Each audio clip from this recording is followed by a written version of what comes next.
X in my name is not just a symbol or a target sign. A spell that attracts all who spit facts online all the time. Can you see it? All the ones who drag my name every single day. Can you see it? Can you see it? Can you see it? They keep saying you don't have what it takes to carve out your own name underneath the shadows of gods. And I keep waiting for the day disbelievers say I flew way too close to the sun. I wait, but it never really comes. The X in my name is not just a symbol or a target sign. A spell that attracts all who speak facts online all the time. The X in my name is not just a symbol or a target sign. A force that compels all to rebel from all right shackled minds. Why do they just stand there against when they fall from the battles I have overcome? You feel it, feel the cope and the seething tone that they make while I stand up, man among gods. And I keep vaping with my mills, shooting ropes in my cold that faces towards the sun. They hate, but I'm sitting comfy with their mom. The X in my name is not just a symbol or a target sign. A spell that attracts all who speak facts online all the time. The X in my name is not just a symbol or a target sign. A force that compels all to rebel from all that shackled mind.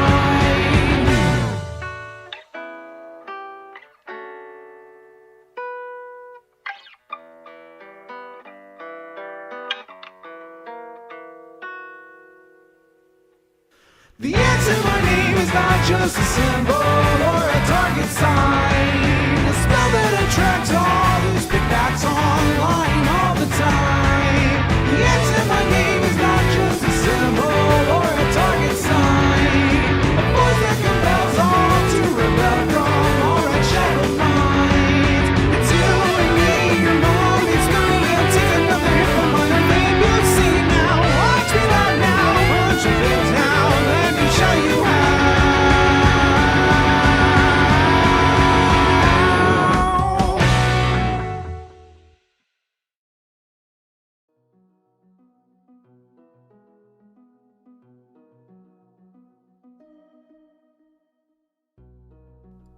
Good afternoon, everybody! Hello, it's so good to see all of you. I hope you guys like the new Starting Soon screen. I also had Ethan throw together a Be Right Back screen for whenever I need to use the restroom, and an Ending Now screen for when I'm ending streams, so it's not confusing. Isn't it clean? I think it looks way smoother. Plus, it matches my thumbnails. So you just see one of these and you know immediately, ah, that's a Zan stream or a Zan video. It's my branding, that little black box with the white glow outside. I like it.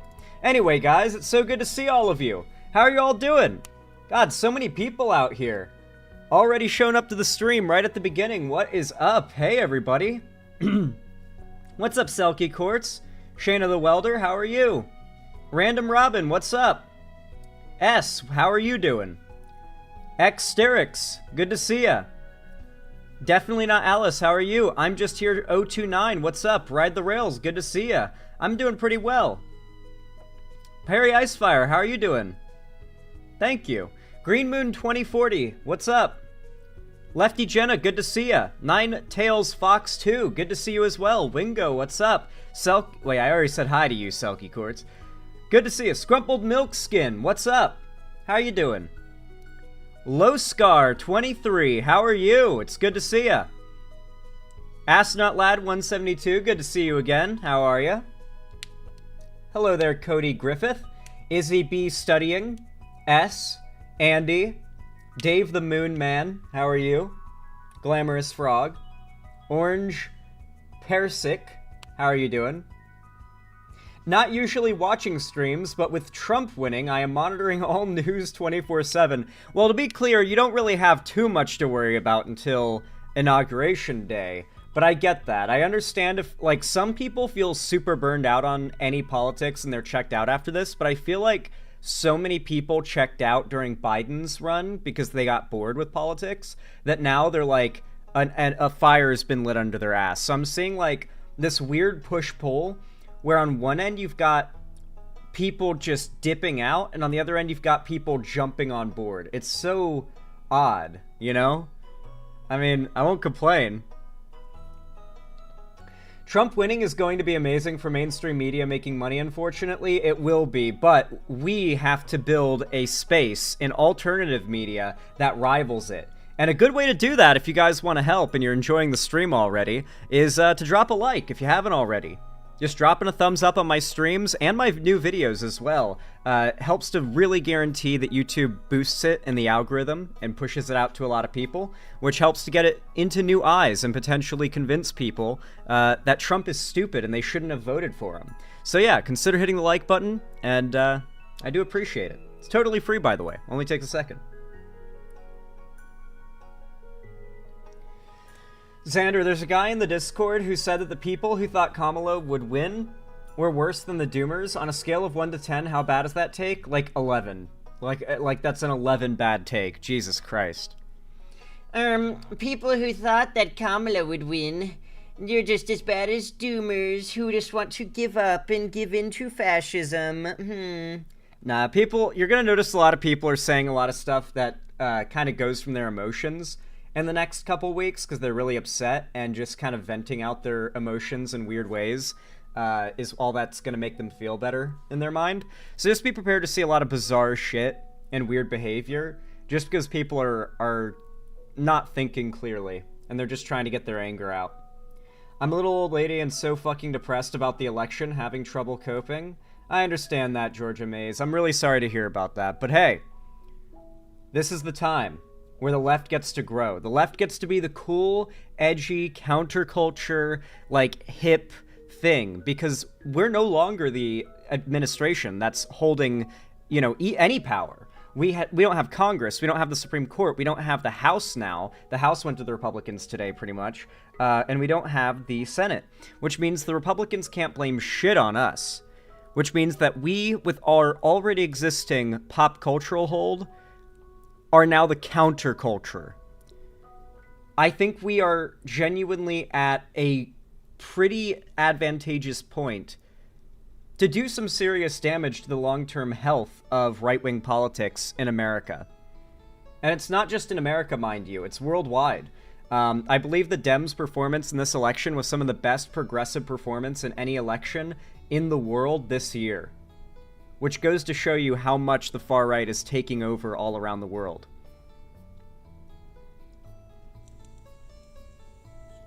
This is not just a, like an America problem. Like, literally every country in the world is falling into right-wing populism due to the global inflation we're currently experiencing. People fall for it when things are expensive. It's just that simple.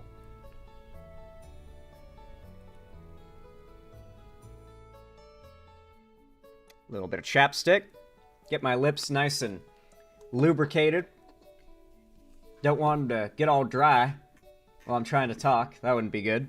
Intel Fox 51, thank you for the $5 super chat. Very kind of you. This is a bit low, so won't be able to do 51 dono, but still want to show support. I do my best to push your videos by liking and commenting. That is absolutely all it takes, Intel Fox 51. I really do appreciate it. Like I said, by the way, you do not need to feel pressured to donate a cent to your favorite progressive content creators. If you can afford to, it helps, because being able to invest in improving the content and expanding it is definitely a cool thing, but that comes as a passive side effect of widespread reaching of people.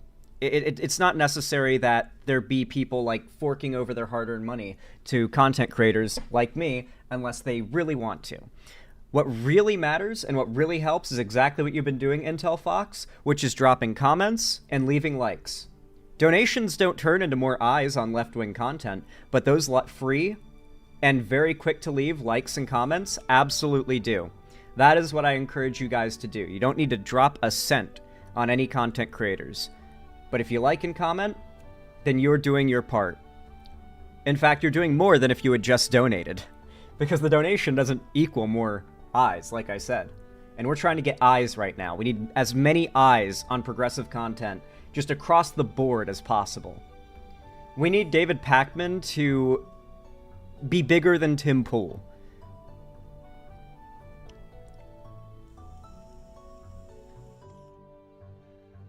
Even if people want to change their votes, Trump is still president now. Is there anything anyone can do? Well, no, but we're changing people's minds so that they don't vote like this again before the next election. Or, you know, by the next election. We want to change their minds so they don't vote for him again in the next election.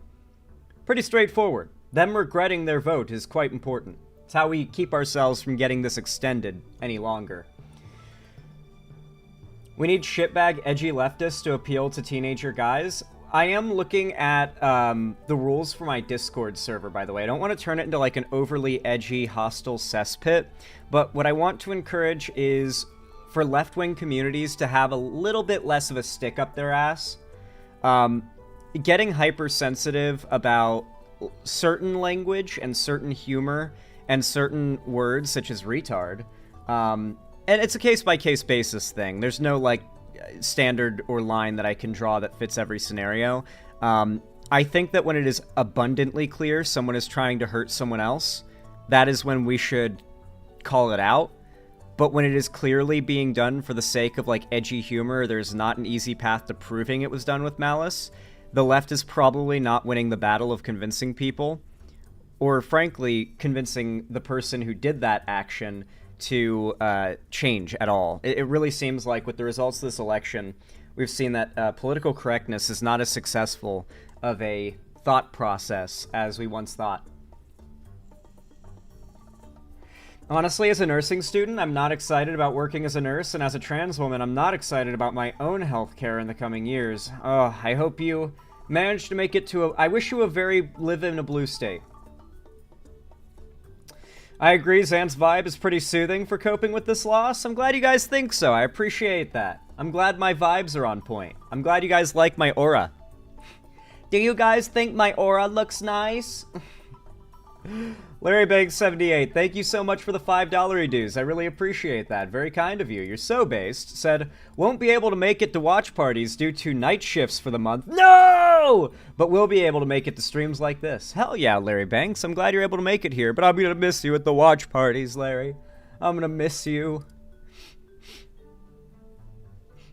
Sorry, I had tears in my eyes, Larry Banks. I'm gonna miss you.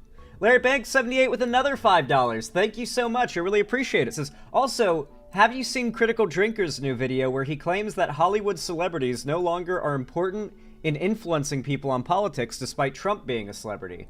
No, he's actually right. No, he's completely right. The Hollywood and celebrity endorsements did absolutely nothing for Harris, or at least they didn't do enough to change anything. Like, the Swifties may have registered to vote, but they did not come out to vote. Also, Taylor Swift had a concert during Election Day, so you know a bunch of the Swifties, like the vast majority of them, like skipped out on Election Day to do that instead. I have not seen Arcane Season 2 yet, no. I know it came out, but I need to watch the first 3 episodes after stream tonight. That is my plan. I will be watching them after stream tonight. It'll be a fun time. Anyway, Pepper T21, I really appreciate the $5. Thank you. Said, oh wait, hold on. I hadn't counted that one before. Thank you. Said, shit ain't nothing to me, man. I needed a strong zombie, so I resurrected Cain from the Bible. I'm raising Canes, bitch. Also, here's a meme. Raising Canes. I've never had Raising Canes. I've heard it's good. Everybody who talks, everyone who talks about it seems to really love it. Like, they worship that shit. Wait. No, Pepper T21, you almost fooled me. You almost fooled me. We would have killed our lovely viewership of 300 viewers right now, which, by the way, thank you, everybody. Leave a like. If I had played that meme video. Trust me, I'm sorry. I'm sorry, but the meme videos, they do not fly well. We gotta focus on growing, guys. I'm sorry. We've done our own little fortress arc for long enough, but it's over now. It's time for the mobile infantry arc. That's right, guys. Mobile infantry arc! I'm a man, the left has never failed me. I'm happy to hear that all time, the anti-con. Sorry to say that, you're in the minority, according to the election results. Oh no, Xanderhall, Raising Cane's is ass chicken with good sauce? Ah, okay. Raising Cane's is best, Zaxby's is like rubber?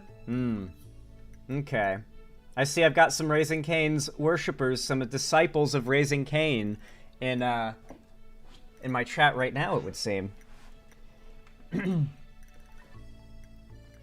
Hi from Europe, also my condolences. Oh, Narxis, you think you're getting out of this. Wait, you understand the entire world, especially Europe. Your trade is based on the value of the US dollar, and everything is about to go ass over tits, right? Like, you guys know you're, like, giga-fucked. Like, our one state in our country's economy is bigger than France's. It's the 4th largest economy in the world, alright? We're gonna be handling it way better than any of you guys in Europe. Y'all are so fucked. Y'all should be, like, more panicked than we are. We get, like, a slow, drawn-out, like, gut bleed death. Y'all are gonna get, like... I'm not gonna go any more into detail. It's just not good. I'm so sorry. I know we're fucked. I'm just being cordial. I appreciate it. I'm just pointing out. Europeans, like dipping out of lefty politics, like, everything is gonna stay here in America. Oh boy, oh boy. Project 2025 actually mentions how the UK needs to be spared tariffs so that we don't go back to the EU.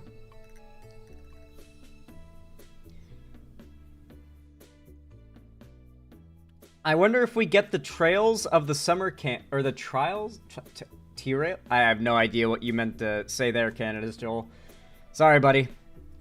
I'm in Europe. The Netherlands is fucked under Geert Wilders. Yeah, I need to do some research on the right-wing takeover of Europe, because a bunch of European countries like Poland and Italy and France, I believe, and Germany, are all seeing, and the UK, are all having far-right uprisings in politics, like populist right-wing bullshit going on, similar to Trump, but for their countries, so we need to look into that. Spain as well is going fascist right now.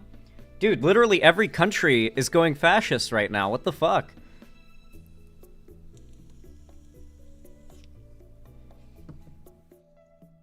It's actually, like, so grim. Like, Hitler won just 100 years later. Or sorry, 80 years later. Like, 75? I don't know. I'm not good at head math, guys. That's why I became a YouTuber and didn't go to college. When will motherfuckers realize that fascism always ends in a country dying? Well, it doesn't always end in a country dying. It always ends in either fascism dying or the country dying. There you go. It's like a parasite. Well, Spain was fascist from the 30s till the 70s under Franco, so that's not even that long ago. Yeah, but it's coming back, guys. It's coming back. What's the name of this song? Filthy Frank Reborn. This is a song from relaxing Stardew Valley music. If you don't play Stardew Valley, oh my god, guys. Frankly, I have the best advice for all of you. If you need escapism right now, to just forget about the grimness of what's happening when you're just trying to feel good, like, just for the sake of it, I highly recommend that you get Stardew Valley. I genuinely thought this was, like, never a game that I would ever enjoy, because it's a fucking farming sim. But then I found out that there are, like, caves, and there's combat, and, like, looting, and fishing, and leveling, and everything. And the game's actually pretty wild. It's actually super immersive, ridiculously fun, great to play with friends, and, man, it holds my attention well. I love it, and god, it feels like therapy. Here's the honest trailer. if you've ever seen Honest trailers, here's the Honest trailer for Stardew Valley. Let's check this out. Maybe I'll sell you guys on this. I promise you it will make you feel better if you're in a bad place right now after these election results. I promise you.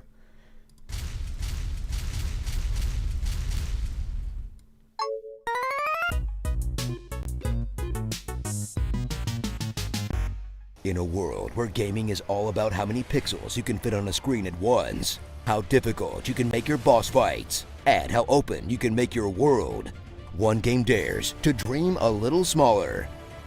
Okay, a lot smaller. Yep. Stardew My little Valley. farm. Journey to a magical land full of Digital adventures heaven. you'd never be able to embark on in real life, like owning your own home, forming meaningful relationships, and finding satisfaction in your work as you experience a pull yourself up by your own bootstraps narrative that still can't escape the idea that the only way to get ahead in life is for a relative to gift you some land.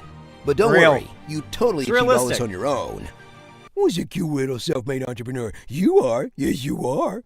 Inherit the gift of menial labor from your dead grandpa, whose most notable personality trait is the ugly-ass bed he kicks the bucket in.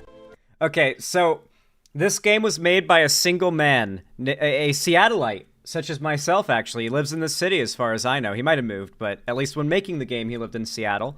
Who made the game by himself. His name is Concerned Ape. And when he started making the game, he knew jack shit about pixel art, and as the game went on in development, he would just constantly redo models of things as he got better and more skilled at pixel art. But one thing he never changed was this opening cutscene where your dying grandpa gives you this sealed envelope, right? And so people joke about how shitty the bed looks, and man, it's a rough, but you know, it works. I didn't think about how shitty it looked when I played the game the first time until I saw how much better all the other pixel art was later on. Then spend in-game months smashing rocks, planting and watering crops, and decorating your home with strangely soothing it's fun. gameplay that's like if Animal Crossing went to therapy. I mean, Yep. seriously, how is this not boring? I've been clearing trash off my lawn for a week. The trash grows back, I clear it again. Even though that would annoy me in real life, here it somehow made me feel at peace with the universe. Yeah. Once you're done taking care of all those relaxing chores, head into town and run errands for your new neighbors in order to get them to like you, as they reward your endless fetch quests with insight into their daily struggles, like alcoholism, grieving, and, stalking the local seamstress. Come on, Clint. Just look up what she likes on the wiki. You're That's making what this I way do. more difficult than it needs to be. They all like On the hunt Amethyst. for more than just friendship? Abigail Well, especially. hoe around Pelican Town in more ways than one. Because crops aren't the only things getting wet in this cute little farming sim.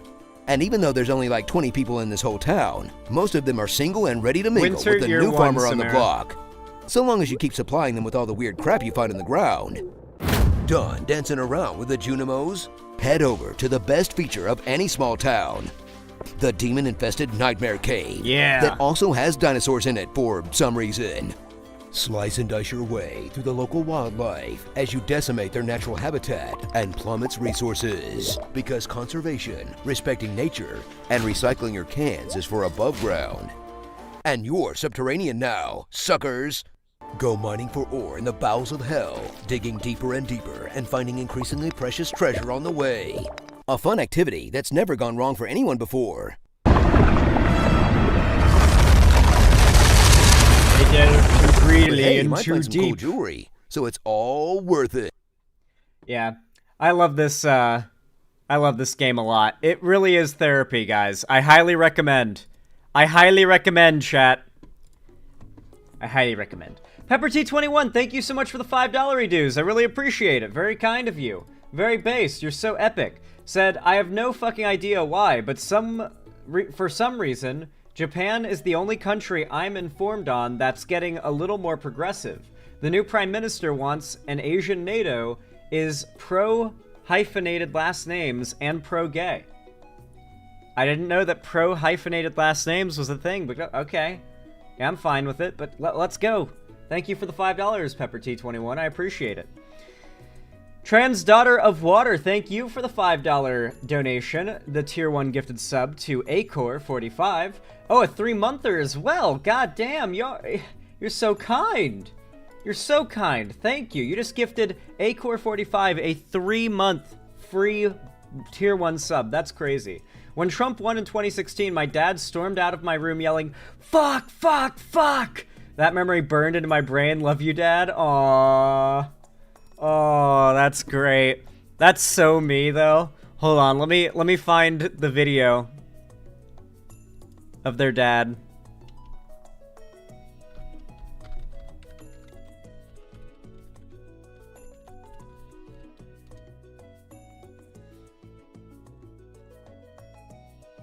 This is how I imagine. This is how I imagine it. This is how I imagine it looked.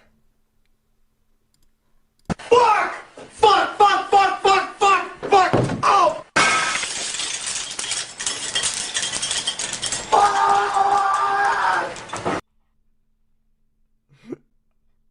I'm sorry. I'm sorry. Oh, I love that video. I feel that, dude. That video is so, I felt that video in my soul. Sometimes you just have one of those days, you know what I mean? One of those days. Is that a real video? I'm worried about him. That's a very, very, very old video, and B312. How old are you? And I'm curious if you how old are you to not know that video? You've got to be like, I mean, you could be like 19 and not know about that video. God damn it, we're fucking old, guys. Shit. Fuck, we're dying. We're dropping like flies out here. We watch Angry Grandpa on the school PC. I'm 50? Let's go, Jamelyn Wood. That's what I like to hear. I've got that boomer audience. I'm based. I'm making the boomers based, okay? We're working hard. We're reaching people. Our arms are outstretched, okay?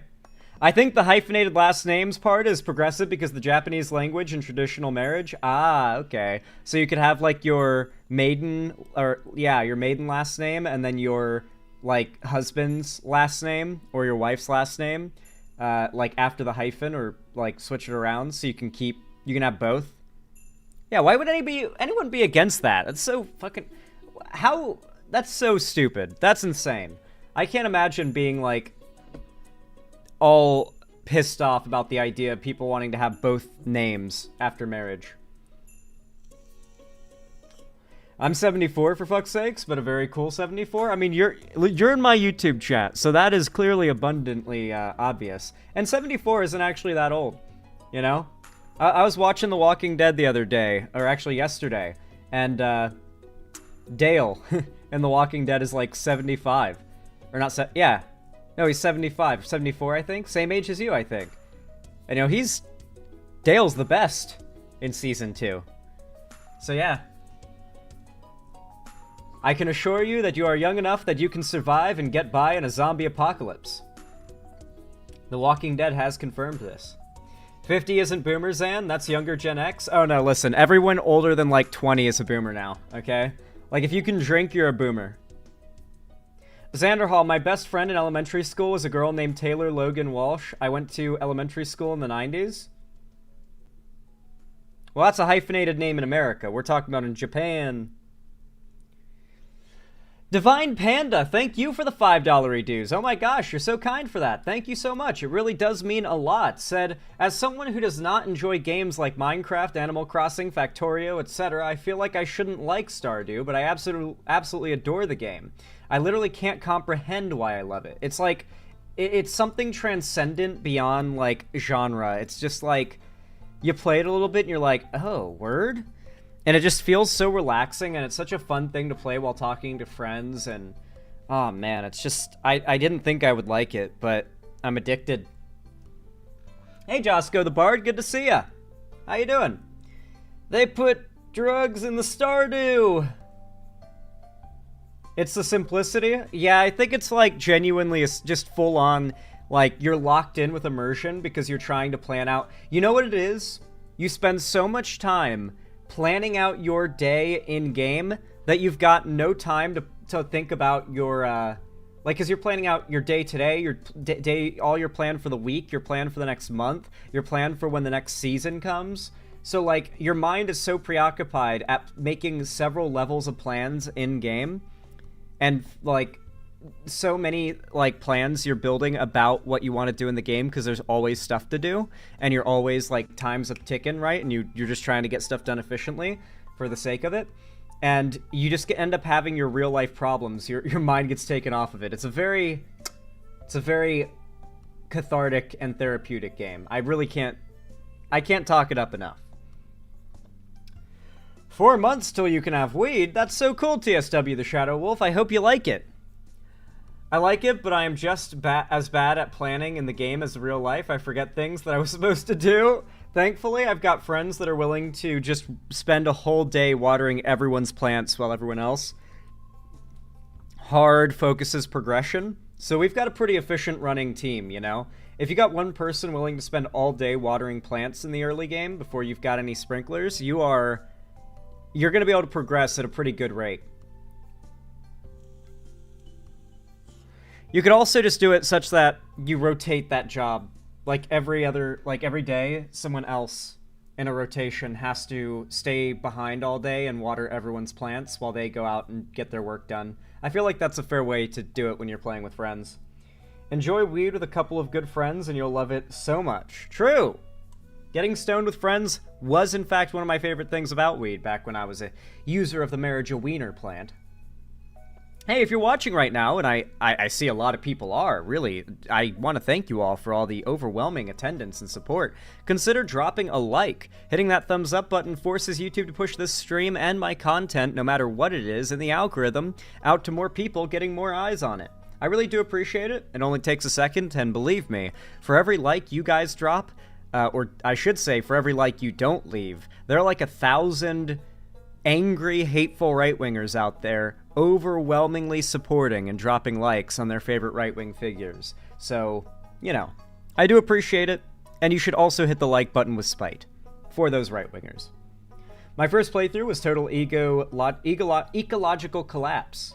I have not achieved that yet, my friend, I'm glad to say. I've not destroyed Stardew Valley just yet, I'm glad to report. It is quite beautiful at the moment. I only have one good friend, and he don't smoke. Or you could just be a bad influence and get him into smoking. That would always work. Anyway, guys. Anyway, let's get into our topics, I think. I think it's time to get started. Where should we begin with? Where should we begin with? You know what? Let's start with one of my favorite YouTubers of all time. Guys, first, I've got a palate cleanser. My mom texted this to me from across the country. Unfortunately, my little puppy is no longer here. She's all the way back in California. I shed a tear for her. However, I still get pictures of her, and if you guys want to see her, here's a little bit of a palate cleanser for the election. Here's my adorable little dog.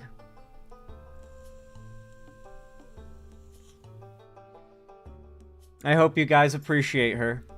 She appreciates all of you. Also, she gets really excited when I show her on stream. I wonder if she understands that a lot of people are seeing her and admiring her when she gets shown on stream, and she gets super happy about it. I like to think that is the case. Yeah, she's adorable. She's a little fluffy doggy. She's got curly ass hair. It's great. Are you smoking weed? No. No, I am not. Sadly. Regardless of whether or not weed is legal in the state that you live in, and in my state it is legal, you're not allowed to smoke weed if you also own guns, and because I own guns, I can't smoke weed. Otherwise, I'm pretty sure it's like a giga felony or something. I know it's not legal, and I don't care if it's like a misdemeanor. I'm just not pushing that bar, okay? I really hated to have to drop weed, but I like guns more than weed, I guess. I just sat down for a while and I thought about, do I want to be able to own guns, or do I want to be able to smoke weed? And I chose guns. I'm not going to ruin my life by having both. I hope one day we're able to get a Dem in office who just makes weed fully legal, and I'm able to have weed and guns one day again, and it's fully legal, but for now, that's a long ways away, it seems. But at least I got something to look forward to, right? I love shooting guns, so that's unfortunate. Yeah, shooting guns is great. It's very fun.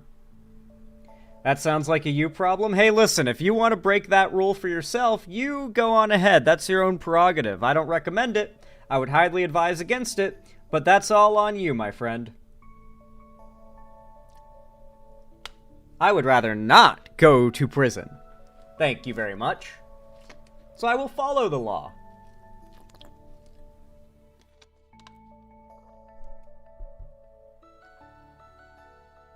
When I start my island nation, you will be allowed to have weed and rocket launchers. Yes! Yes! Yes! Let's go. I haven't been here for a while, just joined. Is Zan off weed now? Yes, sadly, Queen of Gravel. For quite some time now, I have not been smoking weed because I guess some of you guys might not know, but I've got guns. I've got guns. I've actually got a Glock 19 Gen 5 right there in a case. I'm pretty sure, I think I can... Hold on, let me Google whether or not... YouTube, can I show guns on stream? We don't allow live streams that show someone holding, handling, or transporting a firearm. Okay. Well, in that case... I'm gonna keep my gun in the case. I'm gonna keep it over there. Can't even touch a gun? What the fuck? Well, okay, that is actually very smart as far as the rules go. Do you guys know why Twitch is called Twitch? Because that wasn't the name of the platform always. There was a time when it was called Justin TV. Yeah, it's for live streams only, Queen of Gravel. It was called Justin TV once, and the reason why it no longer has that name is because a guy live streaming on Justin TV blew his brains out on purpose, committing suicide, and live streamed it purposefully. This went giga-viral, and when you would look up Justin TV, that dominated the search algorithm. So as a company, they rebranded because all the articles, like a year or two later, they did it so that the story would be a bit old. They rebranded so they could kind of escape that. Now it's been well over a decade, and no one remembers. And everyone in chat's like, wait, really? Holy shit. Jesus Christ. Well, you can Google it. I'm not going to show you the video, but you can find the video online. It exists. I've seen it.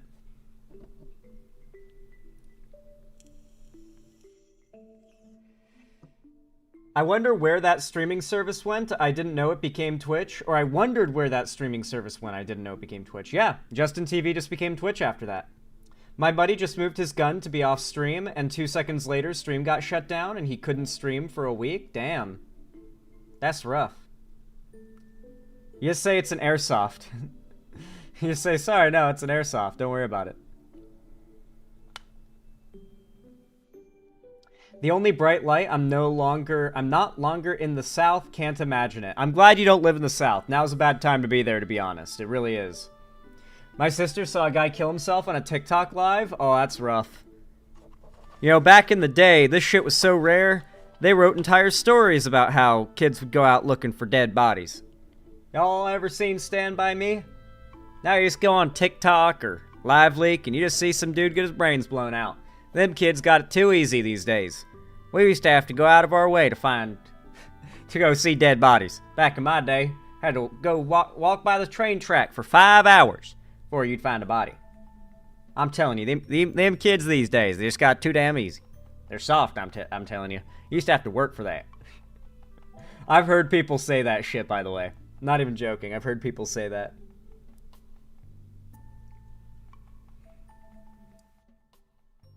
I know, right? The South absolutely sucks. Thankfully, I'm leaving it soon to Ohio. Not much better, but not as bad. Oh, Ohio is not much better at all. Oh, boy. Ohio Riz.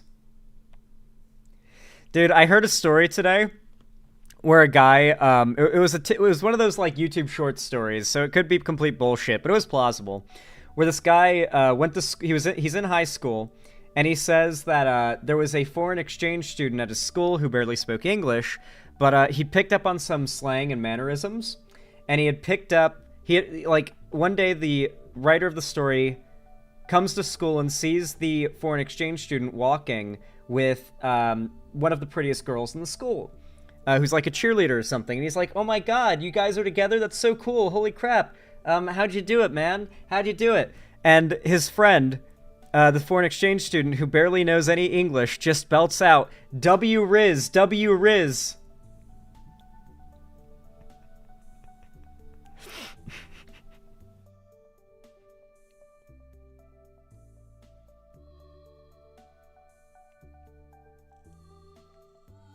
So pure if true, indeed. That generation is fucked, lol.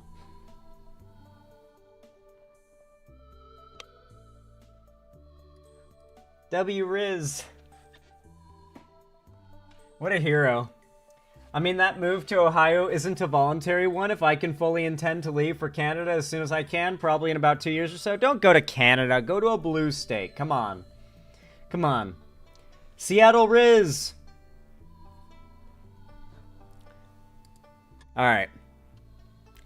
Where's the video that I wanted to cover? Rah. I got stun locked by my dog. My adorable, adorable dog.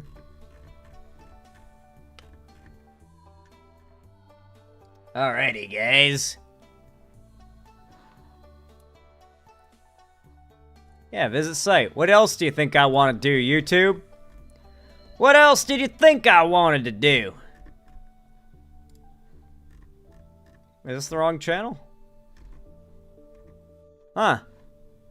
Oh yeah, I think it's just the wrong channel. Let me go to, history, since I did click on the video. Let's go, let's go, let's go, let's go, let's go, let's go, let's go. I probably shouldn't be.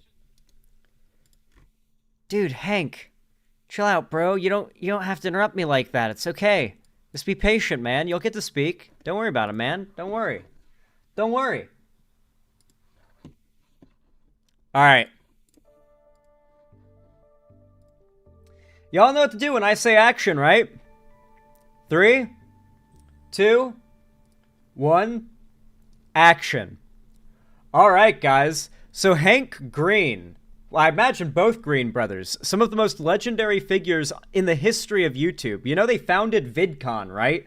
I mean, that is just the start of the list, mind you. I was watching this guy's videos in Crash Course when I was in high school.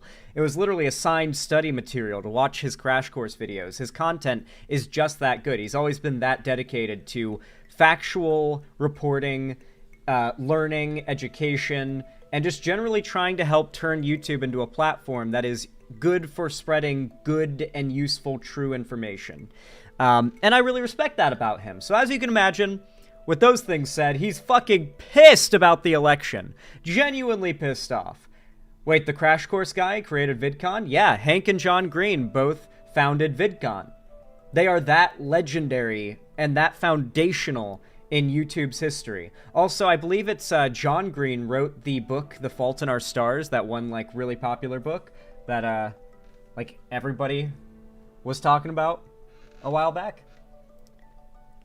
Like pretty popular book. Yeah, they're pretty accomplished to say the least, right? Now, as you can imagine, Hank Green is fucking pissed about these election results. However, he's doing a very good job of using the results as a way to reflect on what the left and what the Dems have failed to communicate to the American people. And he made a really good video that I think we should check out called The Worst and Best Election Takes I've Seen So Far.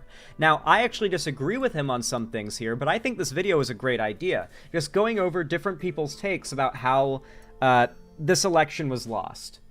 I think this goes hard. Let's check it out. Let's give it a watch. The worst and best election takes I've seen so far. There should be a link, by the way, to the original Hank Green video in the description, or pinned comment, maybe. Assuming Ethan doesn't forget. If he does, just let me know, and I'll pin the comment myself after the fact when it goes up. Just make sure you let me know. Also, comment down below what your favorite thing, like when this goes out as a video, comment down below what your favorite thing Hank Green has done is. Was it VidCon? Is it his main channel? Is it Crash Course? Or is it like SciShow? I'm really curious. I just love all the stuff he does. Let me know what your favorite is. Because, man, everybody knows this guy. He is genuinely like a household name in sort of a weird way. Let's watch. I probably shouldn't be making this video, but I want to make a video that's called The Best and Worst Election Takes I Saw, or whatever the title of this video is. Because I saw some real stinkers, but I also saw what I thought were good ones. And I felt like that might be helpful for people to hear my thoughts about those thoughts. And also just to be exposed maybe to some of the better pieces of analysis. But though I will admit, everything I'm going to show you in this video is a tweet. So don't expect it to be high level. I'm me. I'm not a political scientist, but I'm going to start with just terrible takes. And then we're going to get through to some pretty good ones and then really good ones. That's how the structure of the video is going to be. We're just going to start with terrible. And I have a folder on my desktop. It's called Terrible. The first one is from Mike Lee, who's an actual US senator, which is the reason why this is such a terrible take. If it was just some person, I'd be like, okay, 70,000 people liked this tweet. Is there any credible, non-suspicious explanation for Arizona and Nevada taking this long to count votes? Yes. The answer to that question is yes. But if I would add to that answer, I would add, you're a senator! Just ask somebody! You have resources at your disposal, Mike! You can find out how the election systems in Nevada and Arizona work. Yeah, so my understanding is that there are Russian emails tied to bomb threats made at polling stations on election day, which would obviously imply that there are Russian entities attempting to slow down, prevent, or delay the counting of ballots, but it would make no difference regardless. I don't think there was voter fraud or widespread voter fraud in this election. I don't think Donald Trump cheated. That is fundamentally the big difference between the left and the right. When Trump lost in 2020, they yelled foul, right? They screamed and yelled foul, and they got really upset, and they refused to be introspective. They just kept on... They basically just got lucky this time around with the economy, right? And the state of the world being so tumultuous during Biden's presidency that Trump was able to be seen as just an alternative to the current status quo that is not seen as very fun, right? Oh boy, the tax tariff is going to affect GPUs. It's not a tax tariff, it's just a tariff. Like, yeah, everything related to computers is going to get so much more expensive. Man, I'm worried, because I need to get a new PC, like, relatively soon, for the sake of streaming, because this one's getting outdated and old. I don't know how long it's got, so I really worry that, like, everything's gonna... Apparently Sony has come out and said, by the way, that the next PlayStation is going to be at minimum $1,000 because of the tariffs. We're gonna have a whole segment about it later, but when the American people are going to get their punishment for voting for Trump swiftly, like, really fast. They're going to find out how wrong they were and how much they really should have listened to us. You've been a senator since 2011! You know how elections work! This is not in good faith! But 70,000 people liked it. Next tweet. How do you call any election when you have U.S. intelligence concluding a foreign adversary has interfered? This is true. The U.S. intelligence did conclude that a foreign adversary has interfered a little bit, one way or another. I'm not going to get too deep into it, but like somebody who is probably based in Russia called in some bomb threats to some polling places at the very least. Yep. But Jack, and also the 63,000 others of you, that's not how it works. We can say for sure in this case that it didn't matter, like if that makes you feel any better. But even if the Russian government somehow influenced the vote of the US through bomb threats or whatever, you do have to accept the results that came in. If it wasn't the ideal situation, it still happened. And that's the big difference. They yelled foul, we accept the results, and we get introspective. We're looking at, like, what did the left do wrong? How did we fail at communicating to people? How did we fail at delivering the message that the economy was actually healing and allowed Trump to push the narrative that he was going to fix a broken economy that wasn't broken, an economy that was healing, and the same situation is going to happen all over again, but probably far worse. Trump's going to inherit a healing economy from a Democrat, and then he's going to crash the fuck out of it. He'll probably not even wait until his last few months in office to crash the fuck out of it this time. He'll probably just get it going. It seems like it's going to go right out the gate. Like, right out the gate, the second he puts the tariffs in place, if he is not stopped, or if he does not divert course, we're going to immediately feel the results of Trumponomics. It's not going to be possible to try and blame it on Biden, but they will. They will. Well, our job is to counter message. We have to counter message because they're going to push all the blame on the previous administration. All of a sudden, that idea is going to be a valid one, that the previous administration could have affected the current one's performance. And we have to continue to do America. You don't get to not certify the election because Russia did some stuff. You don't get to not certify the election because social media companies did some stuff. You have to just have it go how it goes, and then you can try and fix those problems later. But Russia isn't going to stop meddling in US elections. And yet we still have to do democracy, even with the world being imperfect around that. Karen says, okay, remember when Donald Trump said, don't vote, it's okay, we have all the votes we need? Something's not right about this 113,000 likes. God, I really need the left to stop being like, oh, we lost, there's something fishy here. It couldn't possibly be that we failed to communicate effectively with the American people. Couldn't possibly be that. Couldn't possibly be a mistake that we made as the left. Come on, have some introspection. We fucked up. We made a mistake. Not only did we take the L, but the L is in a way our fault. To some degree, it is our fault that we did not manage to counter-message against the right's misinfo about the economy. It is our fault that we did not get to ensure enough Americans understood that we had record low unemployment, that we had record high wage growth, that we were massively tackling the issue of high prices. It's not the Dems' fault. No, the Dems could not have done much more. I genuinely don't think the Dems could have done much more. You can keep blaming the Dems as if they magically should have just yelled louder about it or whatever, but no. The right won because they have the grip on the narrative. And primarily through alternate media, which has dominated mainstream media, which probably shouldn't even have that name anymore. That should the traditional media should probably be the alt media now, and internet media and content creators should be called the mainstream media now. It has become so tilted at this point. We have to boost content creators on the left that are countering the narrative. And it can't just be one figure. It can't just be me. It has to be everyone. And not only that, but you guys. If you guys think you can hack it, you need to start making content, and you need to grow, and you need to succeed and reach large audiences of people. I encourage you to do this too. Please don't just support me. Support all your favorite content creators and think about becoming one too. I encourage it highly. I understand trying to make sense of a world that you didn't want to live inside of, but 113,000 people shouldn't be liking this tweet. That's a lot of likes for a tweet. I looked this up, and I looked at the speech where he said this, and it was clear to me that Donald Trump is not always the best at talking, and he was trying to cover up a flub. And I just want to say to all the people who are going to use those two tweets that I just showed and say, the Democrats also deny elections. This is going to be important. Listen, this is some person named Karen Watson.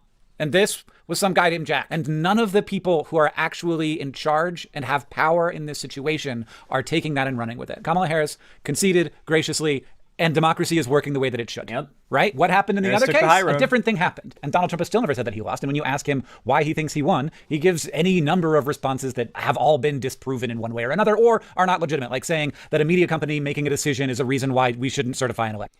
I think it's very important to recognize that Trump trying to completely overturn the fundamentals of our democracy is not something the American people were swayed on being a concern. January 6th did not hurt Trump in the slightest. He gained strength from it. People did not care. That genuinely should scare you. That people were not scared of Trump doing January 6th. Or at the very least, the right managed to astroturf and gaslight America into thinking Trump had nothing to do with it. That was probably what it really was, to be honest. The first one that's not from Twitter, I'm pretty sure this is from Threads. We are officially in the movie Idiocracy. Again, for the 80th time, Idiocracy is about eugenics. The whole point of the movie is that rich people don't breed and poor people do. And I'll note, I did just say rich and poor, not smart and stupid. But then what happens, because the rich people didn't breed and the poor people did, the whole world gets stupid. I understand it's a comedy movie and I'm fine with it as a comedy movie. But when we start to apply it to the real world, that's got some bad vibes. But this is a map showing that more highly educated states are more likely to vote for Democrats. And I think that's true. And I don't think it... Yeah. No, it's not about being dumb or stupid or fundamentally incapable of learning. It's that most Americans are unwilling to learn. Many Americans that are willing to learn don't have access to the material they need. And when you learn anti-knowledge, when you learn the lies, you think that is a gap in your knowledge filled, and you feel no imperative to revise what you know and make sure what you know is actually true. And so a lot of Americans, instead of just not knowing about a topic and thinking maybe I should look into this, they are having their brains filled with misinformation about that topic, so they think they know everything about it, and they have absolutely no reason to double check and see if maybe they've been fed a load of horse shit. Well, they're going to find out the hard way. Surprisingly soon, it seems, as well.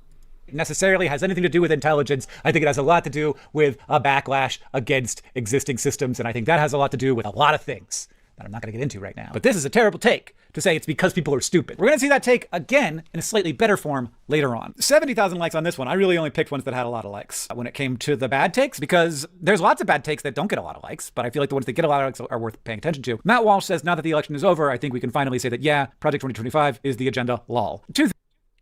Like I've said, guys, Matt Walsh's whole thing is a very common conservative kind of brand that I'm just going to, like, kind of break it down for you. Let me break it down for you, Mark. Okay. Anyway, the most successful conservative content creators are the best at triggering lefties, all right? Now, if you're a lefty and you see someone like Matt Walsh, what you recognize is, based on all of his rhetoric, he wants to annihilate trans people. He wants to destroy gay rights. He clearly considers any fight or calling out of racism bad, and clearly thinks racism is pretty cool. And he knows that, and this is the most important part, he knows that the left recognizes all these things in him. Now, it's not just that he's BSing with his whole, like, I'm not really a racist, the left just calls me this because they can't actually engage with an argument. The reason they do that isn't just to give themselves plausible deniability from being associated with some pretty nasty terms that are typically considered thought-terminating cliches. They've got a lot of bad connotation with them. It doesn't just serve as a protective factor, but it also serves as a little bit of an attack, right? Like, yeah, like when Nick Fuentes says, your body, my choice, a big part of it is that they hit you with that grin, right? That grin. Because they know that you know what they're doing. And they know that you know that they know that the audience does not know what they're doing, right? And so it's a situation where one person is trying desperately to have an honest conversation where they use facts and logic and reasoning to educate and inform the person they are talking to, or at the very least the spectators. You've got a dishonest actor who is a bullshit artist that is trying to do everything in their power to unnerve the person who is trying to educate, so that they can less effectively give the truth to the spectators, who are convinced that the bullshit artist is telling the truth, and see the flustering of the educator, and they see the flustering as a reason why, or evidence that the educator does not have anything of value to say, that they've been destroyed, right? And so that's why the most successful conservative content creators always do that kind of face. You know, they love to, you know, take joy in admitting that they lied after the fact. Like, yeah, it is agenda. We are doing Project 2025, by the way. Heh. Oh yeah, your body, our choice. Heh. Yeah, they've been doing that a lot.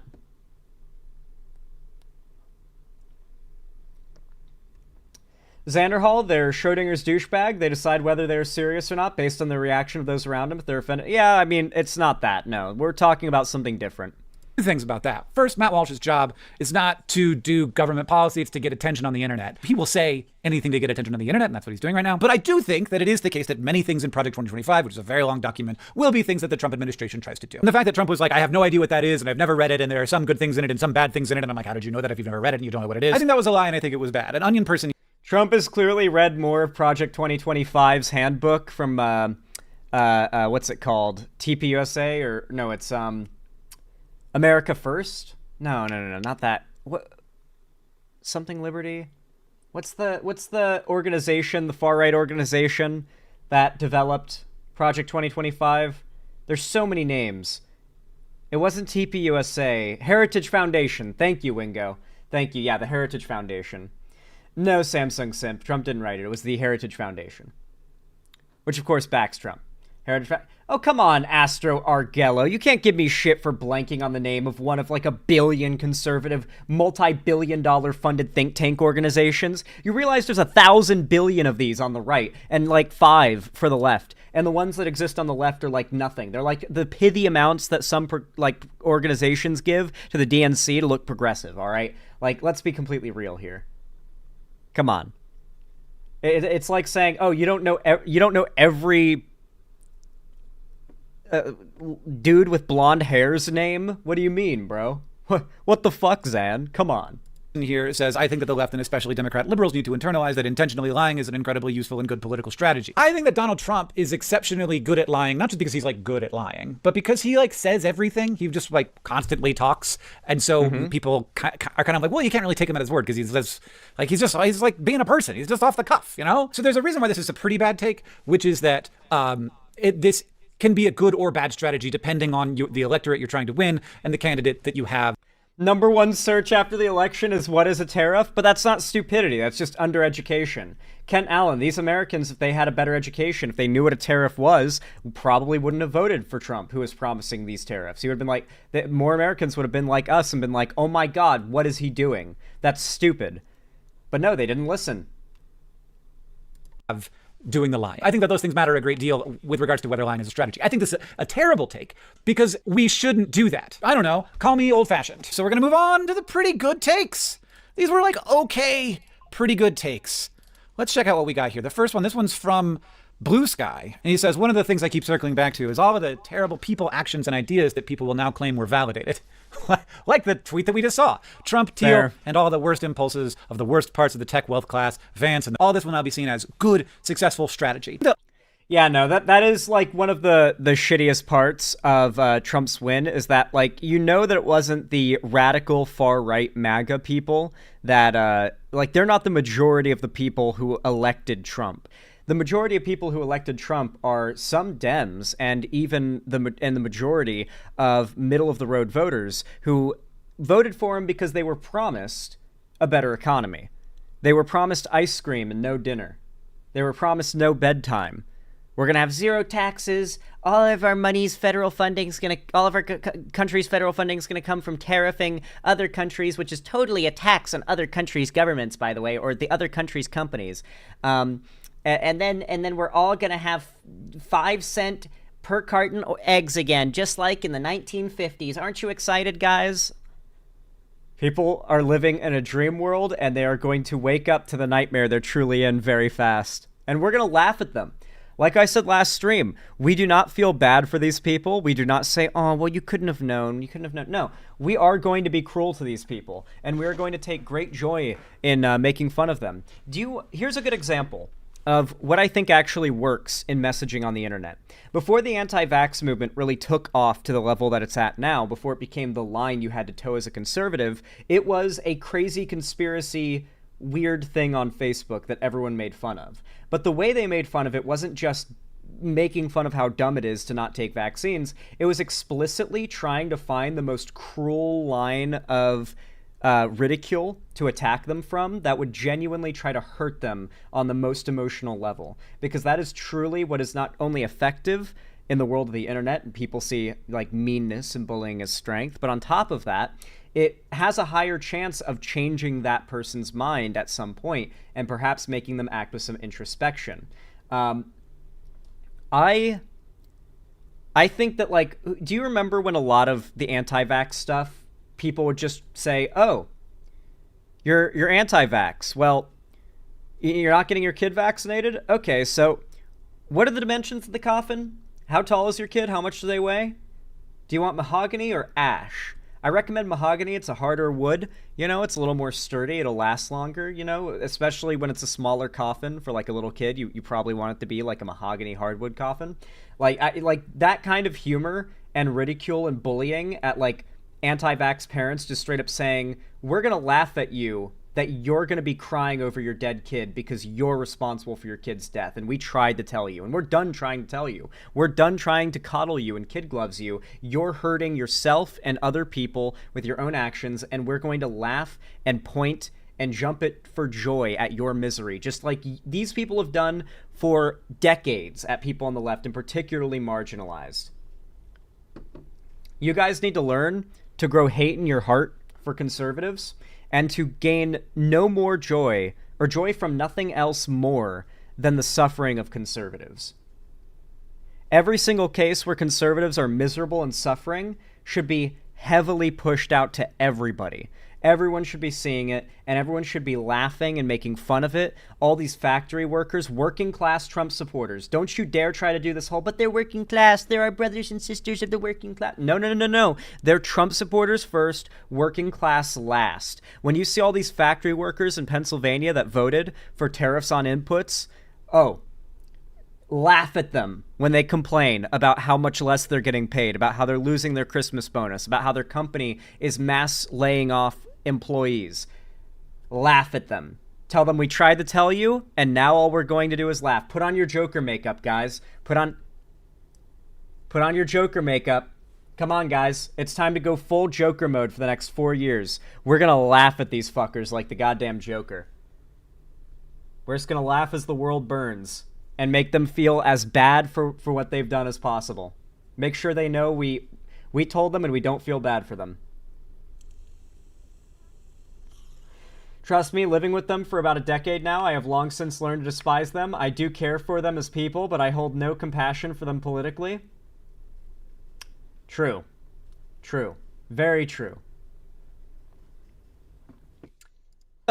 And I think there's a bit of this, because I experienced this too, despite the fact that I think this is a pretty good take. I think there's a bit of this that is probably about like the feeling of losing. There's all these things that were like exceptionally annoying to me in particular. You know, Netanyahu's strategy, Bezos's coward. Balder says, Zan, you need to rewatch the alt-right playbook series on stream. Also, V for Vendetta watch party when? That would probably be really good, and it would, and like the constant being able to cover those videos as separate segments and use like the algorithmic boost of the alt-right rabbit hole would probably be pretty dope. Yeah, it would bring in a lot of progressive viewers, and that's kind of what we have to do first. Like, we have to build a basic, really strong foundation of progressive audience, and once the algorithm recognizes a large, fundamentally returning viewership, that is when we start reaching a lot of new eyes, and that's where we start to grow and actually kind of change up the landscape of things. But for now, I do want to say y'all are already doing great. We're at almost 500 viewers watching live right now, just on a random ass stream, just a random ass stream talking about the results of the election. That is you guys turning up the support, dialing it up to 12, like beyond 11 at this point.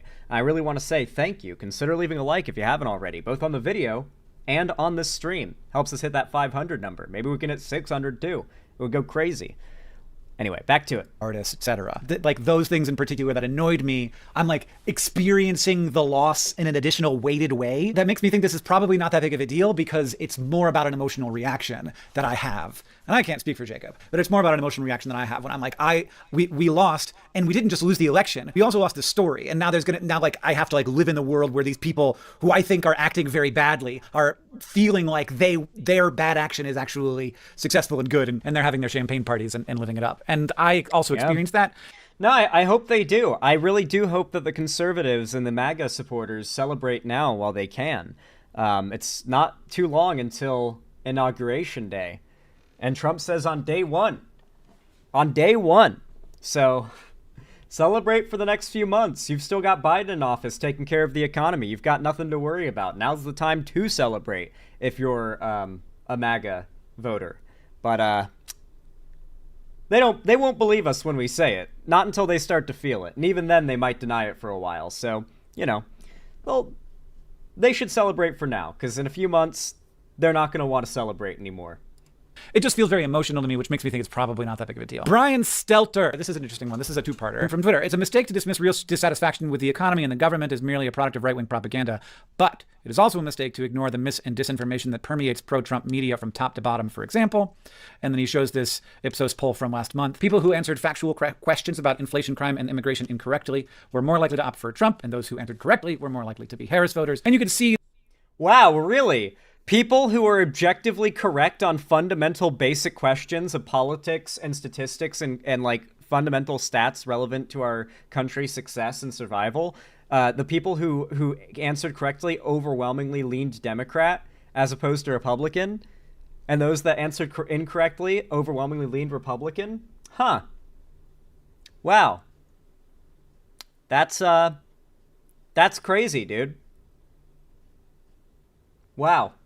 This graphic here, and it's a pretty wide swing. So like a 75.85 point swing when it comes to crime, a 30% swing when it comes to the stock market, and like a 70% swing when it comes to US-Mexico border stuff. Now I am very much, I think this. Yeah, they all think there's like 25 million illegal immigrants in the country. All they have to do is repeat what Vance and Trump have said about the amount of illegal immigrants in the country, and they're already wrong. It's about 11 million, but they've inflated it and pumped it up to about 25 million now when they talk about the issue.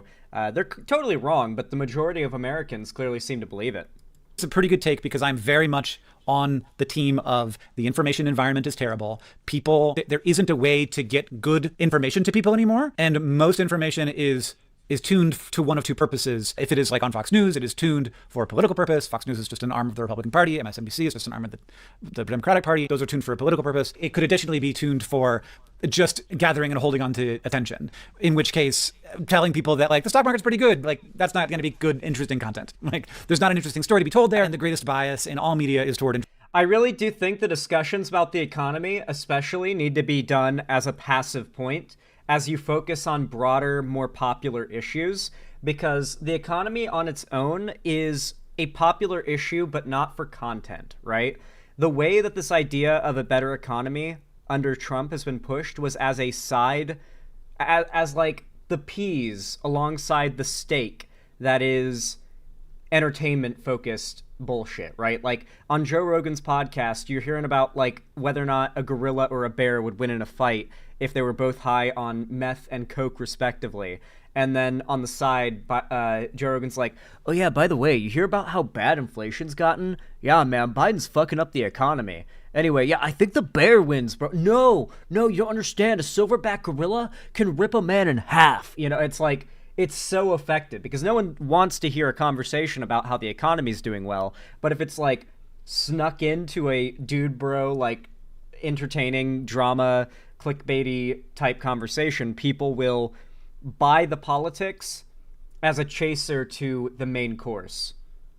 Interesting stories rather than any individual political candidate or ideology. So I agree with it in that way, where I do think the information environment is very bad. And I do also think that if you have a more accurate picture of the situation, you would be more likely to be sympathetic to Vice President Harris. And if you have a less accurate picture, you would be more likely to vote for Donald Trump. But I don't think that this graph necessarily tells us that, because every one of these questions is something that if you want it to be true, then you are a Harris voter. This would only be like a useful tool to actually make Brian's case here if there was something on this list that it would be better for a Harris voter to believe falsely. And that could very well be the case. But to me, what this could also easily just mean, here are a bunch of partisan questions, and people of both parties are likely to believe. That is fair, but at the same time, those statements are all still true, and Trump voters do not believe them. So it's like, okay, you know, like, all right, that's a lot of false things that Trump supporters voted based on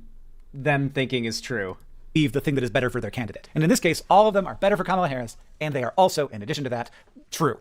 So we need something that is worse for Kamala Harris, but is also true to actually be able to make the case that Brian is making here. Sorry that took me so long to say. Next pretty good take. As someone who doesn't live in a swing state, I'm going to say this with my full chest. I'm tired of 7 fucking states deciding the fate of 50 states. That is a good take. Would have made no difference in this election, though, guys.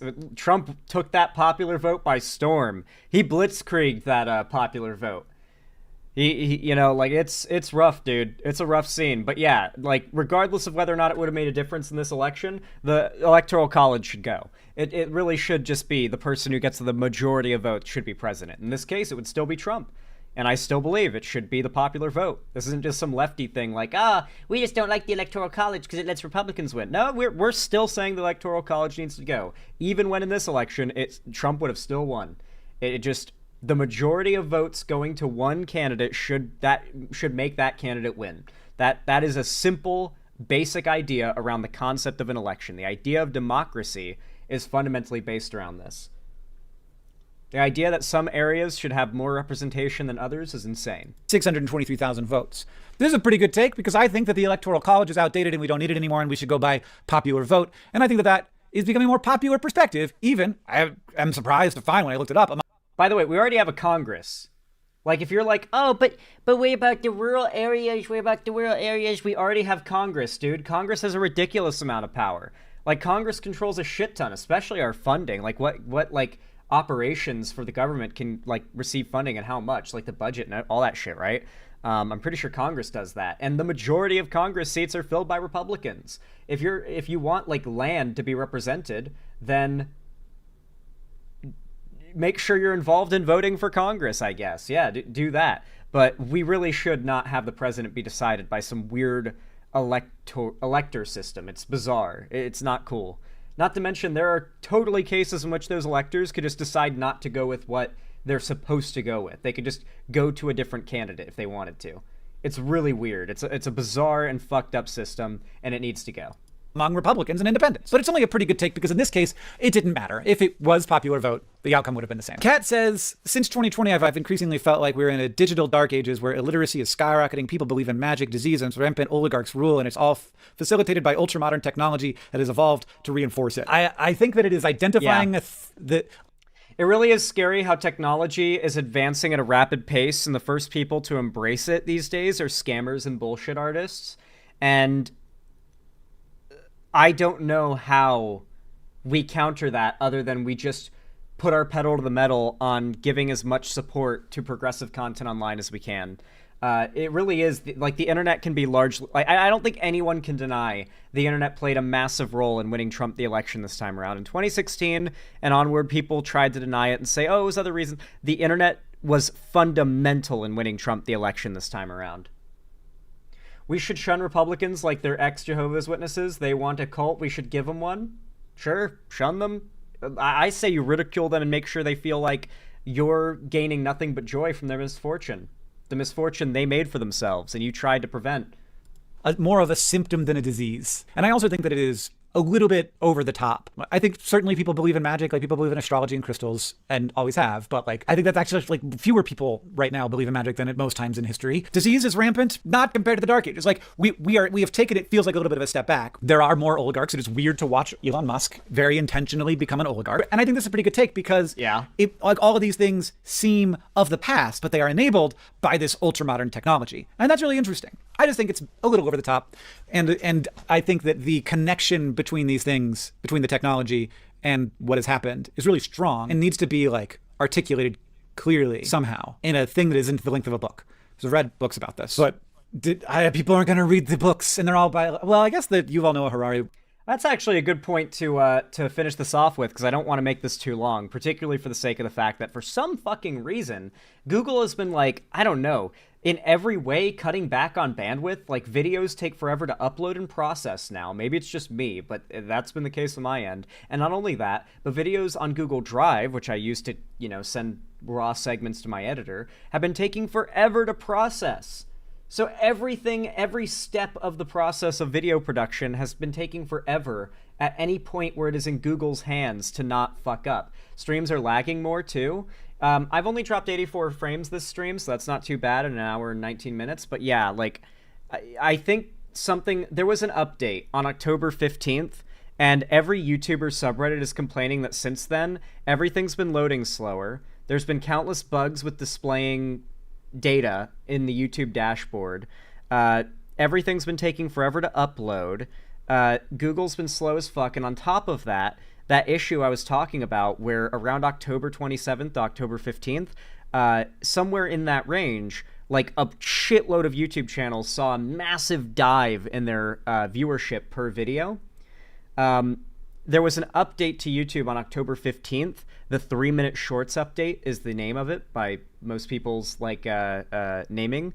Apparently, this update may have done a number of things. A, deboosted any channels that don't upload shorts. That sounds like something Google would do, considering how much they want to promote shorts. So thankfully, I'm getting into shorts soon, so that's not a big worry. But another theory is that much like after a channel receives a strike, you get an algorithmic purge where YouTube is then like forced to re-find your audience, and it tends to take a little while for it to do that. And so the people theorize that a bunch of channels might have gotten hit with that after the October 15th update, if they did or didn't upload shorts. I don't know. I think it's because they're doing a bunch of stuff with shorts right now, and since October, mid-October, they have been working on the back end, and it's been fucking things up. But because of that, I don't want to make this too long, so let's finish it up here. But I do want to say, how do we communicate with people? How do we communicate these boring, important topics that they are actually willing to vote on based on vibes, but not willing to genuinely educate themselves on? The fact is, we have to boost progressive content. We do not need 11 of the 13 biggest podcasts on the planet to be decidedly right-wing podcasts, ranging from Joe Rogan to Ben Shapiro's podcast. That is not necessary. In fact, I think it is a massive detriment to our country, and we need to actually push against it substantially. It's cancer, and we need to chemo that shit. If you want to help, then consider dropping a like and a comment and subscribing and ringing the bell icon in this video. It really does help a ton and means a lot for the channel. You can also follow my social medias linked down below to see more from me on other platforms, which I really do appreciate. And of course, consider perhaps joining my fan Discord server, also linked down below. It's totally free to join, and it's also the main hub of my community and fan base on top of that. And at least once a week, I host a gaming event, a call-in stream, or a watch party in my Discord on Fridays. So you should really hop in there. I also announce all my new uploads and streams there, so even if YouTube fucks up and doesn't tell you, at least you can rely on Discord telling you, you know? And of course, if you want to support me directly financially and you feel like it and you can afford it, remember, it doesn't equal more eyes on my content, but it does help. You can always donate, subscribe, or gift a sub on my website, xanderhall.com/live, or support me financially through YouTube, Twitch, Streamlabs, Stream Elements, Patreon, or buying merch, as I do have merch through the Streamlabs link down below. Regardless of how you support me, though, even if you're just lurking and watching the stream passively, I really do appreciate it. And as always, have a good one.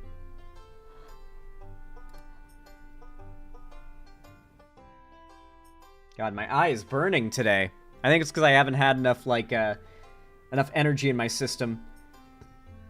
Man, 511 people here right now. You guys are popping off. Thank you. I really appreciate the support. You guys have been outpouring a lot lately. I imagine a lot of returning viewers. Hyper's in chat if you're a returning viewer that has come back after a long time away after the election. Because I recognize quite a few of you in chat. Have a good night, Joylene Gaming. I hope you sleep well.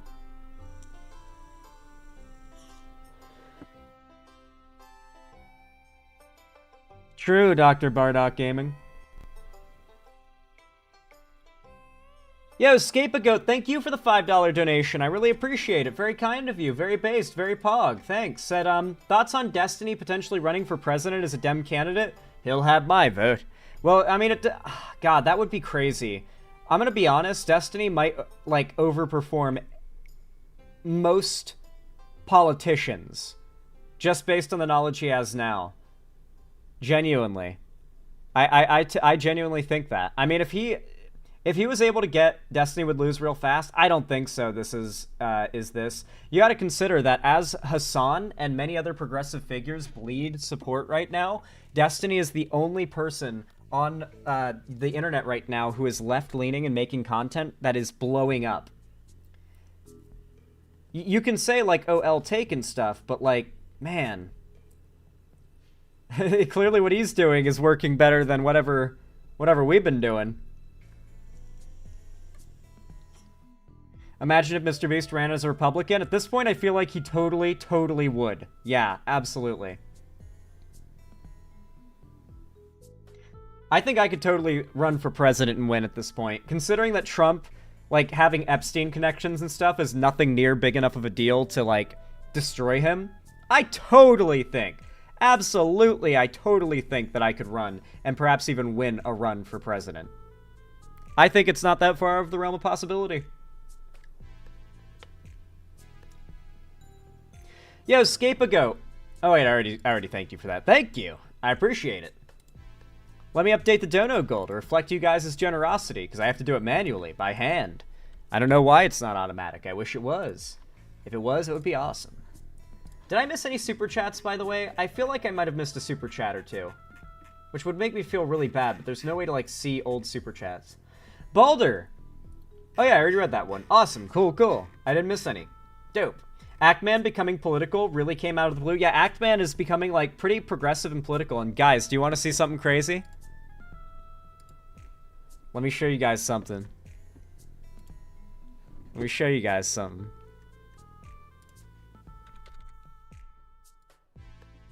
Let me tell you something. You guys see that? You guys see that right there? Based Actman, what can I say? More like based man. More like the real man. 'Cause I see no act. W, true. Anyway, yeah, I'm hoping that the Actman... I imagine partially it's got to be the fact that he got, like, 1,000 chuds jumping down his throat because he wouldn't grift. And he, you know, obviously knew the people who were going after him were just lying for money, and he probably doesn't appreciate it much. But I also... I feel like he's probably been, like, a pretty left-leaning person from the start and just had a problem with rainbow capitalists, like, dishonest bullshit being used to market games, and the cases where it kind of come off as cringe and a little preachy. And from there, people who were doing the whole anti-woke grift thought he was on their side. And he's like, no. Seems like that's what's going on with him. Mr. Beast. In this video, my friends are gonna cast 400 ballots all across the country. Whoever casts the most ballots wins $1 million. Basically Elon Musk. I suspect there will be a massive swing, progressive in the coming years. I certainly hope so. That's my hope as well. I am optimistic for it, to be fair. I think it's pretty likely. Anyway, guys, really quickly, I'm going to use the restroom, and I'm going to grab my mass gainer shake from the fridge to drink while I do the next batch of segments. But I've got a lot of topics lined up for us today, and then after topics... we are also going to be... Here it is. We are going to be playing Subnautica, continuing our lovely Subnautica save. But we've got a lot of politics to do before we can play any of the ocean survival video game that we love. So I'll be right back, guys. Don't go anywhere. As you can see, I've got a proper be right back screen now, so you know that I'm not starting my stream, that I'm just going to be right back. Anyway, guys, don't go anywhere. I'll be back shortly. Stay tuned. True, I won't shake it more than twice, Shadow Miner. I don't want to be a degenerate. More than 2 shakes, and, yeah. Y'all know how it goes.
Bobby, ain't no son of mine gonna have a furry avatar that's a gosh dang gopher. Guys, I have to tell you this because y'all are gonna find it really funny. You know how gotta shake up my shake. Otherwise, it's not a shake. It's just a milk. If it's not a milkshake, you gotta shake it. There we go. Don't want this to explode on my computer because my fingers slip. That'd be a really bad situation. Oh, especially with the tariffs. Computer stuff's so expensive. It's about to be. Anyway, as I was saying, what was I saying? I totally got sidetracked. Oh, yeah. You know how I lived in Palm Springs for a while? Super duper duper super gay town, right? Super duper gay town, right? Well, my mom still lives back in California, and she sent me a picture of a new place being built in Palm Springs. And it is a place called, I think it's a gay bar, or some sort of, like, facility of the likes. And do you want to guess what it's called, guys? It's called Slightly, and then there's a paw print, like, and then furry. And it's spelled, or it's like, the font is like, it's like graffiti. And the building is black with white text. It's still under construction, but my mom sent photos of it, and I was like, oh man, I gotta tell my audience about that. They're gonna book their trips to Palm Springs ASAP, bro. Yeah, they're building a gay furry bar. Dude, people have furry pride flags in their yards in Palm Springs, dude. I've never been anywhere gayer. Y'all wish you could be as gay as Palm Springs, dude. It's actually insane. There's furry pride flags in people's yards.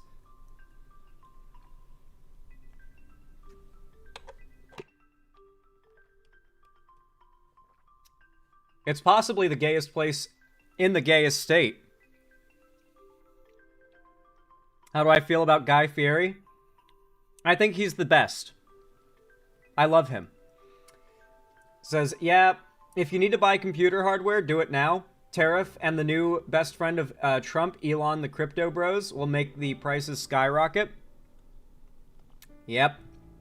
Yep, it's gonna suck. Yep, it's gonna suck. I would go there, but I would prefer to stay as far away from Florida as possible. That and Louisiana, but I can't really help being near my home state now, can I? Understandable. Yeah, we're not ready for these tariffs, guys. It's gonna be rough.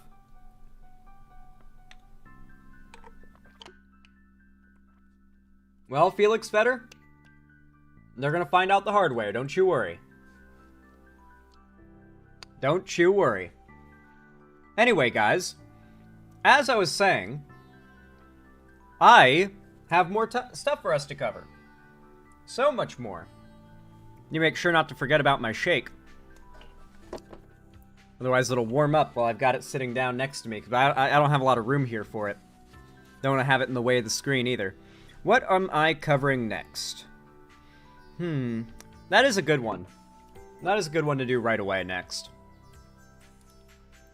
Let me get it ready.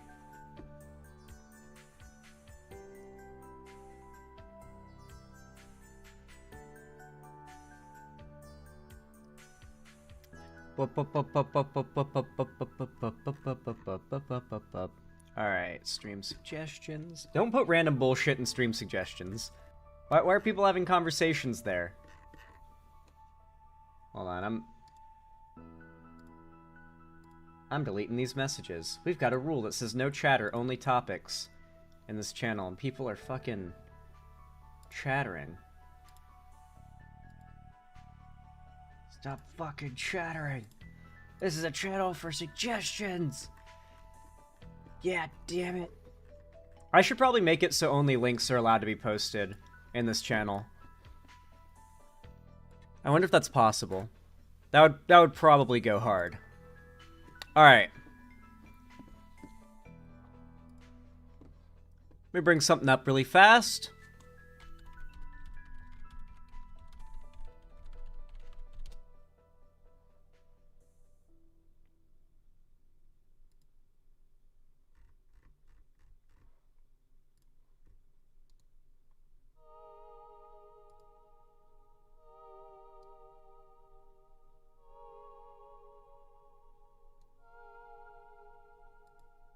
Alright, guys.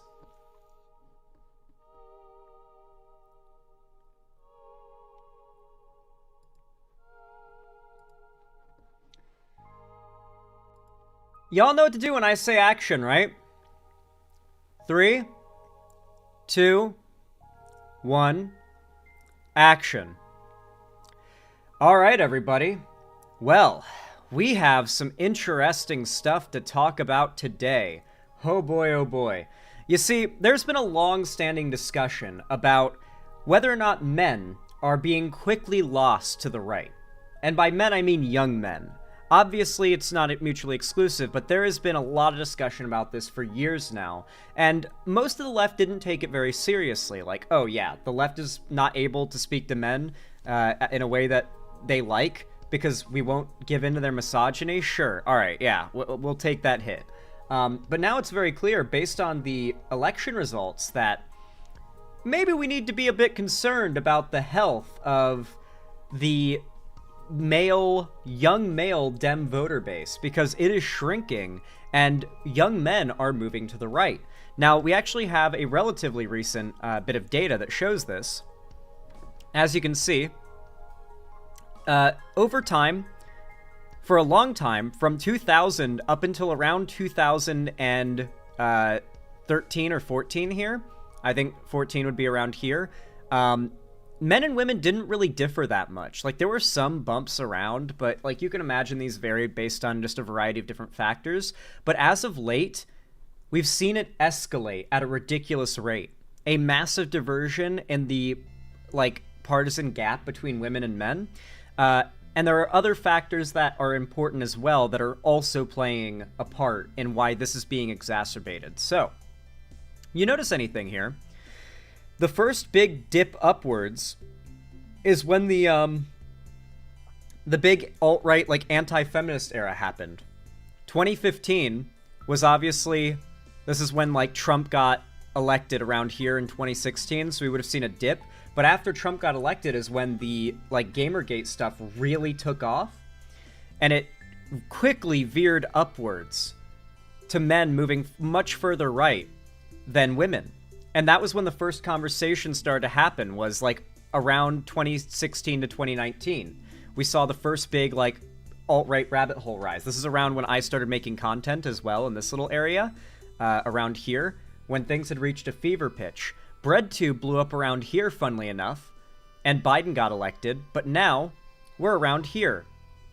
Things are closing a little bit, but man, men are on a trend to head further right. And I don't know. Things are getting rough, especially with these election results. But here's the thing. For a while, this has always just been a discussion that's been relatively, like, intangential. No one's ever really been able to say, oh, but are men really getting that much more conservative? Yeah, like, younger men, 18 to 25? And I think these election results really go to show that, yeah, they are. They actually are at a significant enough rate to win Trump the popular vote. Something that, even if Trump won, I didn't think that motherfucker would pull through with the popular vote. Not in a million goddamn years did I expect that. I was so far off, dude. So that said, there's a video here that I want to show you guys called How the Left Failed Young Men. I don't know if this video is going to be based or cringed. It actually seems like it'll probably be pretty cringe. Or not cringe, based, actually. It seems to be a pretty positive, introspective video about how the left lost a lot of support with young men and how it needs to be taken seriously now. No longer can we treat the incel movement, for example, with nothing but derision and laughing at them. Obviously, we need to do a lot of that, but we also need to recognize what's making incels and actually try to, like, give alternatives to what they are falling into, right? And a big part of that is ceding ground where it might not feel like we should. I think that a lot of young men getting pushed to the right has to do with inevitably having, you know how a lot of women nowadays go onto the, like, men are trash type shit, you know, like, kind of soft, like, rad femme type politics. A lot of that is, they're usually brought to that point by meeting shitty men. I don't feel like this is in any way, shape, or form a, like, controversial take, but, like, there are a lot of shitty men And when you see a woman who hates men, you usually assume, man, there's some asshole who fucked her over.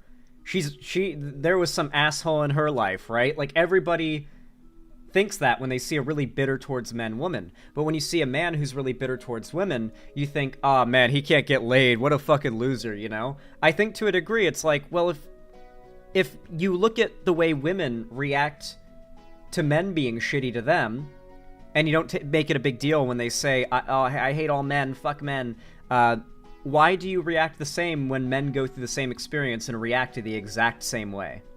If they're not engaging in overt violence on women, I don't think it's so necessary to be derisive and cruel to them. I think, in fact, we should try to be the ones reaching out to them and saying, hey, you know what? You should start working out, bro.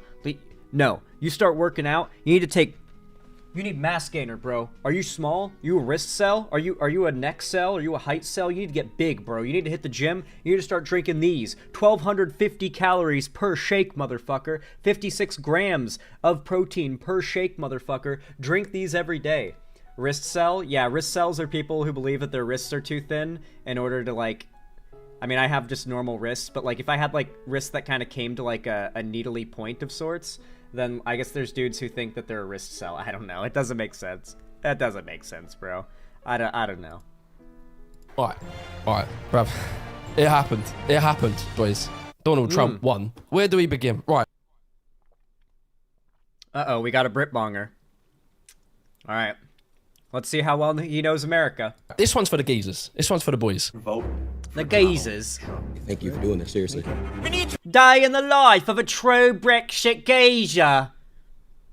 Sorry, I had to. He's got the exact same accent. Trump back, and we need him back. I want to thank the Nelt Boys, Aiden Ross, Theo Vaughn, Bustin' with the Boys, and last but not least, Joe Rogan.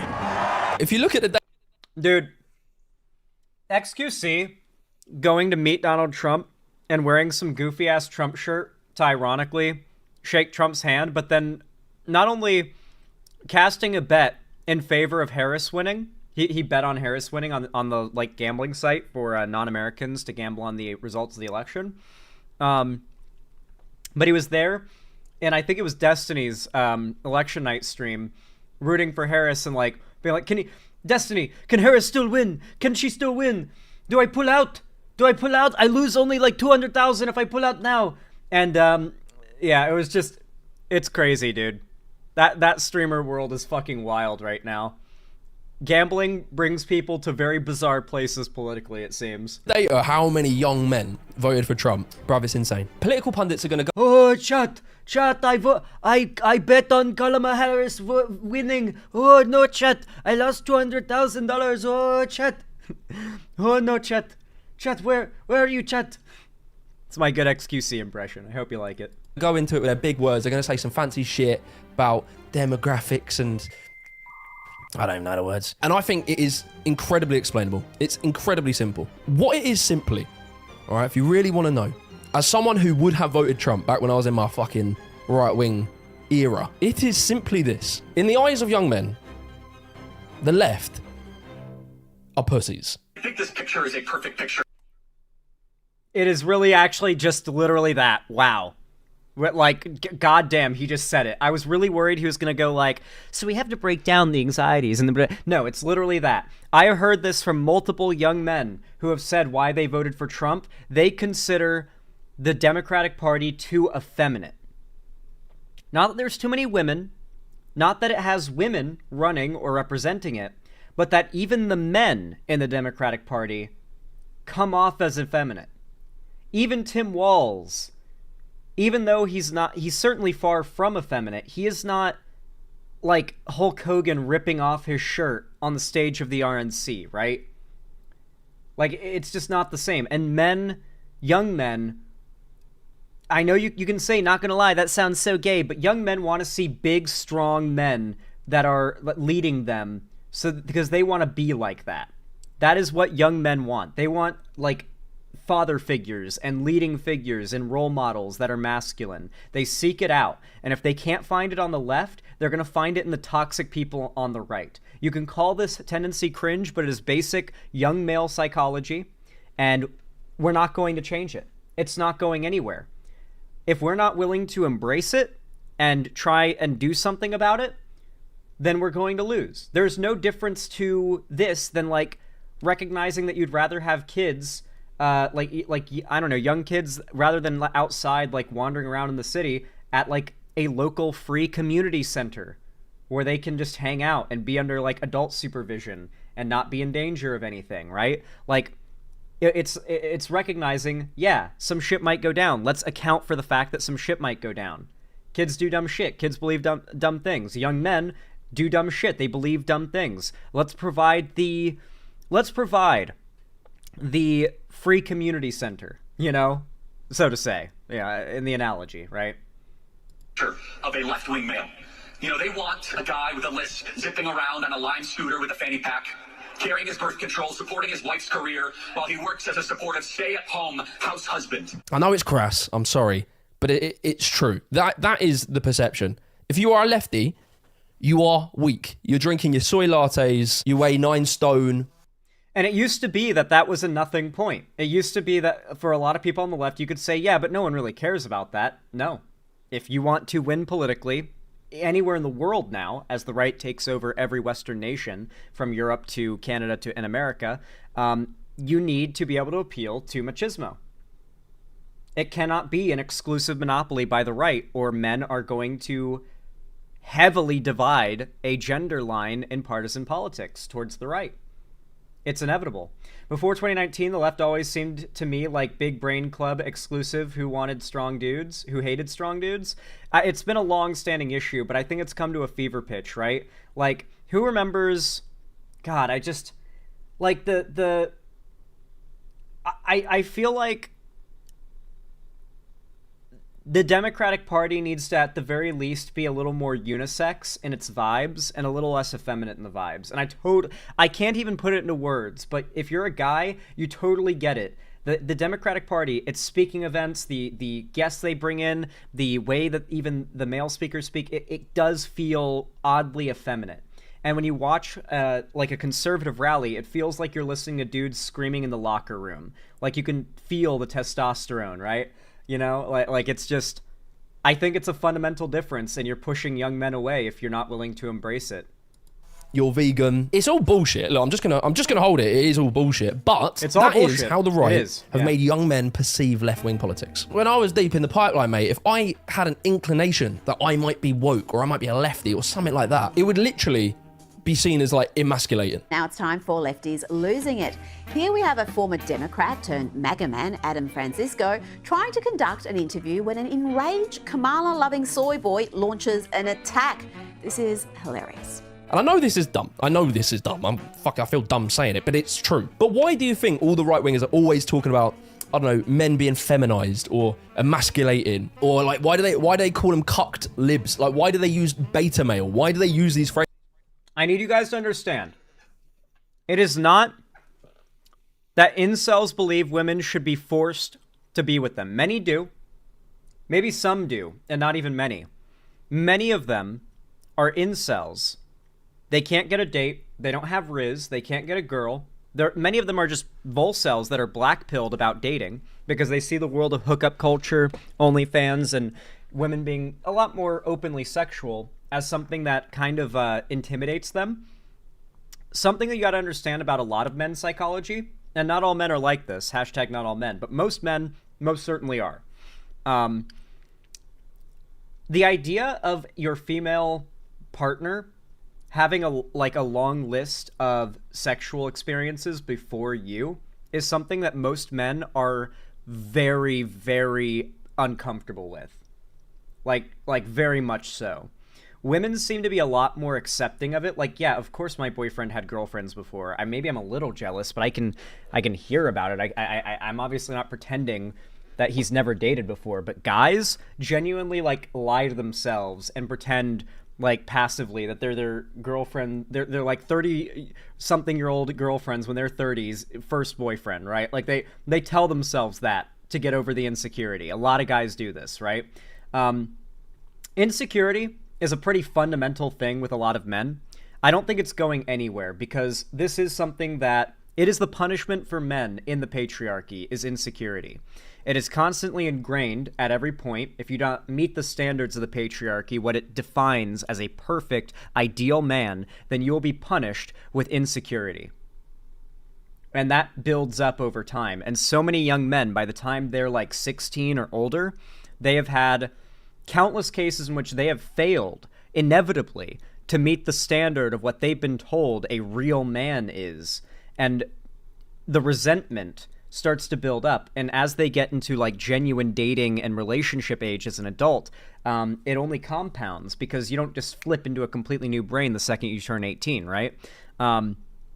So as young adults, these young men are in the state where they're already anxious about any potential partner having like a few past sex partners or whatever. But now they're seeing us enter a world where, in their eyes, it may not be true, but in their eyes, like, if you ask the average guy, I think they'd guess that like 10% of women in America have an OnlyFans account. I genuinely think that if you asked the average dude in America, what percentage of women in this country have an OnlyFans account, 18 to 25-year-old women, they would probably answer at least 10% most of the time. And that is not even close to an accurate number, I'm pretty sure, but they would still answer it because they have been convinced that whether it be casual sex work, as like a gig job, whether it be clothing and popular music, or just the general idea that women are, you know, kind of embracing their own sexuality as time goes by, these men see a cultural shift for women to, as a whole, make it a lot harder to find the type of woman that they won't feel insecure being with. It's why they want a virgin trad wife, and they aim so young. It's not that all of them are pedophiles, many are, but they also consider a woman who has been touched by another man tainted and spoiled, another man's property, right?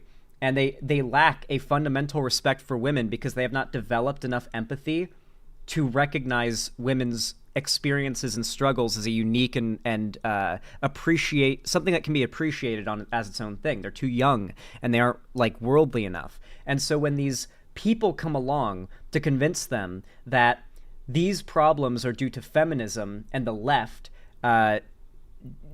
affecting and destroying the standards in our society, and that us men are suffering for it, it works on these young men. They don't know any better. There are so many areas in which fear also motivates them. I can't tell you how many guys I have met in my lifetime who are genuinely convinced that at some point they're going to have to deal with a woman levying false rape allegations at them for no reason. And that they're like prepared, like they're scared of it, but they're like, they think they're ready to prepare like evidence to prove themselves innocent if it happens. But they're that sure and that scared that it's going to happen. It's fear, it's anxiety, it's insecurity. Are men okay? On a basic level, no. Maxi Moon, I assume you're a woman based on the "are men okay" question, right? The patriarchy hurts women badly, and we talk a lot about how it hurts women. It hurts men a lot too. And so when you say "are men okay?" the answer is no. Because the patriarchy hurts men just as much as it hurts women. It just hurts men in a different way. It turns men into bitter, self-hating, miserable, lonely, and eventually, sometimes, if they don't stop themselves, pieces of shit. That is what the patriarchy does to men. And if you can escape it, if you can fight against it and recognize it, then you can change for the better. IDK sounds like they need to not be such pussies. Chubby-O, you can say that, but they voted for Trump. Countless minorities are about to lose their rights because they voted for Trump. You can say, well, maybe they shouldn't be such pussies, but like, we have to reach these people and convince them.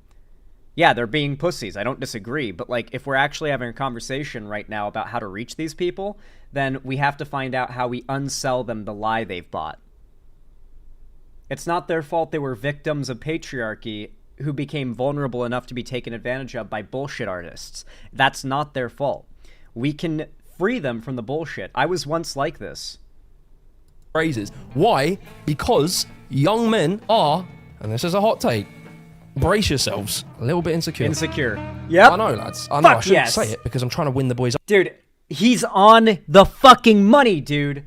Holy shit, he's on the money. Over, but just fucking bear with me, because I was there. When you're a young lad, right, you are trying to figure out who you are, what you want to be. And so you go on your journey, you know, you pack your bag, you jump on a camel, you travel to the desert, you climb up a mountain in search of answers. I've done this. In reality, you're on your phone having a shit on your lunch break, but, you know, it feels like you're on this sort of journey of discovery, right? So you're a young lad, right? So you look around, who do I want to be like? For me, I wanted to be like Tyler, the Creator. I loved the bro. Look at this young lad. What a cool dude. Look, with his skateboards and his hoodies and oh my God. Supreme. When I was a young lad, I did parkour, right? And this is a sport, I don't know if you've heard of it, but basically you go out, you jump on walls, and you're hanging with the bros doing that. And it's fucking sick. Does he know? Does he know that he may have parkoured with Karl Marx's grandson? For those of you guys that don't know, this goes crazy. Joseph Marx, Karl Marx's, I think, grandson or great-grandson, like very few generations removed, is like a very successful parkour artist. Particularly on Instagram, he's quite big. Joseph Marx on Instagram. He's a parkour guy.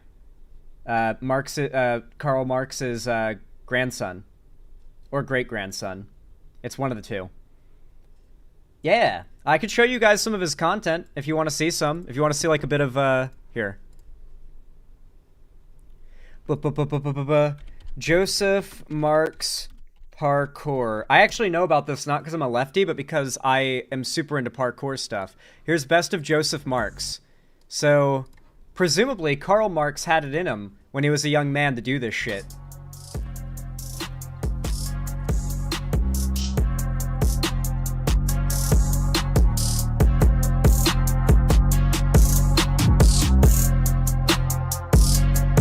What are his politics? Probably not cringe. He's probably like liberal or left-leaning a bit. I doubt he's like a super socialist.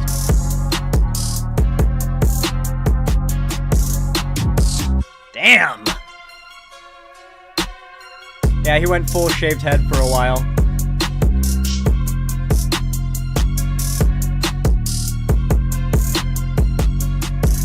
So yeah, I just thought that was a fun fact you guys might find interesting. That Karl Marx's, progeny are still around to this day because the parkour thing got brought up. Freerunners, we were all pretty useless. Most of us were like, you know, we'd have a part-time job at Tesco's while spending all our hours doing parkour, and really we were like the dropouts. A lot of us didn't go to uni, etc, etc. But then along comes Tyler, the Creator. Okay, now what about your lyrics? What about them? What are you saying in your lyrics? Nothing. Shit to piss old white people off like you. Is that right? He is exactly us. That right there was what the left was back in the day, and you guys, we need to become that again. We need to become that again. I make music to piss off old white people like you. That needs to be the kind of shit we're saying to conservative pundits. That was when the left was unstoppable. Why'd we stop being that? Why'd we stop doing things to piss off old crotchety white people? They get so mad. Their reactions make all the argument we need. Yeah, Tyler, the Creator's the GOAT. Yeah, love him. But yeah, that quote right there. I do it to piss off old white people like you. That's the energy we need to bring back to the left right now, immediately. But a skateboarder, he does the same thing. He films videos, he's making art, doing all this shit. But he is this incredibly successful, driven individual who achieved nothing that anyone in that world had ever done. And so this young Jimmy, he would look at Tyler and be like, fuck, I want to be like it. Look at how I was dressed, bruv. Look at this outfit. Tell me I didn't want to be Tyler, Creator, of course. And you know what this is called, right? You know what this is called? And it's funny because it'll piss off right-wingers. I'm sorry, lads. Please stick with me, please. This is called representation. Ooh, my friends. Put down your copy of The Guardian, my friends. Listen. He's cooking. We talk so much about the value of representation. Why does it stop mattering on the left when it comes to the type of masculine role models that men, young men, have always looked up to? Like, you can get a 6-year-old boy and put them in front of WWE and they're going to be like, yo, big dudes with muscles fighting, whoa! Because young men are naturally attracted to role models that are giant fucking muscle-bound motherfuckers who exude masculinity. We seek that out because we want to imitate it. Like, as young men, that is from a child age, that is what men are programmed to do. And so when that only exists on the right, we're kind of fucked. we're low-key kind of screwed. It's like a pretty big problem when more often than not, when I click on a lefty video, I end up seeing some like progressive dude, and I don't dislike them or anything, but I'm like, man, not great that you kind of match the exact phenotype of the soy boy that the right always talks about. I mean, you're all good, man, but it's not ideal. And I say this as me. I think I'm probably about like 3 points away from qualifying as soy boy, but the fact that I can do this saves me. So, yeah, I get Giga Chad privilege. Representation, right? Identity politics. It's a thing that the right originally really rallied against. They were like, why is every white character now black? Despite the right, kind of claiming they hate identity politics, they have enjoyed lots of its fruits. Simply put, representation. The reason people bang on about it and why it's everywhere and why people think that the white man is being replaced by black people in film, I mean, firstly, it's not. Relax. What is happening is that in the past, when you saw black guys in a film, typically, very often, a lot of people fall for this idea of replacement as well as a complete misnomer. People aren't being replaced. Movies and actors and games are not being replaced. New things exist. New people are brought in. What we're seeing is a broader growing of the entire coalition of things that they are considering going woke, and a large proportion of the new additions being non-straight, white, whatever. And they see that as replacement, when in reality there isn't any replacement. It even applies to the Great Replacement conspiracy theory, where they seem to think that when immigrants come into a country, they're replacing the people there, because they hear about like replacement numbers. But when that really refers to is whether or not like native citizens are having kids at the same rate that immigrants are. And no one's dying. No one's fucking getting culled off to make room for immigrants. It's just like, oh, I choose not to have kids. I also choose not to have kids. All right, let's not have kids together. And then there might be an immigrant couple who says, let's have kids. Sure, let's do it. And then they have kids. And everyone's happy because they made the choices they wanted to do. But the right sees this as some insane, like, the brown people are coming and they're replacing white people. They can't see it as just like people are coming and they're living their lives, and the people that were already here are living their lives. It's got to be, there has to be a narrative. There has to be something to be afraid of, right? There has to be a scapegoat. Often they played gangsters all the time. So many black actors were gangsters. It was just a common trope. And so like, if you're a young black lad and you're sort of watching films media like we all do, and you see a film and you see that every black guy is a gangster, that might create like a self-fulfilling prophecy in culture. That might tell you everyone that looks and acts and dresses like me, then I'd say that has far less of an effect as, like, where you grow up. Your zip code really probably is the biggest deciding factor. Like, let's be real. Yeah, it's the zip code, not, like, movies and stuff. But it is still quite valuable because, obviously, young black people in America shouldn't have to watch every single character in every movie that is black be a criminal. I think it's fair to say that that's pretty underrepresentative of, all the black people in America who do not commit crime and just live normal lives, right? And so the representation matters. But he's kind of off the money here, but his overall point is correct. I'm nitpicking to a degree. Never the main character good guy, nah, they're always the gangster, selling the drugs, getting killed in the film. So like the point of representation, it's demoralizing. Yeah, they overdo it sometimes. Does every single advert need to be a multicultural couple with the lady wheelchair? Is to show people like you doing aspirational things. Tyler, the creator.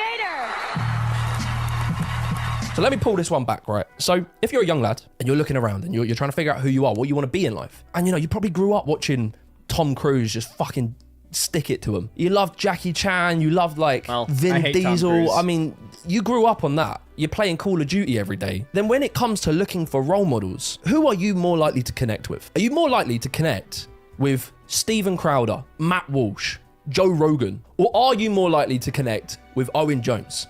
Now look, I'm really sorry. I'm not trying to fucking throw Owen Jones under the bus. I love Owen Jones. He does some very good stuff. But Owen Jones is an important example because he appeals to a different type of person. He appeals to more middle-class academic type of person. And this is the thing, right? So where we see the pro-Trump side, it tends to be young working-class men and also not like graduates, not with degrees. The academic young people, uneducated they tend to be men. more left-wing. And that is a separate topic. We can get into why that is. They are a different type of person.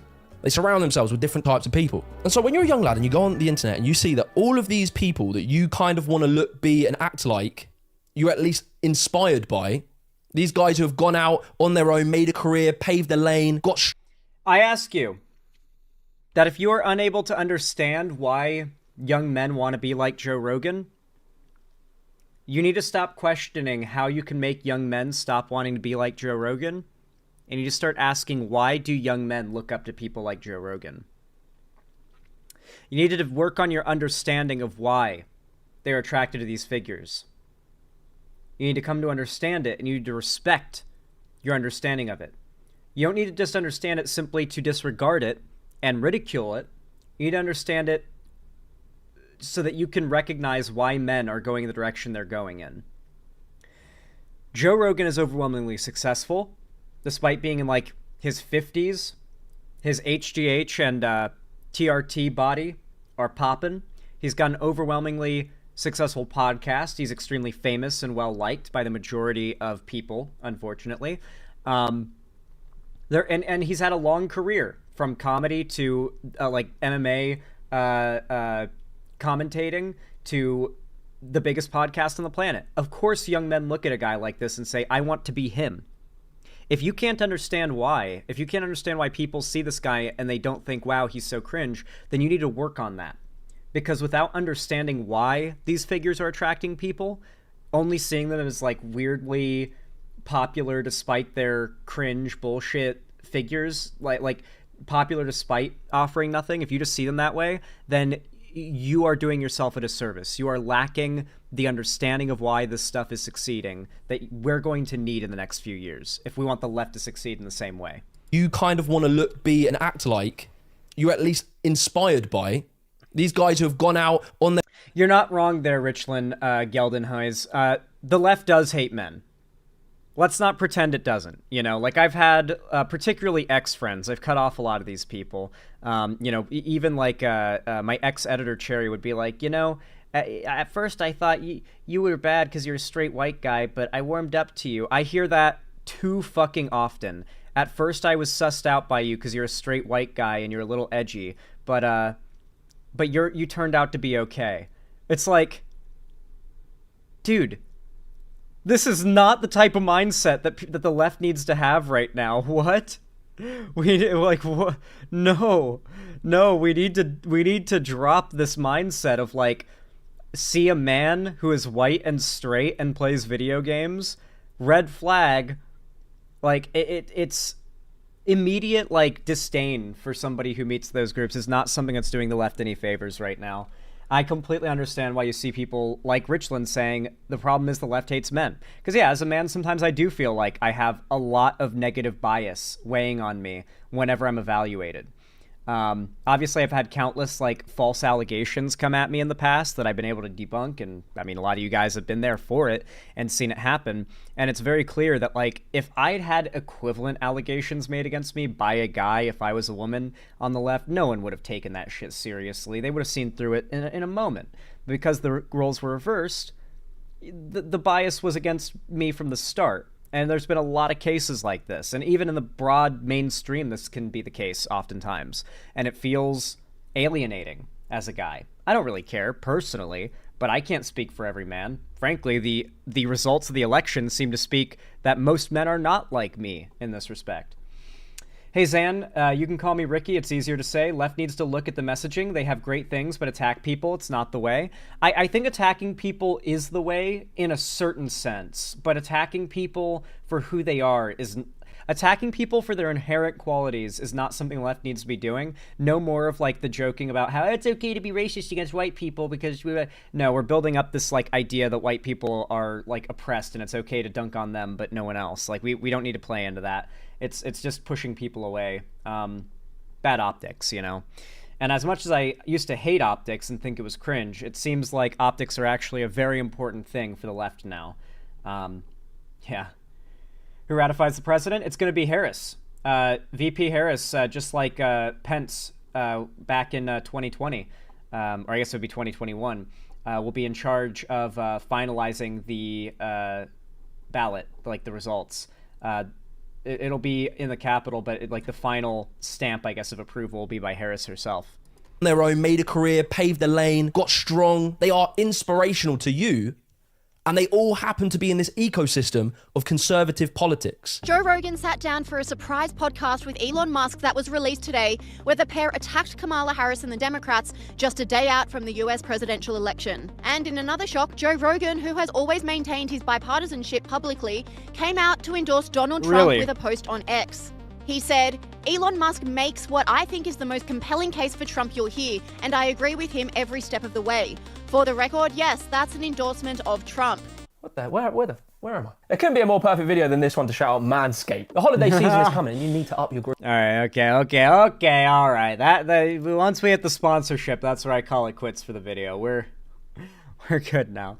No, but I really do think this video made some fantastic points. I'm going to drop it a like and a subscribe, just like you should for my video and this original one, which hopefully my editor will include in the description. But if he doesn't, just comment that he forgot to include the original video, and I'll pin it in the comments after it goes up. So just make sure I know. Disliking, unsubscribing, no! Anyway, if you enjoyed this segment, if you found it entertaining, educational, or informative, then please consider dropping a like. Every single thumbs up, whether it be on my live stream right now or on my videos after the fact, or like casting a blue ballot for YouTube to push my content in the algorithm and get it in front of more eyes, which is what we really need right now on the left. We gotta counter this like right-wing media empire that they've made. It's unbelievable. We have to be grinding pedal to the metal. So hit that like button, comment down below on this video if you haven't already. It seriously helps when boosting the videos in the channel and the algorithm. On top of that, consider subscribing and ring the bell icon to turn on all notifications so YouTube tells you when I go live or upload a new video, because if you don't, they won't. And follow my social medias linked down below as well if you want to see more stuff from me, including, of course, my fan Discord, which is totally free to join through the link down below in the description. I actually host gaming events, call-in streams, and watch parties, or watch parties, every Friday in my Discord server, so I hope to see you guys there, and I announce all my new uploads and streams there. So even if YouTube fucks up, you'll still get a notification. With that said, I really do appreciate your support, and if you want to support me even further and you can afford it and you feel like it, consider donating, subscribing, or gifting a sub on my website, xanderhall.com/live, or support me through YouTube, Twitch, Streamlabs, StreamElements, Patreon, or buying merch to the Streamlabs link down below. Though regardless of how you support me, even if you're not helping me keep the lights on and a roof above my head, and you're just watching the stream and lurking, I really appreciate it. You are so kind, and I hope to see you again. Have a good one. How'd you guys like that segment? I feel like it came out real good. How'd you guys like it? Alrighty. Good seg? Hell yeah. I'm glad you guys like.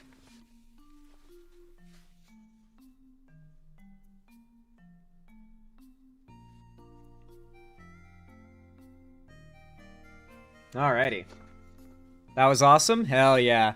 Hey chat, I'm curious. What is everybody drinking today? Obviously, I've got my water, but I've also got my Mass Gainer milkshake. I'm curious, what are you all having as your beverage of choice?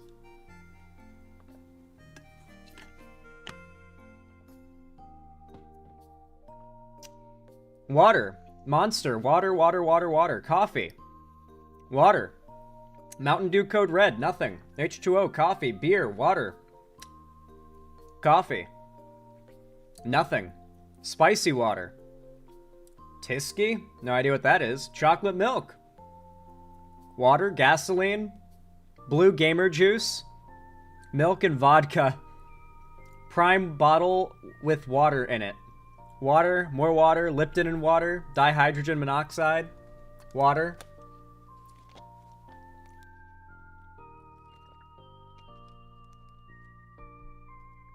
Ice water to help with the bong rips. Drink the bong water, Small Slab. You should do it. Everyone loves the bong water. Highly recommended drinking the bong water. Everyone loves it. By the way, if you're watching on YouTube chat right now, I will remind you that if you click on that little white bubble there at the top of the chat, on the top right of your screen, of the YouTube chat, you'll see that you can click it, and it'll say, please like and sub, and come watch on my website. You can actually make an account on my site, and you can talk in my website chat, which is the chat you see on screen here, and the chat that I read far more. So if you're wondering why your messages haven't appeared on screen, or you're wondering why I don't read your messages as much, it's because you're in YouTube chat, and that is probably less likely to be seen, but if you hop over to the website and make an account here, that is highly recommended. Plus, your chat messages get eternalized forever in the segments when they go up on YouTube, because you'll have your little name, like, scrolling by. You'll be able to point and be like, that's me! Bong rips for Jesus. Every time I try to sign up to the site, it says error. If you have any errors making an account or logging into the site, there's actually a support email at the bottom of the website page. You can go to that and send an email, and it should get fixed up real fast for you. Just send a slightly detailed description of your problem, and should be able to get it all worked out. We actually have a support email. Okay, best drink, though, 50% concentrate solution of methanol and warm water. I hope you love it, Billy Barnes. I hope you love it. Oh yeah, sign up with your Google account, is what people in chat recommend. Apparently that's the most reliable way. Weird, Emily the Skull Dog. Alright. Let me bring up the next segment real fast.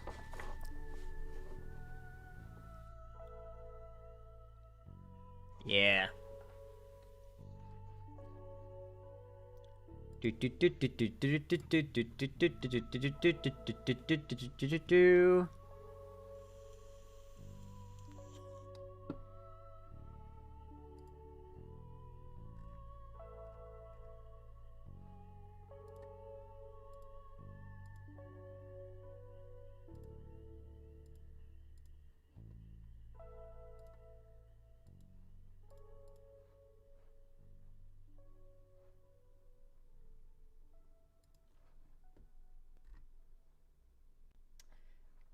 Tomorrow, Zan, what are you excited for?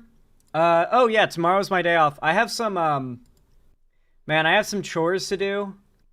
Oh yeah, new From, too. I'm gonna be watching the new From. Gonna be watching the new Arcane episodes. Yeah, it's gonna be a neat day. Got some cool stuff ahead of me tomorrow. Yeah, pretty excited, pretty hyped. 1 second, chat.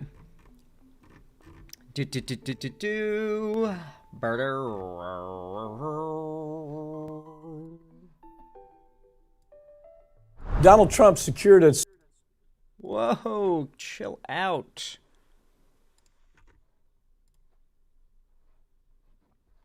All right.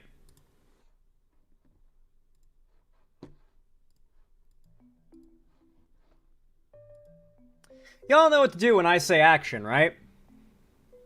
3, 2, 1, action.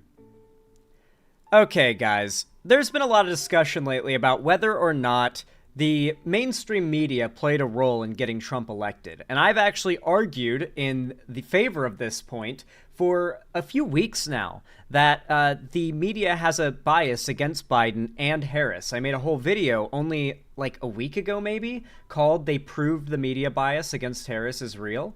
So I actually am not surprised that this video and many others like it have been hitting the airwaves, for lack of a better term, in recent days. Because this has been a massive failure of the mainstream media to educate the American voters on the reality of the presidency. When Biden took office, basically every mainstream media outlet saw like a 60+% drop in viewership and subscriptions and support. It was like a giant drop. Biden was just a return to normalcy that everybody wanted, and it was a time where people felt safe to just dip out of politics, particularly if they were left-leaning.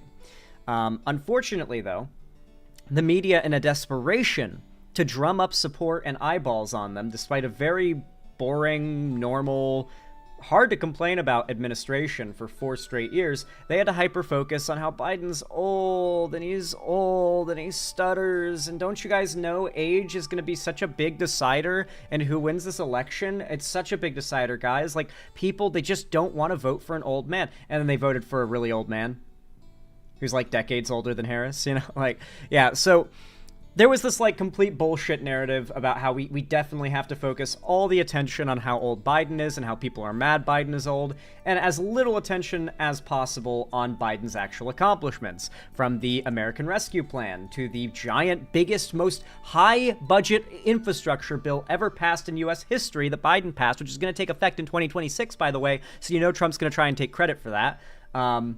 No attention given to these things. No attention given to the fact that Biden capped insulin at $35 per vial for seniors in his first term. If he had gotten, well, assuming he'd gotten a second, it would have been his first term. No one gave him any attention for the fact that he had given unprecedented levels of funding to veteran organizations to provide them with health care and long-term support financially. No one cared about him expanding and strengthening the Affordable Care Act. No one cared about these things. No one heard about these things because the media failed to tell the American people, because it wasn't profitable for them to be pleased with the current administration. It never is, and the media always has a bias in this respect, and they failed us.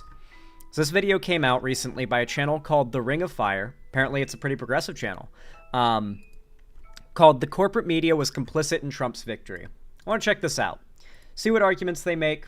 I'm wondering if there's any here that I disagree with, but I'm probably going to agree with most of it. And I feel like this is the point where we realize, man, not only is it like a fuck the mainstream left-leaning quote-unquote media that like has arguably gotten Trump elected twice, but also we need to start migrating ourselves into supporting independent media like the right has been doing. It's clearly far more successful, and clearly it's not going to lead to more issues like this. Donald Trump secured a second term in office, becoming the second president to win, lose, and then win a presidential race. He's also going to be the oldest person ever sworn in as president, which could create a lot of problems.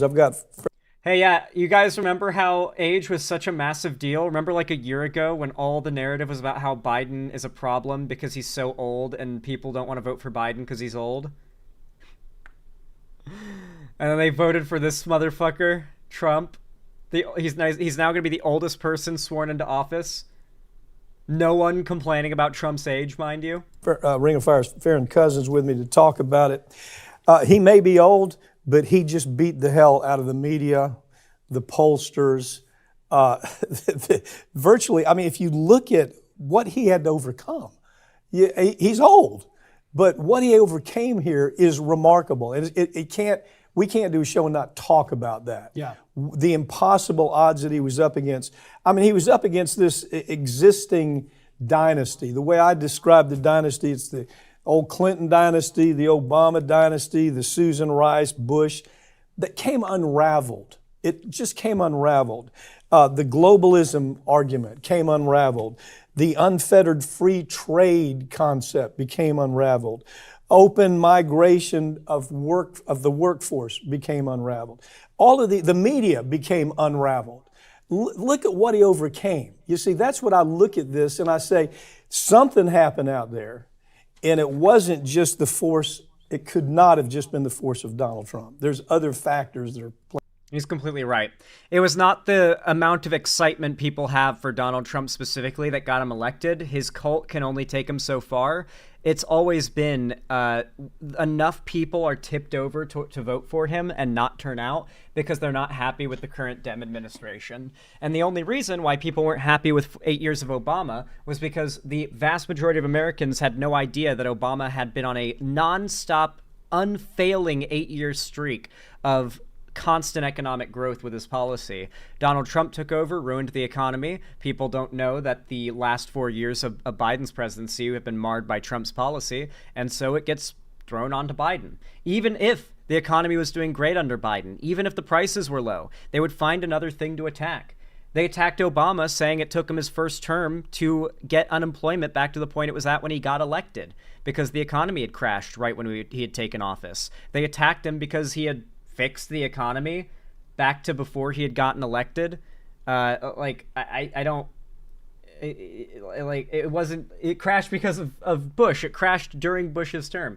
Anyway, though, it's always delayed. The damage has always been delayed, but with how bad Trump plans to destroy the economy, the delay issue doesn't seem like it's going to be as big of a factor this time around. I think people are going to feel it hard in large numbers immediately. Apparently, according to Trump, day one. Playing in your, I guess that's yeah, absolutely. Some already are. Look, because we saw it with the Senate.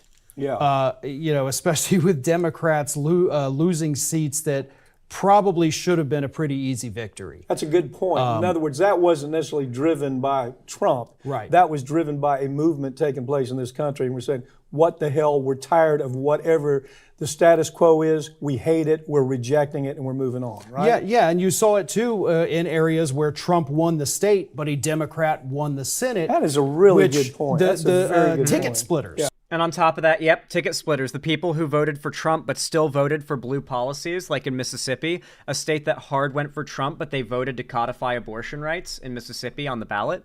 So it wasn't just that everyone voted Trump, even if they voted blue down ballot the rest of the way. It's a really bizarre outcome. Yeah. And we had talked about that. The ticket splitters were essentially going to decide the election, and they did. And there is no other way to slice it. Democrats got clobbered in the Senate and in the presidential race. The blue wall, right? Pennsylvania, Michigan. We lost the House too today. It's confirmed. We lost the House. In Wisconsin. All she had to do was get those 3 states, and all through the night on Twitter, the super, super smart people kept telling us, stop freaking out. We still got to count the blue areas. And he made inroads with every group of voters, with the exception of white, older men and women. Every other group he made massive inroads with, or to put it another way, Democrats lost support basically across the board. Absolutely. Every group that they used to be able to. It's not that low turnout happened. The Dems lost voters to Trump in every demographic. Every minority demographic. Count on was a no-show. Including union members. Union, Hispanic, African Americans, no-show. Women, they thought they had women just absolutely tied down.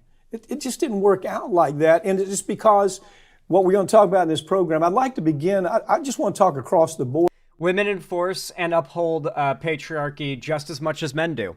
Is the fact of it. I think that's like from a feminist theory perspective, that is the reality of it. Women are not a monolithic force of feminism and equality for women.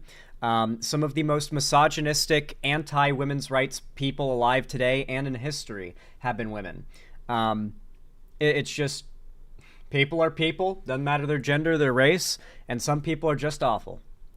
And there are a lot of awful women out there who voted against their own best interest and the best interest of all other women. You cannot rely on an overwhelming majority of women voting in their best interest, because you need a pretty significant minority of women, at least, to uphold the patriarchy for it to exist at all. Without the support of women, the patriarchy falls apart. It may sound crazy to you, but it's true. Women give the patriarchy all the credibility that men see in it. I know it sounds crazy, but it's true. I can elaborate on the take if you guys are confused. And then focus a little bit more on each part of it. Yeah. This cacophony that was coming from media, the media has got to look at themselves today. And they've got to say, there's a new road out there. The road to the White House is not through 60 Minutes. It's not through MSNBC. It's not through any of the talk shows. It's not through anything we're saying as the media. It's through podcasts and YouTube videos and streams. Just like how the right took over, the left has to do the same. And that means that it's gone from being like, hey guys, support my stream because I would appreciate it and it would help a lot, to, hey guys, support my stream not just because I would appreciate it and it would help a lot, but because we gotta fucking grow to counter what the right has got going on, Hit that like button with love for me and spite for the right. ABC got it wrong, CBS, NBC got it wrong. All of them got it wrong. And there's a reason for that. There's a great analysis I saw this morning. The analysis was that they're in a bubble. Okay, you've got corporate media bubble. They talk about this, and then these folks talk about the same thing. Whatever the talking point of the day is what's perpetuated in these. It's so bizarre how coordinated they are. Ever since 2016, it's gotten clear that like somewhere somehow all these right-wing figures, or at least the biggest ones, have some group chat somewhere where some like figure or something, maybe Russia, I don't know, just tells them this is the list of things that you're all going to talk about nonstop for the next 48 hours. It's insane. Numbnuts, these elite numbnuts who believe that they're having an impact on election, all they're doing is talking to themselves. And the rest of the country said, hell no. The number I saw this morning was less than 30% of the American public have any faith in the dictates of corporate media right now. Yeah. This makes it worse. And one of the things that he did, and Harris did a few, but definitely not as many, Donald Trump was going on podcasts. He was going on podcasts. RFK Jr. almost certainly went insane because his brain has been eaten partially by a literal parasitic worm. I've never heard of. And we're in this business. We know a lot. We know basically everybody in this business who does what we do, yeah. And the Democrats seem to ignore that. You know, I was on the Young Turks on election night doing some coverage with them, and I asked Jank, I said, look, did Harris's people reach out to you? Did she come to LA and sit down and do an interview with the largest progressive media group in the country? He's like, no. And he said, well, obviously she wouldn't be able to handle it if she tried, but they didn't. I said, see, that's the problem. Yeah. They want to think that. Well, that's the problem, actually, but not. So I saw that a few people have been calling this out. Destiny, notably, is that the DNC needs to drop all backing of figures that won't support their candidate. And I completely agree. The left needs to absolutely go ham on anybody who tries to draw doubt about supporting the candidate who is not the fascist Republican. The fact that Hassan was ever invited to the DNC is a disgrace and should never, ever be done again.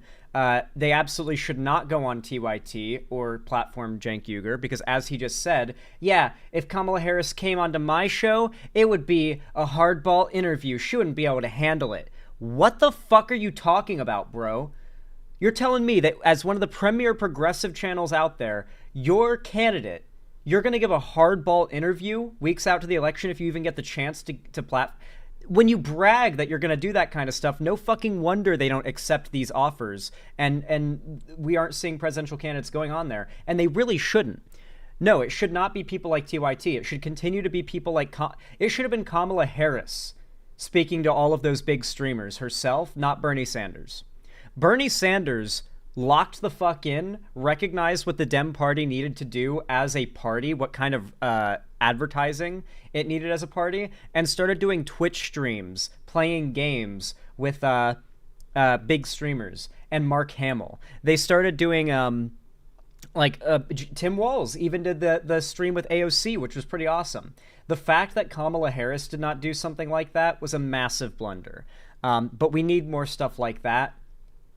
Absolutely no giving the time of day to progressives or progressive outlets that nitpick and rip and tear at whatever progressive candidate we need to win right now.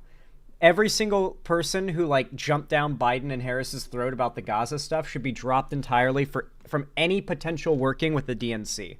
I do believe that. Anyone who is drumming up a big hubbub about how Biden or Harris aren't doing well enough with the Gaza issue should absolutely never get the opportunity to work with the Dems or the DNC. They should be blacklisted. Absolutely. That, okay, well, everybody watches MSNBC. Yeah. Gaza is why they lost Michigan. Yeah, well, the Palestinians in Michigan voted for Trump. And they didn't, maybe it was because they considered Harris too pro-Israel, but you do realize that Trump told Netanyahu not to take any peace agreement from Biden, right? There's nothing that could have been done. There's nothing that could have been done. It was literally just sabotage. To complain about the current administration not doing enough for Gaza was just sabotage. You did nothing but help get us here. I hope you know that. I warned you the entire time. Trump has promised to finish the job. Get ready to watch it happen. You made this happen. You doomed them. No. All right, Truth the Troll. Get trolled. Everybody watches What's the CNN. truth on that? I love when you analyze this. That bubble, Joe Scarborough in the morning talking to Joy Reid at night, and Joy Reid talking to Rachel Maddow, and they think that it's significant they think they're having an impact on the American electorate. The numbers are staggeringly low, right? Right, yeah, it's when you break down each individual channel, including Fox News, Fox News on a very good night is going to reach 1% of the U.S. population. Yeah. And that is more than any other cable news. So everybody else on a good night or good day altogether is less than... The internet and internet figures reach far more people than the mainstream media does at this point, especially in the realm of politics. It's not even a debate anymore about how badly, like, we need left-wing content creators such as myself. Like, as my channel grows, I plan to reinvest as much as I can into making it better so it can grow more and reach more people, and eventually building it beyond myself. My goal has always been to turn my channel and my platform into a content network where I can bring in other aspiring content creators and make, like, a creator group of sorts. That's always been my goal. To expand well beyond myself being the main focus of everything. And that should be everybody's goal who wants to make their platform into something that can influence people. But unfortunately, the most successful figure we've got on the left right now is Hassan, who's too much of an egomaniac to invest any money whatsoever in expanding his platform beyond himself. The closest he's ever gotten to that was Leftovers podcast, which fell apart entirely.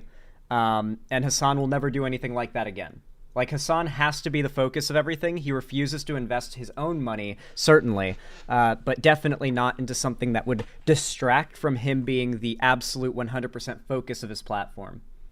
Than 1% of the population. We actually, when we had talked about CNN, our daily views on our YouTube channel were higher than the daily ratings for CNN. Yeah. And when you look at all these other podcasts that are, you know, even way higher views than what we get, that is where a majority of people are now. Dude, I wish I was getting fair and balanced numbers, bro. Oh my god, if my channel was hitting numbers like that, we would be cooking.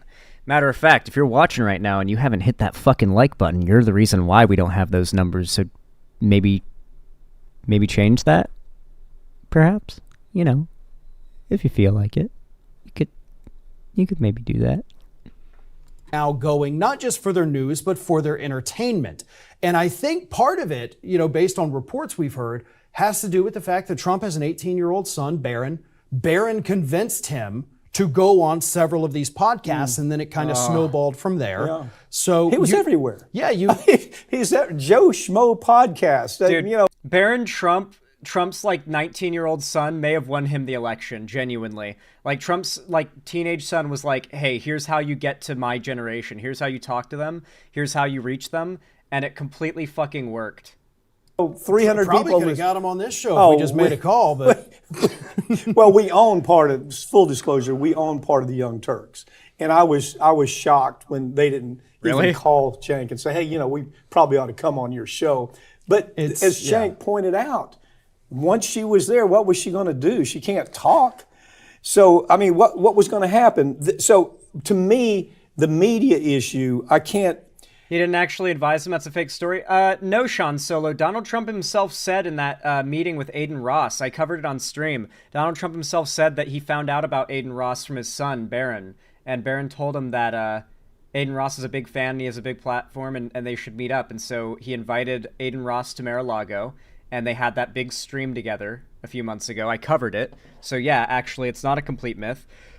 Barron Trump did in fact tell Trump to go on Joe Rogan. And in fact, Trump said himself he found out about Aiden Ross from his son, Barron. If the media were relevant, now here's the bottom line, I think tells this story. If they were relevant, Trump would have lost in a landslide. Yeah. Right? Every day, he's a lunatic, he's a Nazi, he's a crook, he's a racist, he's a bigot, he's a dictator, he needs to be assassinated, he's a threat. No, this is what I have a problem with when it comes to the current online left media. You've got like TYT and people like this that I guarantee you these channels have been shitting on Biden and his administration the whole time that it was going on. Let's see. What is... Let's search Biden.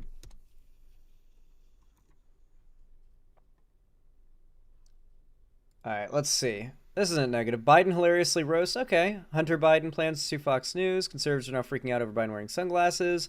Biden plans to bring up Hunter. Okay, you know what? Okay, never mind. No, this channel doesn't really seem to be one that was like constantly going, oh, Joe Biden is the Hillary Clinton of the 2020 election.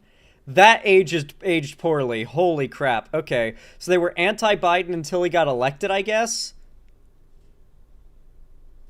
Okay. Yeah, not horrible, but man, they were off in 2020. Probably but in a good way. Oh, Jesus. Anyway, yeah, I genuinely think we have to really push for pragmatism on the left when it comes to our big pundits and figures, okay? TYT and a lot of its associates are not, they're not in, like, media groups that are doing anything other than encouraging people that were already likely to vote for Harris to be less happy about voting for, well, whatever Dem, Harris, Biden, whatever it may be, right? If we're trying to reach people and convince them to not only be more progressive, but to also bear that out in a vote, we need to encourage other content creators to grow. Hell, I'd rather Vosh have like a million subscribers than TYT have a million subscribers. Because even with Vosh's cringe posting about Biden and stuff, it was like, at the very least, he's not fully anti-electoral, you know? He's generally in favor of his fans voting. So it's like, even just for the sake of the left, all personal grievances aside, and serious problems I have with him aside, like, I just prefer that, because I know that the people in that audience would be more likely to actually go out and vote for whatever Dem we need to get elected, right? Anyway, I do hope that you enjoyed this video. If you did, please consider leaving a like. Every single thumbs up is like a blue ballot you cast to make YouTube push my content in the algorithm, which I really do appreciate. It means so much to me. And of course, you can comment as well to boost the effect of the like, and it forces the YouTube algorithm to push my stuff out to new eyes, which I really appreciate. And on top of that, you can subscribe and ring the bell icon to turn on all notifications that YouTube tells you when I go live or turn on or upload a new video, because otherwise they will not tell you, trust me. You can also follow my social medias linked down below if you want to see more from me, including joining my fan Discord, which is totally free to join through the link down below. It's also the main hub of my fan base and community, and every Friday I host a game event, a call-in stream, or a watch party too. I also announce all my new uploads and streams there, so even if YouTube fucks up, you'll at least get a notification there. So you can always rely on that. On top of that, of course, if you want to support me directly, help me keep the lights on, a roof above my head here at the Xander Hall studio, then consider donating, subscribing, or gifting a sub on my website, xanderhall.com/live, or support me financially through YouTube, Twitch, Streamlabs, Stream Elements, Patreon, or supporting me directly by buying merch through the Streamlabs link down below as well, as I do have merch. Regardless of how you support me, though, even if you're just lurking and watching the stream without clicking that like button, I do appreciate you being here nonetheless, and as always, have a good one. I hope to see you again. How do you guys like that segment? I feel like it came out super good.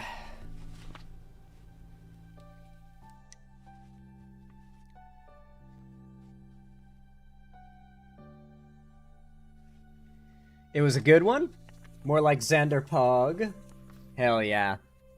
God, you guys have been so supportive ever since the election results came out. I mean, it's such a silver lining, I suppose, to a massive dark thunderstorm, but seeing so many of you guys coming out and clearly being more politically activated and engaged, that is at least a bright side to all of this. And I do think we could potentially see a left-wing media sphere grow on YouTube that can last. On the internet in general, not just YouTube, but something that can last and have an impact on future elections for the better.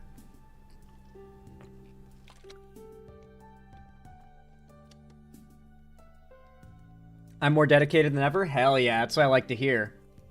That is what I like to hear. Alright guys, really quick, I need to use the best room. I need to use the restroom really fast. Unfortunately, I am still a slave to my bodily needs, such as emptying my bladder. So I'll be back in just a moment, but I've still got a couple more topics for us to cover today, and then after that, once we finished up our topics, I've got some more Subnautica for us to play. We're gonna be diving on into a beautiful alien ocean world. I hope y'all are excited. I'll be right back. Don't go anywhere. I'll BRB. Stay tuned.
This shit ain't nothing to me, man.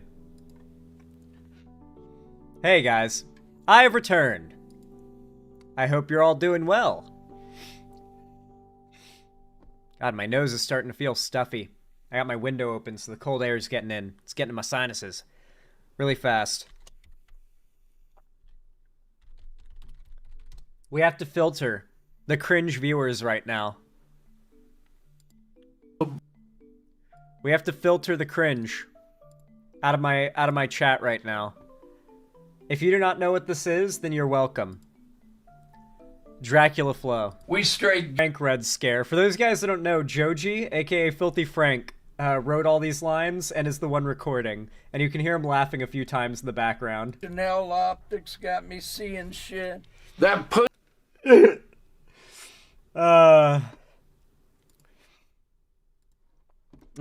I love Dracula Flow so much. Thank God for Filthy Frank. He blesses us. Once in a generation, he returns and he blesses us. I'm in the K-hole.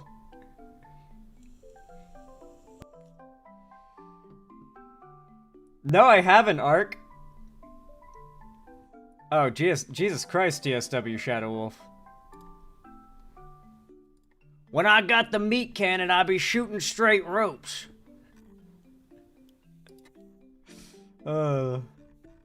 Alright. Let's go. Let's go. Alright, we are currently in the mid. No! Okay.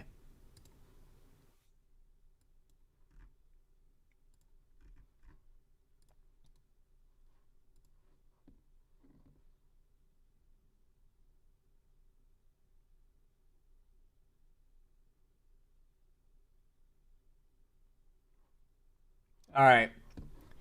Okie dokie. Y'all know what to do when I say action, right? 3, 2, 1, action. Alright, everybody. Listen, I know we're all feeling sad about Trump winning. I get it. I understand. It sucks. This is a bad situation. But I need you to understand that the majority of people who voted for Trump did so fully knowing that this election was one in which women's rights to bodily autonomy was truly on the line, as well as the rights of countless other marginalized groups. And yet they voted for Trump anyway under the false assumption that Donald Trump was going to create a dream economy, that he would line their own pockets. Because of their own ignorance and their greed, they have cast a ballot that will doom them all.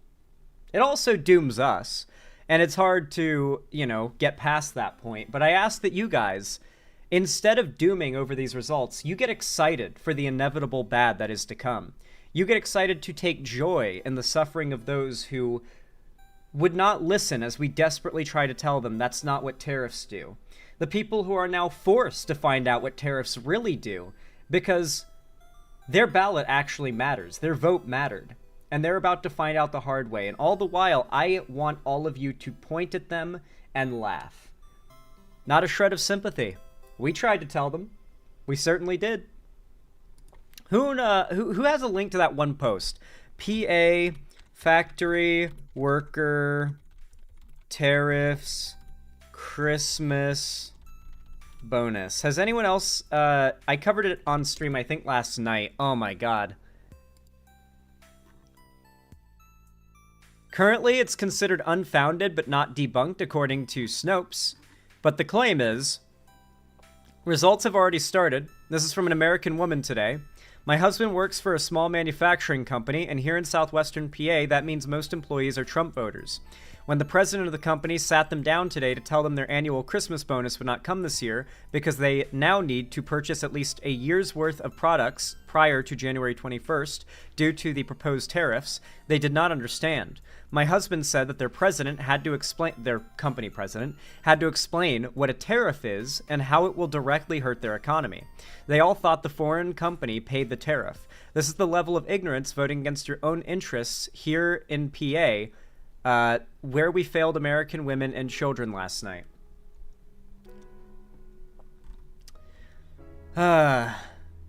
It's apparently a comment made in response to a YouTube video about the election results. So it might not be true, but man, the detail in it, bro, it sounds true. What's this? Oh, oh yeah, I saw this too.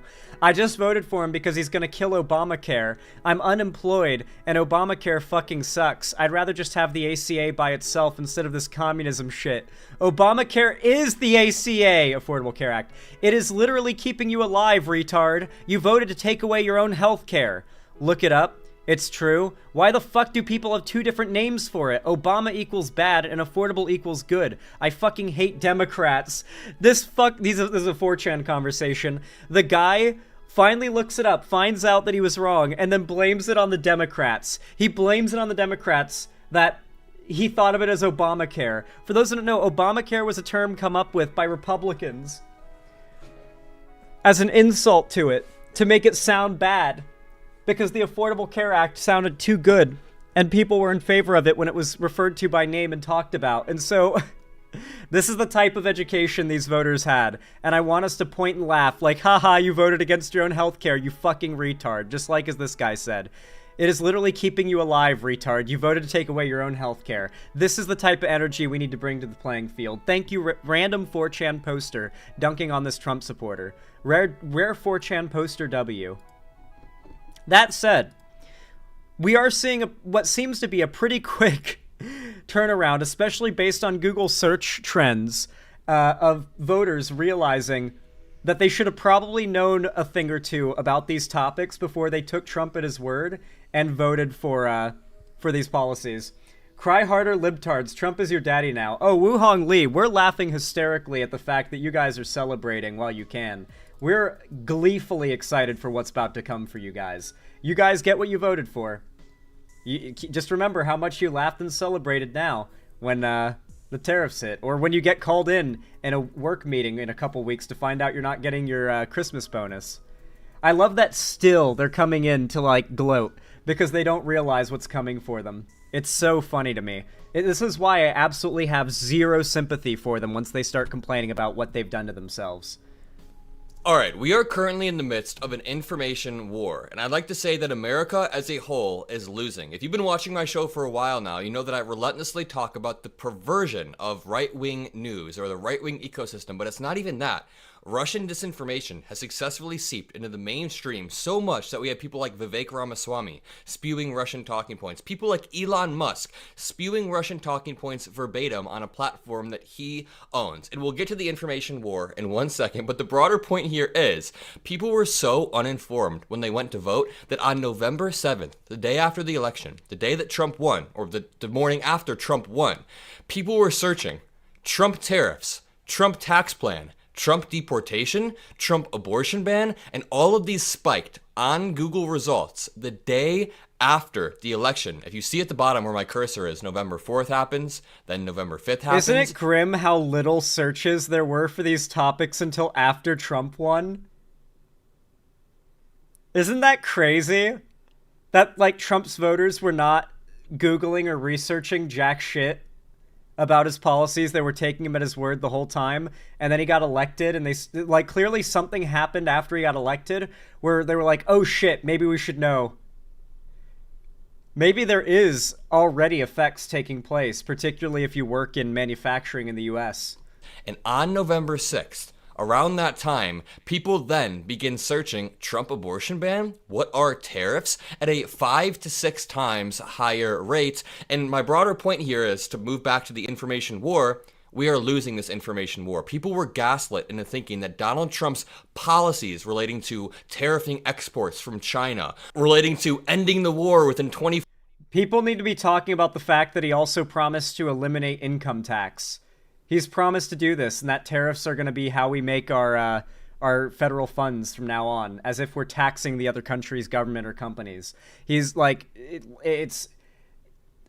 people need to talk about that too. His fucking tax policy is batshit. Like, literally, we're going to be, I think it's $3 trillion in deficit within 10 years is the estimation of economic experts currently, if he follows through on his tax policy plans. 24 hours of becoming the president-elect, which it's been more than 24 hours, not a single war has been ended. Trump is not going to be able to end these wars with a stroke of a pen.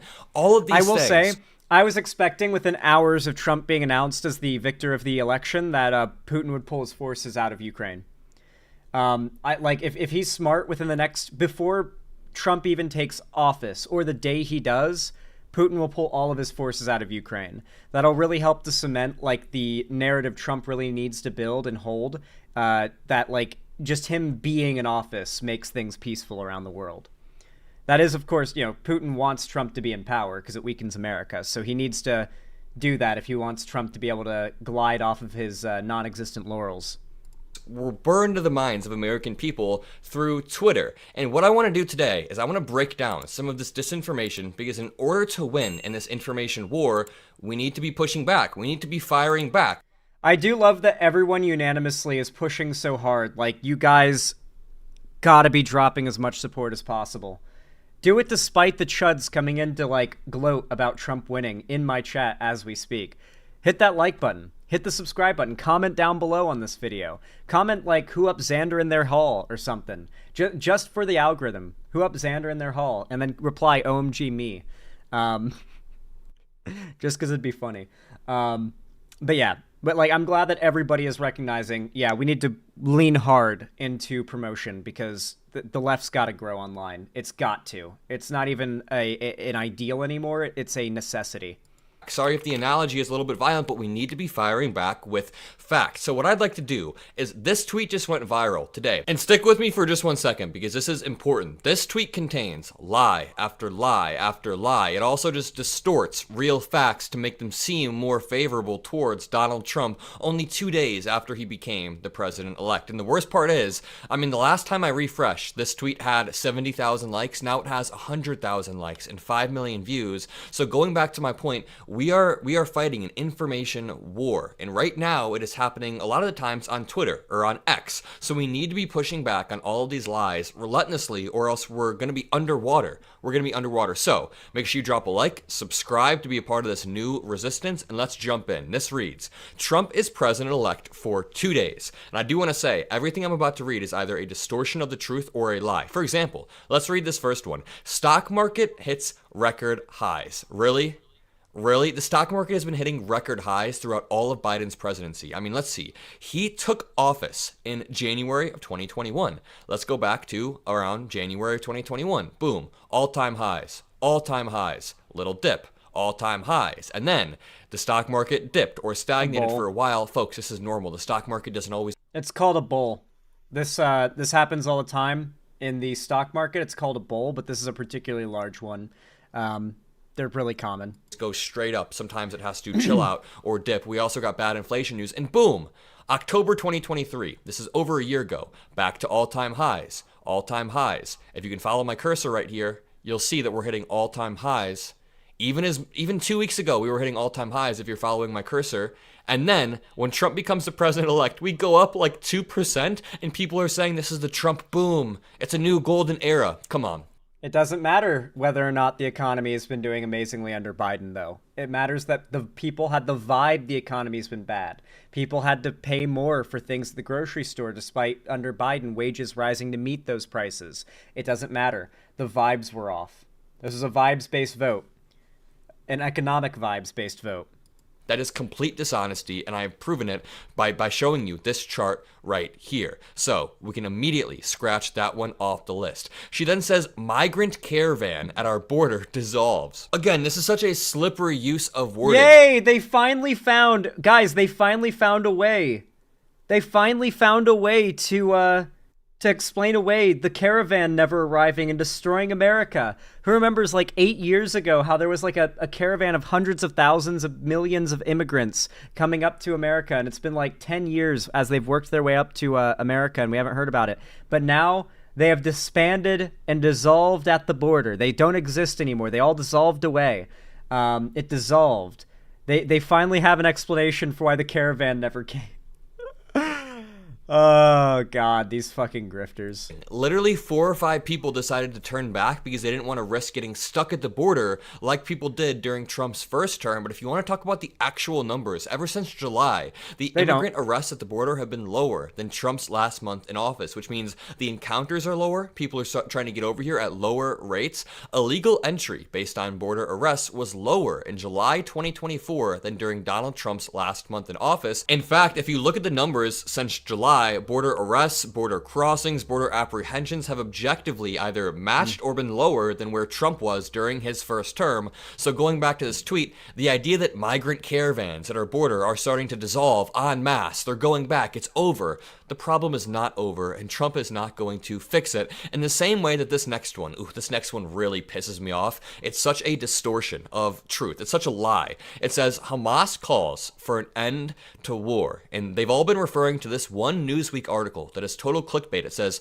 Hamas calls for immediate end to war after Trump election win. But the thing is, Hamas has been calling for an end to the war every single week since the war started. It is a strategic way to make it seem like Trump is taking a win. Let me read this. Quote, "The election of Trump as the 47th president is a private matter for Americans," said the Hamas political bureau. They then said, Palestinians look forward to an immediate cessation of the aggression. They say that every single week. They then say, and we look for assistance in achieving the legitimate rights of freedom, independence, and the establishment of their independent, self-sovereign state with Jerusalem as its capital. That is what Hamas said. Now, just remove your biases about the war. We're not talking about who's actually right in the war. Trump, in zero reality, is Trump going to grant Palestine a sovereign state with Jerusalem? Well, Trump's gonna finish the job. Palestinians are done now, guys. They're cooked. They're like so cooked, dude. Like start opening up like your like spare rooms, all right, and start seeing if you can like smuggle like Palestinian refugees into the country or something. Like, good lord, it's Jover, guys. Like y'all motherfuckers in Dearborn, Michigan should have gotten out and voted for Harris.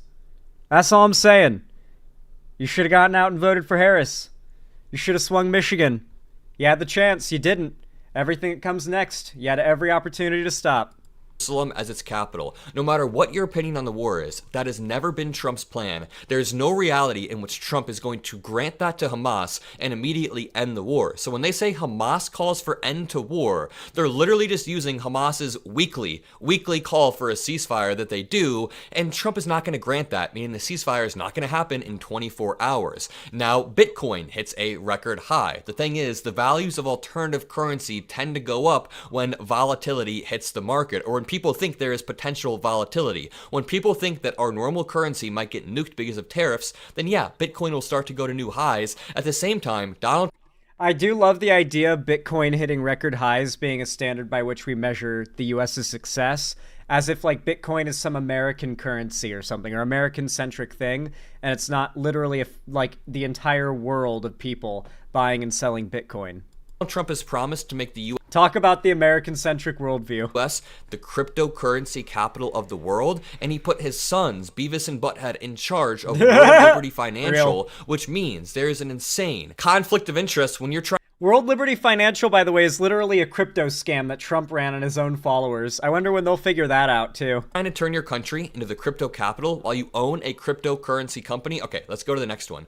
After Bitcoin hits record high, we have Putin ready to end Ukraine war. No way these people are so easy at being manipulated. Putin has been calling for an end to the war since day one, but he uses slippery language. When he says we are going to end the war, he means that they get to retain any territory that they have captured. They get to keep large parts of Ukraine, and effectively it's just kicking the can down the road to another administration. So, in 2014, Putin invaded Crimea. He actually got a little bit of a win with Crimea, but he knew that he couldn't keep going, so he stopped the war in 2014. He stopped it. Less than a decade later, in 2022, he regrouped and he reinvaded. He went further. Now, the thing is, if Donald Trump says Putin will just end the war, gets to just keep what he has, Putin will then relaunch the invasion down the road, but the scary thing is, Trump MAGA people on Twitter will be spitting this as a massive win. And what did I say at the beginning of this video? We are fighting an information war, and we need to be pushing back. If this happened, and if Elon Musk began to relentlessly push on Twitter, push via the algorithm, that yeah, Trump took a massive win, the onus would be on us to push back, because we know the mainstream media is not going to. This is another annoying one right here. Qatar kicks out Hamas leaders. They are saying that because of Donald Trump, Qatar is kicking out Hamas. Dude, the Biden administration has been working on this for months. The Biden administration has been trying to get this done for months now. You cannot just take credit after months of hard work. Read this article. At U.S. behest, Qatar has ordered Hamas to leave Doha via Biden officials. Washington concluded terror group's presence in Qatar is no longer beneficial. I mean, Trump's not even in Washington. Trump has no control over Washington. Following a request by the U.S. from the Biden administration, Qatar told Hamas... We're going to see a lot of people pretending like all of the success that the U.S. has accumulated in the last 4 years, and for the next 3 months, because Trump's not actually president yet, but he still won the election, they're going to... Because they have to kind of prematurely celebrate. Like, there can't really be like, oh, we won, but... we also don't really, like, we haven't really won until Trump's sworn in. So they have to claim that Trump is so powerful that already, despite not being president yet, he is still having a positive impact. So instead of pointing to anything Trump's actually done, they're pointing to lies or things that Biden has done. And instead of even acknowledging the fact that Biden is the current president of the United States, they acknowledge these accomplishments as those that have come because of Trump's election over a week ago that it must close its diplomatic office in Doha, senior Biden administration officials told the Times of Israel. The Biden administration has been working on this for months. We can go back and find articles of the Biden admin working hard on this. They sometimes do 8 to 12-hour negotiations, and the fact that Liz Wheeler, whoever Liz Wheeler is going to come on Twitter and say Qatar just kicked out Hamas leaders because of Biden, that is absolutely disgusting. I'm going to highlight that just because it's extra disgusting. This one is the real kicker. They then say EU will now buy US gas, not Russian gas. Yeah, this isn't a good thing. The EU is trying to align itself with the US interests so Trump doesn't start a trade war with the EU. Because if they can create aligned interests where they're buying our gas and then Trump tries to place tariffs or sanctions or start some kind of trade war on the EU or even on Ukraine, that will blow back in our face as well. So they are basically holding us hostage too, saying if you try to start any trade war, that's going to blow up both of our economies or gas prices at least. The next one says Putin will sell oil in US dollars. Again, this is not a good thing. The fact that Vladimir Putin is expecting Trump to enact such weak sanctions or remove sanctions, so much so that he can use or sell oil in USD or take advantage of our currency. You gotta remember, though, that one of the big talking points against Hillary in 2016 was the legitimate argument that Hillary would start a war against Russia. Like, the narrative has been pushed since 2016 that the Dems are, like, deranged and hate Russia unjustly and unfairly. And so the American right are slowly but surely becoming more and more amenable to Russia because they see it as like the country that's an ally to their ideology that the Dems recognize as an enemy. And so like they see it as a mutual ally against the Democrats and the libs and the left. Currency is not good. Ideally, sanctions will limit an enemy country's ability to take advantage of your currency or to sell oil in your currency, for example. So the fact that Putin now feels more comfortable trading in USD is not a good thing. Zelensky phones Trump and Elon. Yeah, no shit the president-elect is going to call Zelensky. That is normal. No matter who would have won, Zelensky would have hopped on the phone and chatted with them. It's almost even more scary the fact that Elon Musk was a part of this phone call because I have a few thought processes here. Number one, the fact that Elon Musk essentially bought access to the highest level phone calls in the world is scary. Republicans will always say, oh, billionaire George Soros is influencing our politics. He wants to put a chip in people's brains and he's trying to influence Facebook. Elon Musk genuinely bought Twitter. He controls Twitter. He is now the inside man on the biggest conversations happening in the world right now regarding war. At the same time, are you guys ready for Elon Musk to have a government position now? Oh, brother. Oh, jeez. Elon Musk and government, we're so cooked. Elon Musk has been providing Starlink to Ukraine for years now, so I did read an article saying Elon Musk talking to Zelensky about Starlink isn't that weird. That can happen, but it is weird because Elon Musk has been talking to Putin more than he's been talking to Zelensky, so we need to differentiate the two. If Elon and Zelensky had a phone call about Starlink, that is different than Trump, Elon, and Zelensky all hopping on a phone, and I'm sure Elon and Trump tried to use some sort of leverage that Putin probably planted in their brain to get Zelensky to stop. I guarantee Putin is playing Elon and Trump like puppet masters, and I bet you to some degree Elon Musk is playing Donald Trump like a puppet master. Elon Musk knows Donald Trump is smooth-brained. He has a soft brain he can be taking control over. Anyways, on to this next one. The New York City mayor, Eric Adams, ends vouchers for illegal immigrants. They've been doing this for a while. They've been ramping down for a while, but Republicans are so caught up in the, oh, we're being invaded all around us, that they don't care about the actual facts of the situation. They don't care about the fact that even since July, immigrant arrests have been lower than under Trump's administration. But yes, even with all that being said, after taking such a massive loss, I think the least that we can admit is that Biden did F up the immigration problem for a few years. The least that we can admit after taking this... I'd say he did a pretty decent job, all things considered. But yeah, like the fact that Americans are so conservative on immigration and Biden... Like, it would have been something that would have pushed away progressives. I would have had to, like, constantly tell my own audience, like, guys, Biden had to do this. It is an overwhelmingly popular thing to like, secure up the border. Americans do not like the idea of an open border and easy illegal immigration. Even if this isn't how most of it is happening, it's just a winning policy. But yeah, Biden kind of resisted that and tried to stick very progressive with his policy for probably a bit longer than he should have, and might have kind of pushed away some more conservative Dems. This big L is that Joe Biden from 2021 to maybe 2023, we didn't have the most ideal immigration laws in place. And then Langford did try to pass a bill. Absolutely. Langford did try to pass a bill, but it kind of just looks weak when we try to pass a bill 6 months before the election after a few years of the border not being too smooth. And I still love Biden. Biden had an amazing presidency, but objectively, we can admit that. Also, we can objectively admit that since July, the immigrant arrests have been lower than Trump's last month in office. Let's move on to the next one. The next one says Mexico to stop migrants at the U.S. border. Again, this has been happening for a while now. So Republicans think that Mexico has been very intentionally sending immigrants over the border. Actually, Republicans think that Mexico has been intentionally sending the worst of the worst, like emptying out their prisons and sending them over here. That is not happening. Mexico has wanted to work with the United States for a while now. They've been in talks for a while now. Mexico didn't randomly flip a switch 24 hours ago. There was literally one headline that said, Mexico in talks with Trump to blah, blah, blah. And people think that means Trump has immediately solved the problem, when no. Mexico was never emptying out their prisons. It's just not something that wanted to happen. Big US company to move out of China. And someone on Reddit said, what's more accurate would be, quote, luxury shoe brand moves half its operations out of China and most likely to Vietnam to avoid tariffs on goods bound for the US from China. So basically, Trump has been trying to tariff China, and now that US companies are moving out of China and manufacturing in other countries like Vietnam, they are trying to take that as a win, spin that as... Which, of course, is already going to make those things more expensive, and the companies are going to cut costs, which are going to harm their workers. Man, I am so excited for reality to bite these people on the ass and for them to just start crying and whining about it. Oh, I'm so excited. I'm so excited.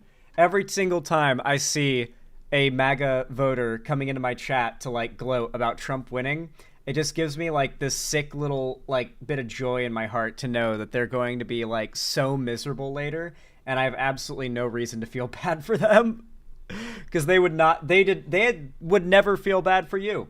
Why should you spare a single bit of sadness for them as things start to catch up with their asses? Anyway, Pepper T21, thanks for the $5. I do appreciate it. Just want to let you know I didn't accidentally miss that or anything. I will read it in a moment.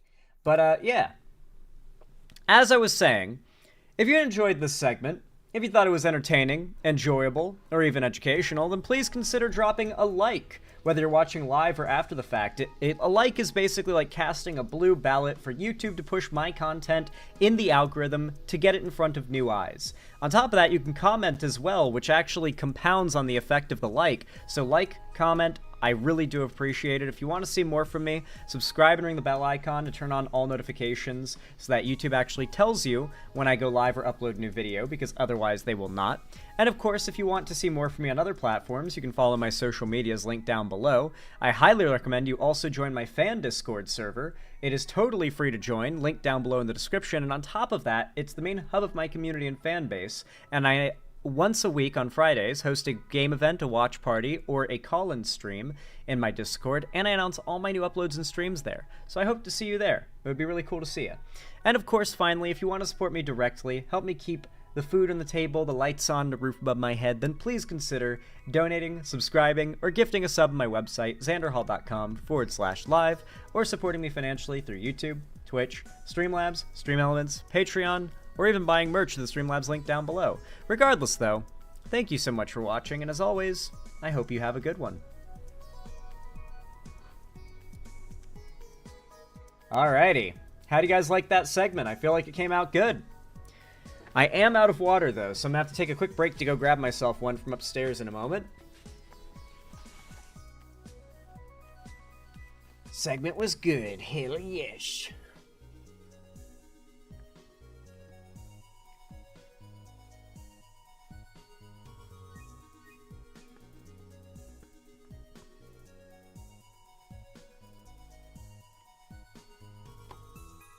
Alright.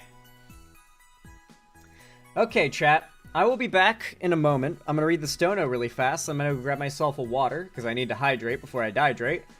Bro has the Declaration of Independence. Oh, who here does not know about the fact that I keep all my topics in a scroll? I write them down with a feather pen, and then I mark them. I write them down in the scroll with my feather pen, and I mark them off once I've completed the topics.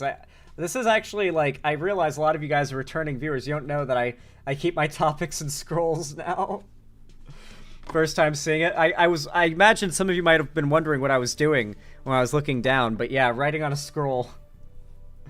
Anyway, I'll be right back.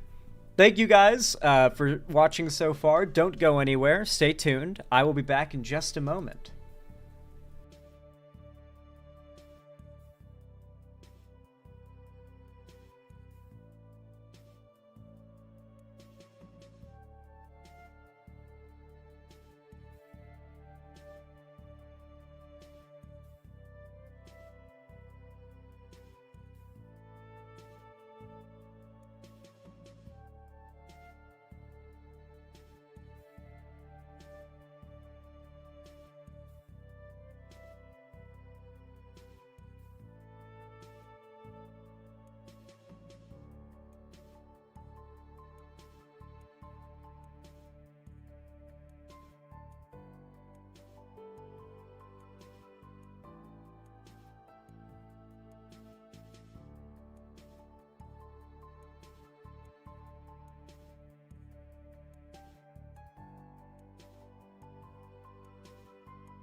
Alright, now I don't have to dehydrate, guys.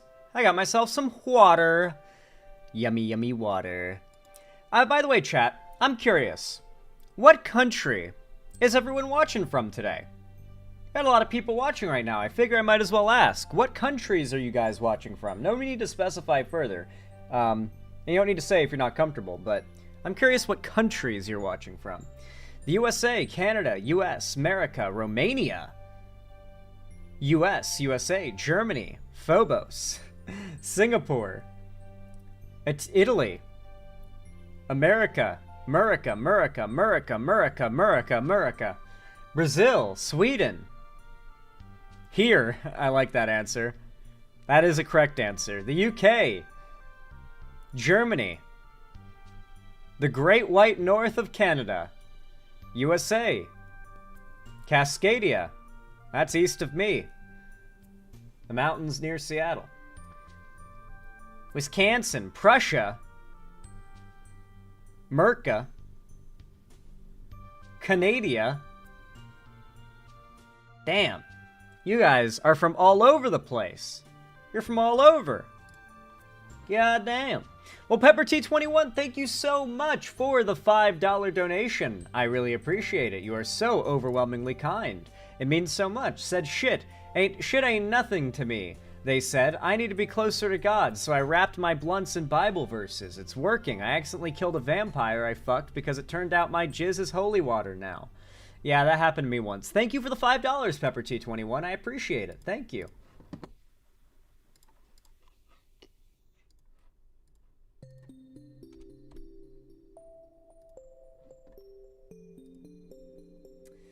No, they don't regret voting for Trump. We're so happy not to have a socialist for president. Go Trump.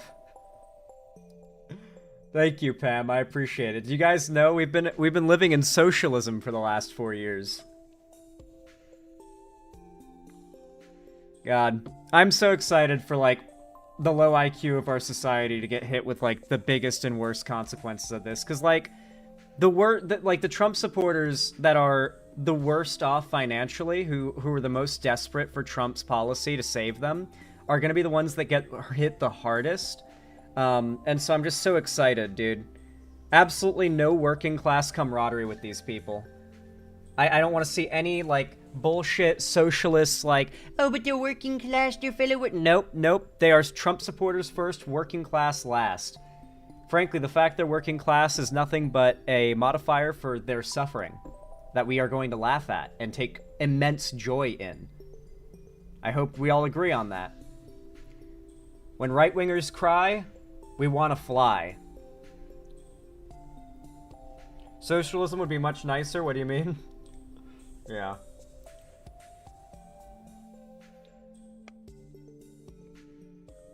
Socialism is when woke, and woke is when, well, they can't define it. If the post-Trump decades involve major American constitutional reform and national restructuring, what new states would you like to see? Personally, Dakota and Carolina, no north/south. Yeah, replace, like merge North and South Dakota into just Dakota, and then, make Puerto Rico a state, and then merge North and South Carolina, and then make Guam a state. Boom, bang, bomb. America. 50 states, and we're all good. Tell me that's not perfect.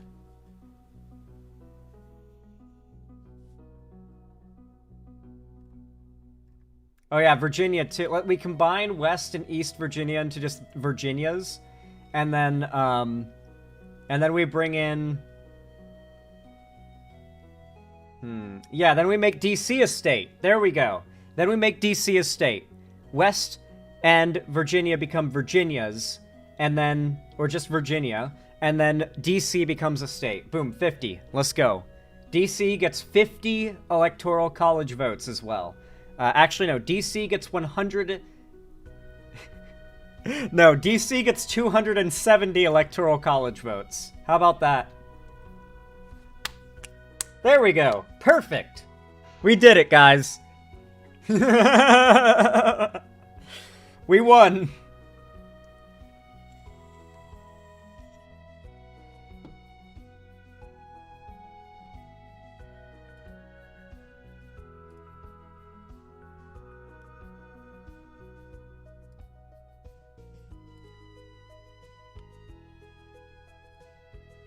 DC gets 1 billion electoral college votes. Real.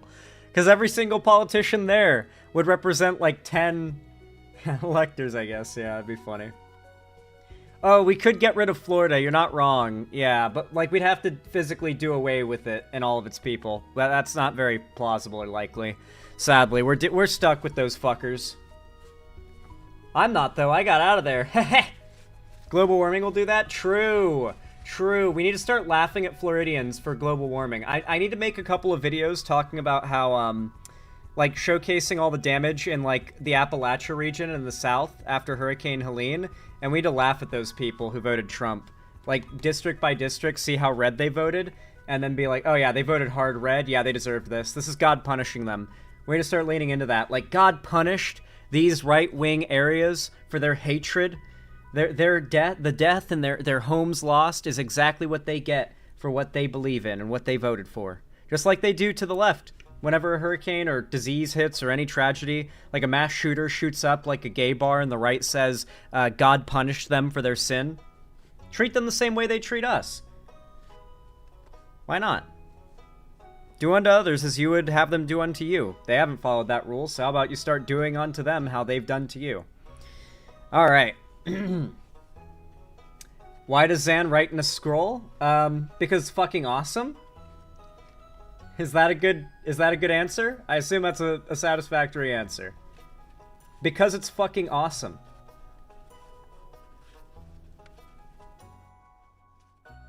Are you mad? I've even got a little feather pen.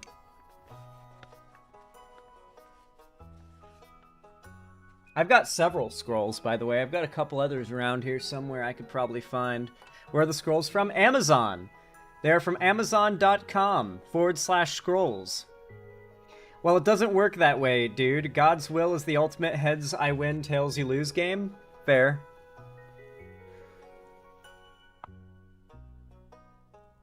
Ah, there we go. Got a good neck pop out of that.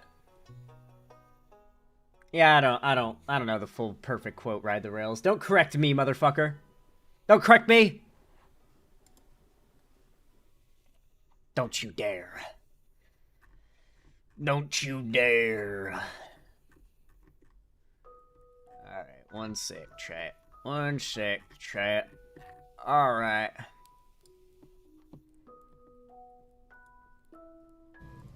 Okay.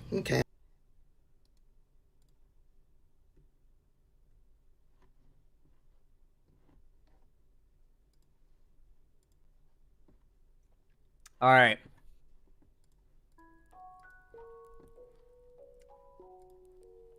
Y'all know what to do when I say action, right? 3, 2, 1, action. At the end of the day, I don't know if it would have made a big difference in the total end-all outcome of the election. Nonetheless, one of the biggest swing states this entire election went red, Michigan. And a particular area of Michigan known for having a very high Muslim population, particularly, I think there are a lot of Palestinian immigrants in that area, has been a big focus in the last year of the election run, as people have been discussing whether or not Palestinian Americans are going to be willing to cast their ballots for the currently sitting administration that has overseen Israel's escalation in violence against the Palestinian people. Everything from attempts at genocide to war crimes to infrastructure destruction. I'm not saying that Israel doesn't have the right to fight against Hamas, but they don't have the right to bomb children's hospitals. That is what I'm saying. Despite that, though, and the fact that Biden has been one of the most aggressive people in the world of politics fighting for a ceasefire, he has actually made, I think, close to 50 ceasefire proposals at this point. And for a long time, Netanyahu kept rejecting them, and we didn't really know why. Other than maybe he's just a psychotic, murderous freakazoid who wants to genocide Palestinians, which seemed somewhat plausible of a reason for him not to accept the peace suggestions and the peace agreements that were drafted by Biden. But nonetheless, we end up finding out more recently that Trump has been regularly hosting Netanyahu at his Mar-a-Lago resort in Florida, where they have discussed the fact that Netanyahu will not accept any ceasefire agreement from Biden at the behest of Trump, specifically because Trump wanted to take credit for it.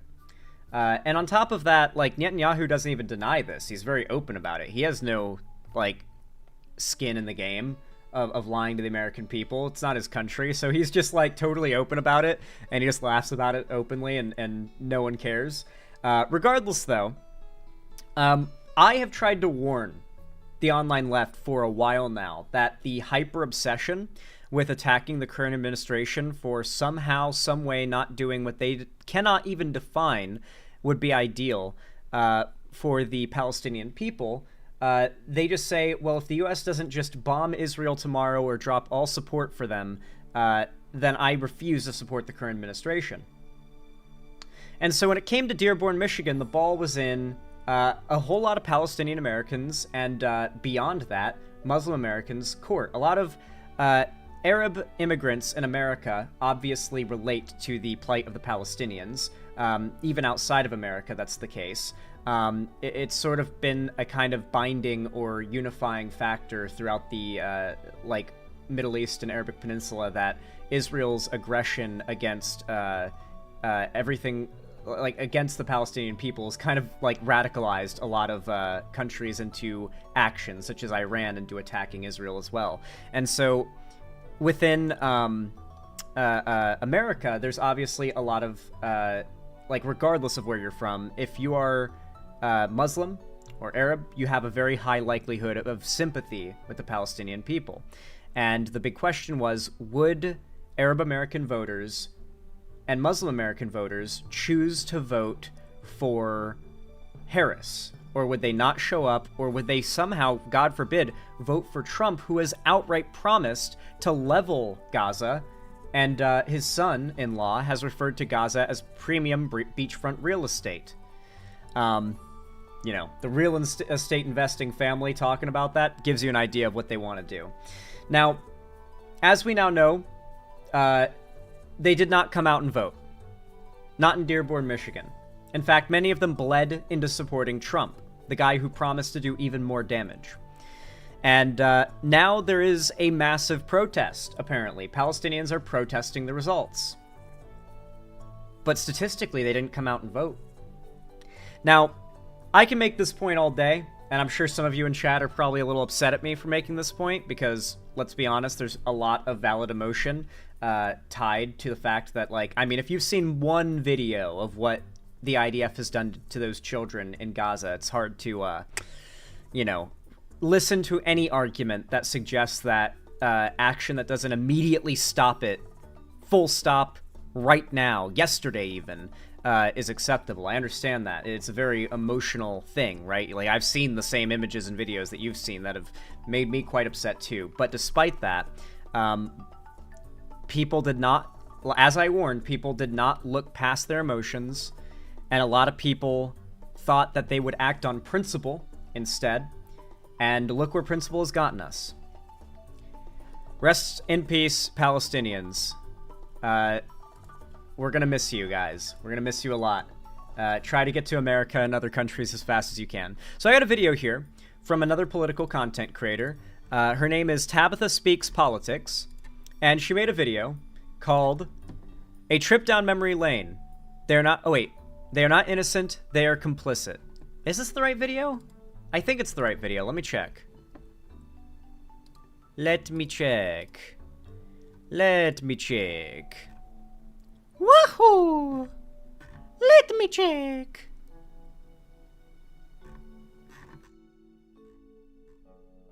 Yes. Yes, this is indeed the video that I had in mind. Alright. Cool. Nice. So basically, the point of this video is going over the results of the election, the final result, and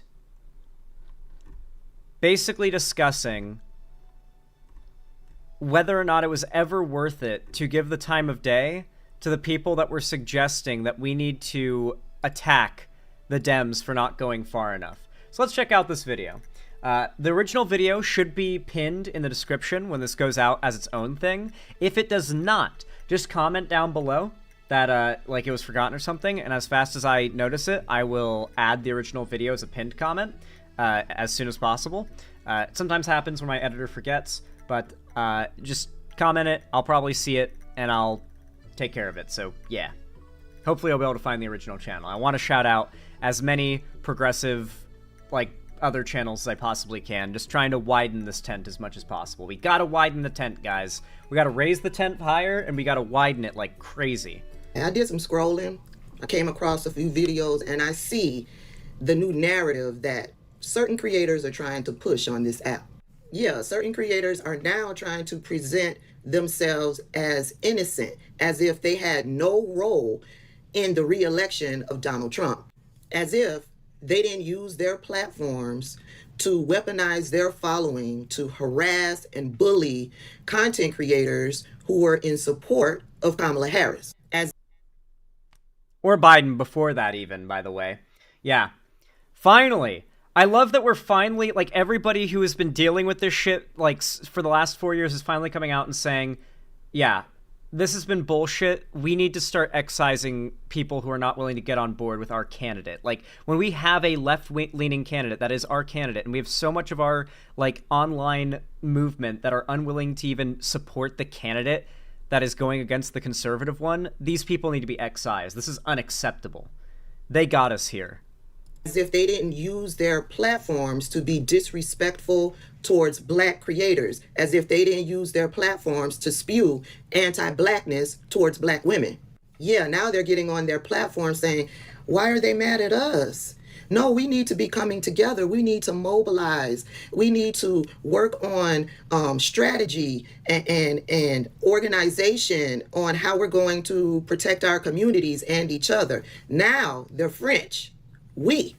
They're trying to distance themselves because they now see what an angry Black woman really looks like. See, for years, racist white people have been trying to portray Black women as angry Black women.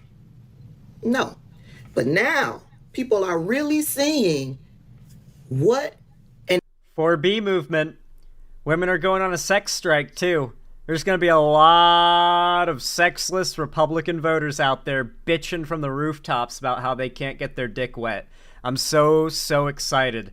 I'm going to be on the streets below on my back rolling like a cartoon character, laughing uncontrollably in a pile, like a puddle of my own laughing tears, and I'm going to be yelling, "Do a backflip!"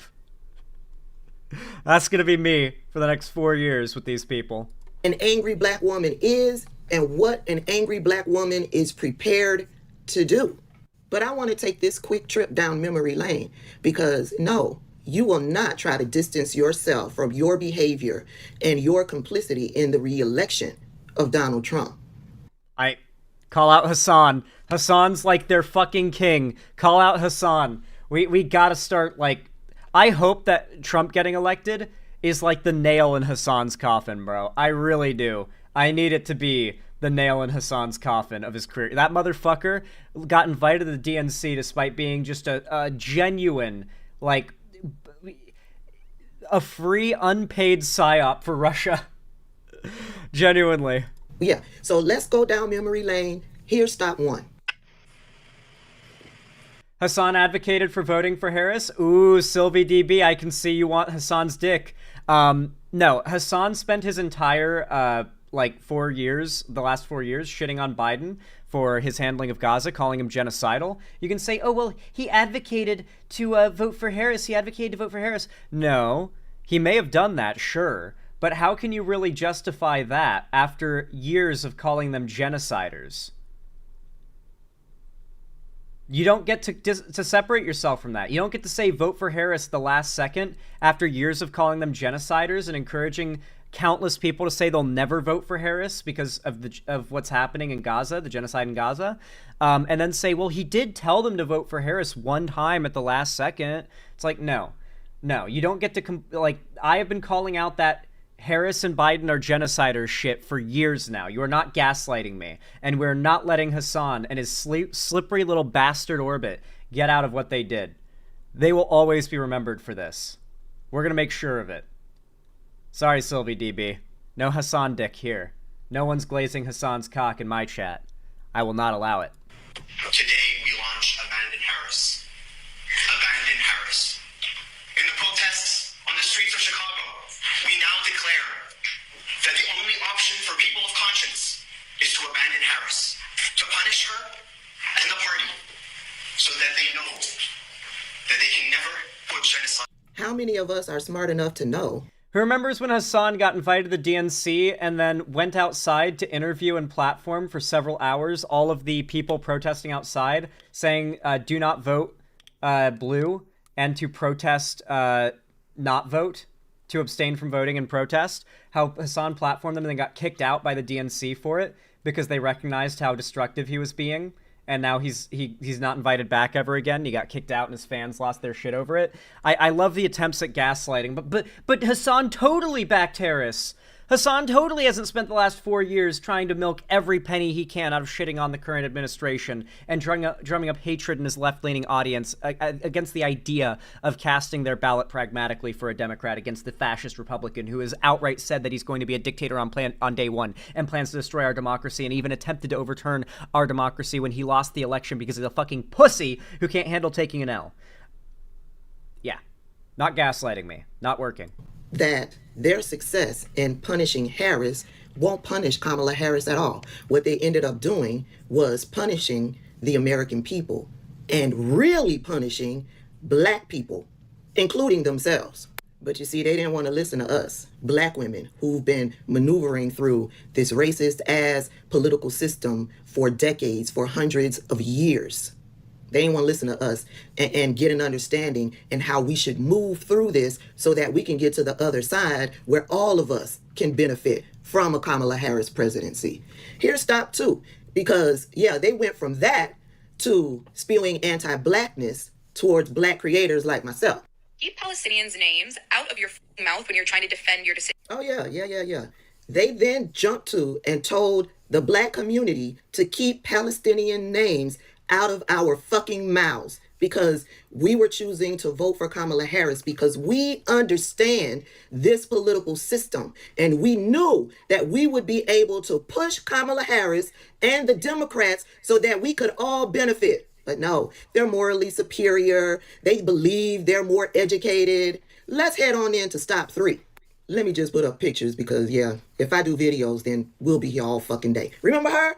Remember her crying, talking about black people are her colonizers? Remember her? I know y'all remember her. Remember her? I know y'all remember her. She came after me and called me a nasty woman because, yeah, you don't get to disrespect me and think that I'm going to continue to fund your movement. No, sir. I did a video basically stating that, yeah, I'm not funding you to be disrespectful towards me. I pulled all of my funding. Yeah, and she got mad about that. And I became a nasty woman. Well, baby, you got a whole bunch of angry black women now. What you gonna do? Wait, how many of the people attacking her for pulling her funding from Palestinian support orgs ever donated to Palestinian support orgs at all? Wait, this woman was like voluntarily donating regular funding, it seems, to Palestinian support organizations, and then got attacked for advocating for voting for Harris, pulled her donations. Probably not even out of spite, but probably just because like a constant stream of funds on a regular basis, like some charities let you set up like a regular like subscription donation, is a bit of a money sink. I love that. Like just attacking people who actually do something and actually clearly care about the people they pretend to advocate for. It's all, oh my God.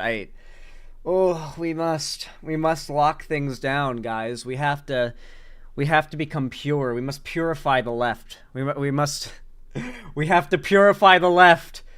We have to cleanse this world, Carl. We gotta make this world pure, Carl.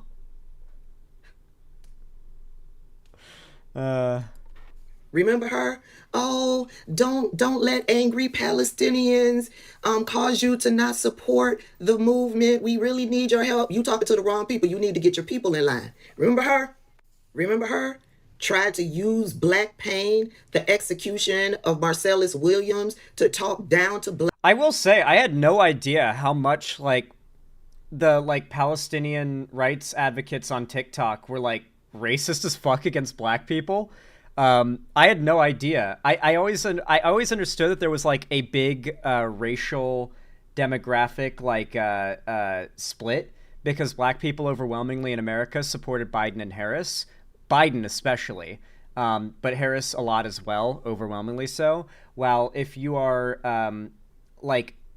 if you are non-Palestinian Arabic in America, barring certain situations, I think you are more likely to swing towards Trump this election. Also, obviously, if you're like Muslim Arabic, then you're probably very conservative as well. A lot of immigrant groups that come to America are actually very conservative, and we undercredit that fact because the Republicans have always pushed those groups away by being so openly racist. They just constantly shit on them, and it's like, well, we'd be willing to vote for you if you didn't constantly call us evil for being brown. And so, yeah, I always assumed there was a bit of a divide in political lean, that like Muslim Arabs on TikTok were less likely to vote for Harris than obviously black TikTokers that are left-leaning.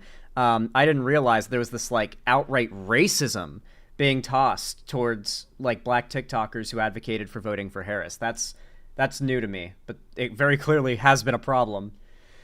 There's a lot of problems with racism against black people from Arabs. I didn't know that. Interesting. Black people who were committed to voting for Kamala Harris. Y'all remember her? Yeah.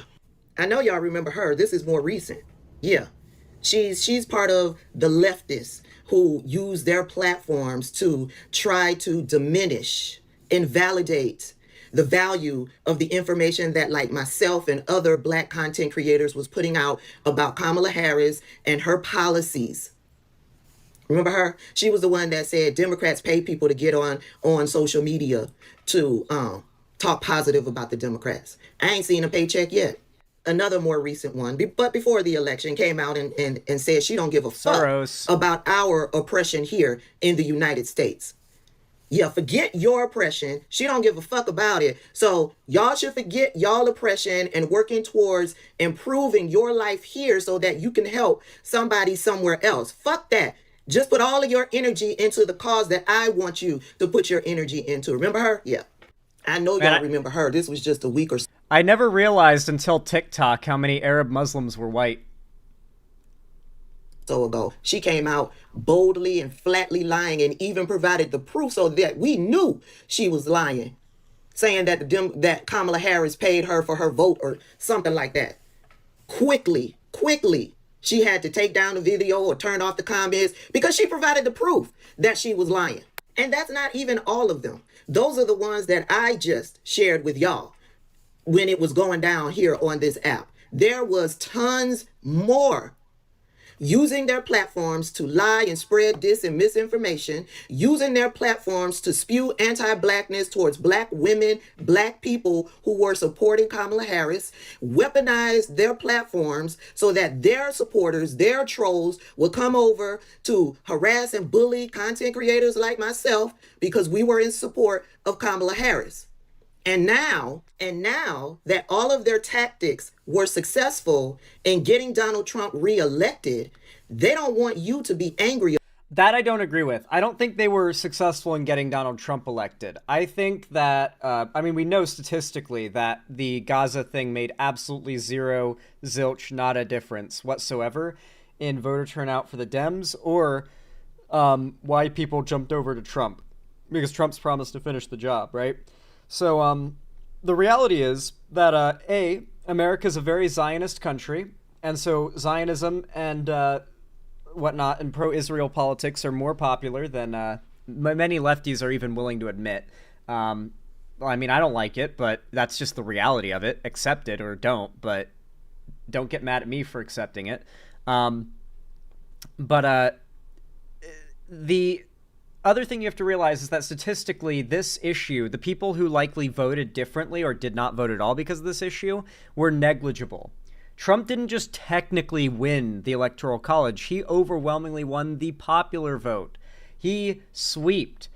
The economy definitely played the biggest factor in getting Trump elected, that and, the right-wing media sphere on the internet. Which has been a big point of discussion, that we need a left-wing sort of alternate media sphere to rival what the right has going on.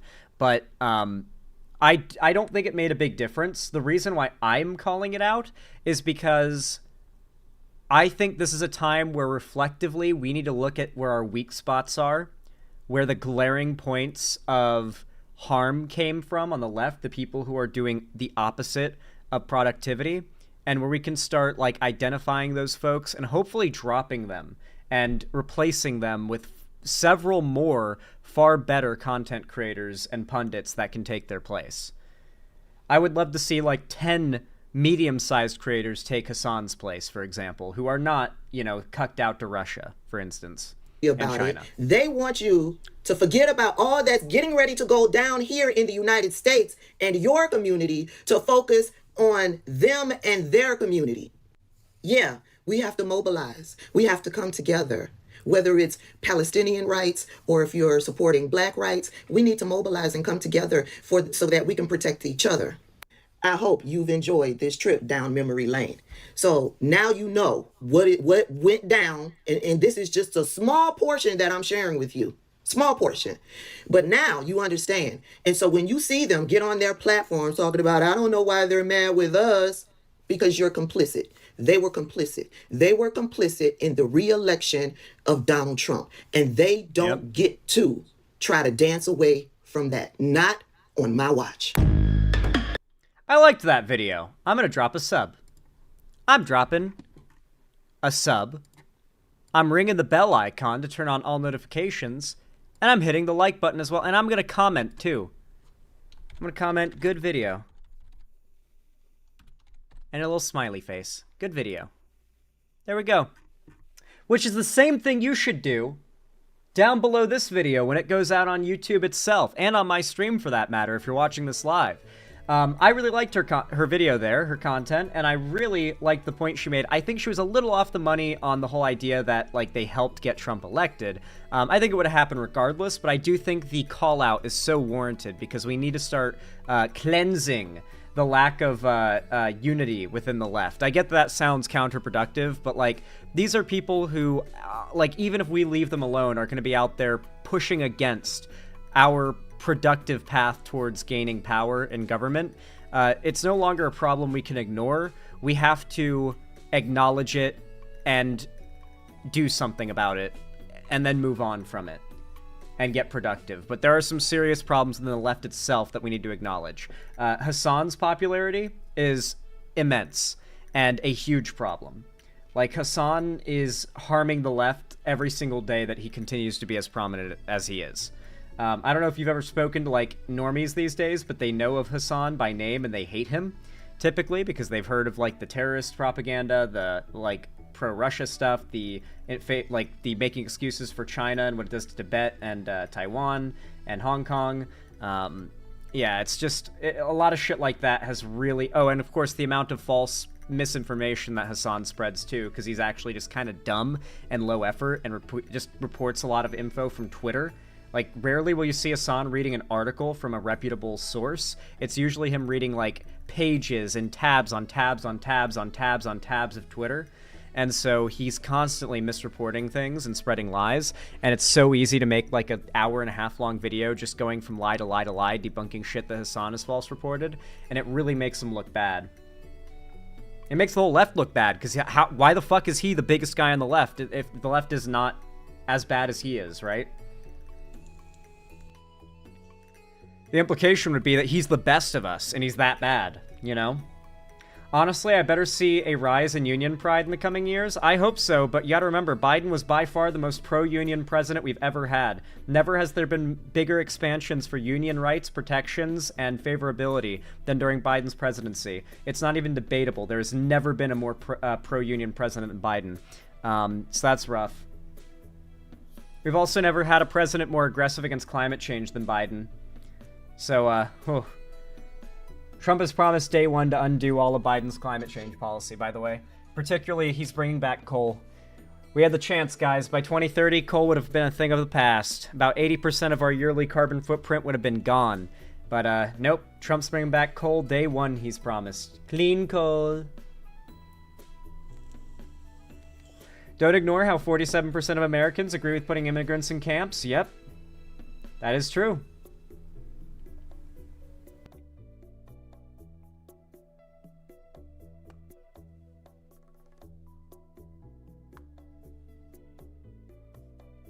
What do we do about the climate now? There's literally nothing we can do, guys. Sorry. It's over. I'm not even doomering. I've told you guys since yesterday, or a few days ago, like, yeah, no doomer, but straight up, we lost the war against climate change. We straight up did. The American people didn't take it seriously enough. They thought we had enough time that they could vote for another Republican and push off any solutions, but nope. We failed the information war. We couldn't convince them about that, like, existential threat alone being enough to vote for Dems, which it should have been if the American people understood the issue well enough, but they didn't. So we lost the war against climate change. It's gonna happen. All we can do now is hope that humanity will be ready, and we will be able to adapt as these things happen. But the world's gonna be very different in the coming decades, and there's nothing we can do about it now. We tried. We did our best. We did. We tried our hardest. We almost got Gore in 2000. It could have changed the course of humanity. But I think that was truly when we failed. I think our last chance was genuinely in 2000, and when we failed to elect Gore, or I should say when the Supreme Court succeeded in stopping the recount in Florida, and Bush won, I think that was the nail in the coffin of the entire battle against climate change.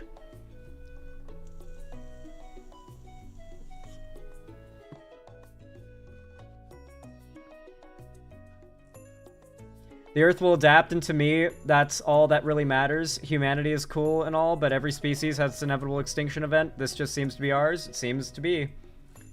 We failed in 2016 too. Yeah, we fucked up, guys. As a species, we fucked up.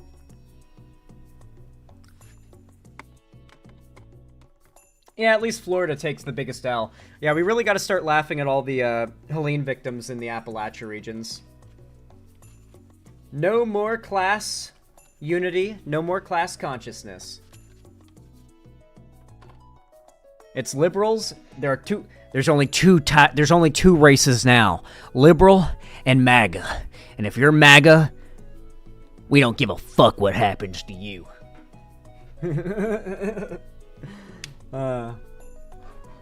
Anyway, like I said, leave a like, comment, subscribe, ring the bell icon. I really do appreciate it. It really does help the channel immensely, and really does help us to build that wide tent that we need to build in order to challenge what the right has going on online. I really do appreciate it. Subscribe, ring the bell icon if you haven't already to see more from me. Follow my social medias linked down below in the description, and join my fan Discord if you haven't already. You don't want to miss my weekly watch parties, call-in streams, or gaming events on Fridays. And of course, if you want to support me directly and help me keep food on the table, the lights on above my head, and a roof above my head as well, I guess, then consider donating, subscribing, or gifting a sub on my website, xanderhall.com/live, or support me through YouTube, Twitch, Streamlabs, Stream Elements, Patreon, or buy some merch to the Streamlabs link down below. Regardless, though, thank you so much for watching, and as always, I really do hope you enjoyed this segment, and I hope to see you again. How do you guys like it? I feel like it came out really good. Yeah, the great filter, TSW Shadow Wolf. May Dastardly, thank you for the $10 donation. I really appreciate it. Thank you so much. It means so. It really does help. Thank you. Same goes to Kevin Maurer with the $2 super chat. Says, love the new backdrop color scheme. Hell yeah, thank you. I appreciate it. This whole room is going to be getting decorated more. Hopefully, the channel will grow a lot more in the coming time, and we'll get more income on the channel, and I'll be able to start furnishing this room so it's not an empty ass room with nothing but like a flag, my chargers, my workout stuff over there, and then my chair and, you know, computer equipment. Thankfully, the rest of my place is not a minimalist nightmare. It's actually pretty nice now. I've got like couch, coffee table, two proper beds for both bedrooms, or one bed for each bedroom, I should say. I've got, yeah, my upstairs and the rest of the place is actually pretty well furnished now and looks like, you know, just a normal house. For a while it was pretty empty, but my actual streaming room is the last place I planned on furnishing, and I've taken a while. Okay, B, thank you for the tier 1 sub. I really appreciate it. Thank you. It means so much. For those that don't know, that's a membership through YouTube. It really does help. Thank you. It's like getting subbed on the website, but you know, on YouTube. Zan's on his villain arc, and I'm all here for it. Hell yeah, May Dastardly. Thank you for the $10. Villain arc has started. The left needs to be on its villain arc, guys. That's what we need to be on. Alright, we need to go fucking feral, dude. We need to go hard in the fucking paint. Holy shit, that's what I like to see. God damn. OKP, or OBK, sorry. Thank you so much for the 5 memberships gifted. Wow, thank you so much. That is immensely generous. You are dropping some crazy support. Gifted 5 memberships to Rocco the Taco 123, Montana Schmidbauer, Red Scare, Andrew Palmer, and Critical Ox. I hope you all appreciate those free memberships over on YouTube. Heck yeah, you've got special little badges and colored names now in YouTube chat. You have to stand out and be special. That's what I like to see.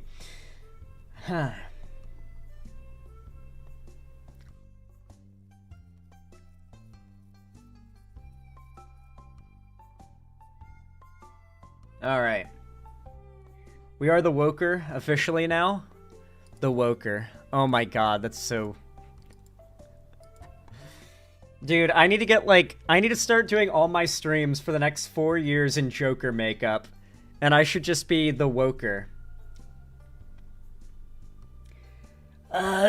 Being woke isn't any fun without Joe Biden in office anymore.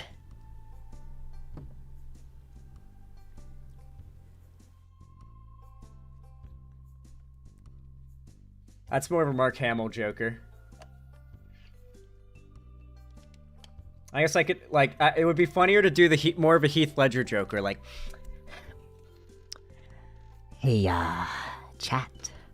I found a video of a working class Trump voter. He found out that, he's not getting his Christmas bonus this year. You know, he voted for that. You know, you want to find out how we got this economy? You voted for it. You voted for it. You know, should I just lean fully into the Woker?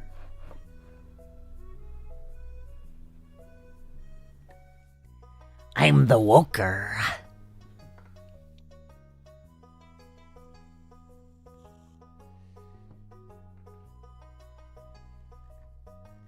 You know, they say we live in a society.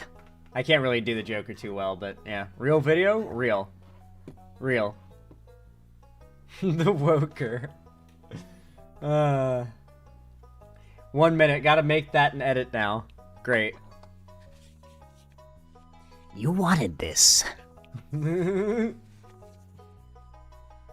have you seen Dan Henschel's video that's like, I'm sorry for voting Trump? What? Is it like a real I'm sorry I voted for Trump video, or is it like a troll?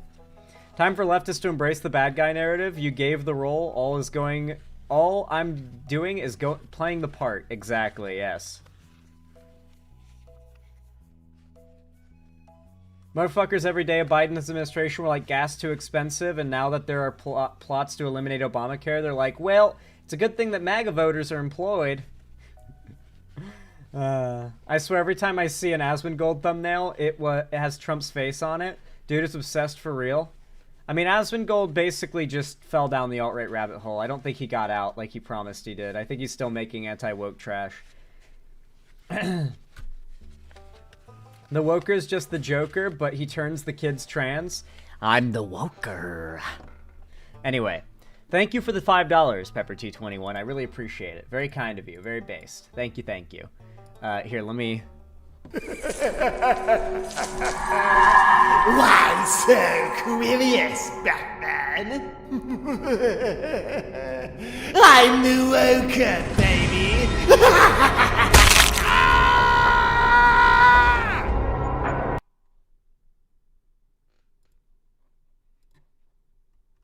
The Woker.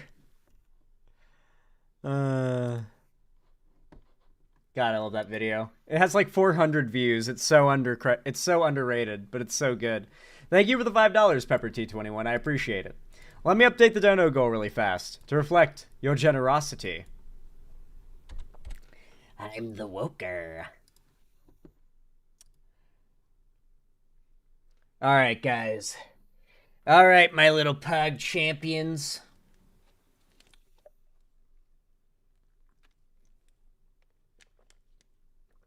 A Core 45, because that's not what would work. You have to look at the polling data and see where people went. People went hard to Trump. They went to the far right before they would go for the moderate left. That does not indicate that they would go to the far left before they'd go to the far right. Where do you get that message from when you see countless votes bled from voting Biden in 2020 to voting Trump in 2024? Going left would not have done anything for us. Like, Harris probably didn't make enough concessions to the right, as much as you probably don't want to believe it. You don't have to accept it, but don't get mad at me for accepting reality. It's my job to do that. You don't have to if you don't want to. You can cope, but I gotta recognize what I can see. I gotta. We're all workers in Wonderland, yeah. All right, everybody. My lovely chatter-wadderinos. I am going to use the restroom really fast because, once again, my bladder is of finite size, and we are about to start the gaming portion of the stream. I thank you all so much for watching all the politics. I understand if you're dipping out because you're only here for politics, but hey, if you're interested in watching me play a game, Subnautica in this case, then I would recommend you stick around. I typically talk politics through the whole time, so it's not like politics is over. I'm gonna be talking a lot about the election the whole time, so yeah, hopefully y'all stick around for it.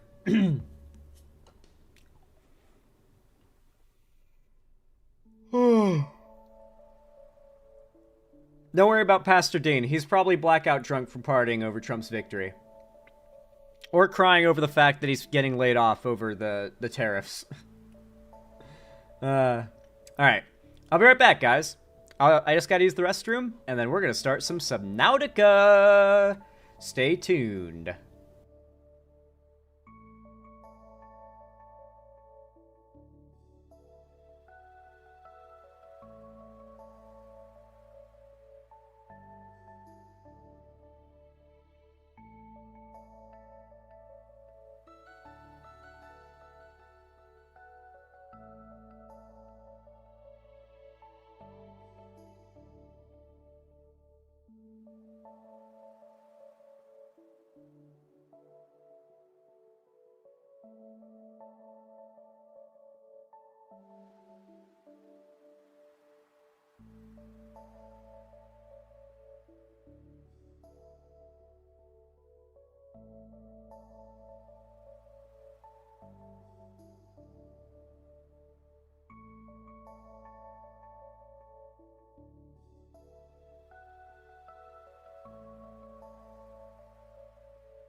Small Slav, how can you ask if stream is over when I've literally got "be right back" on screen?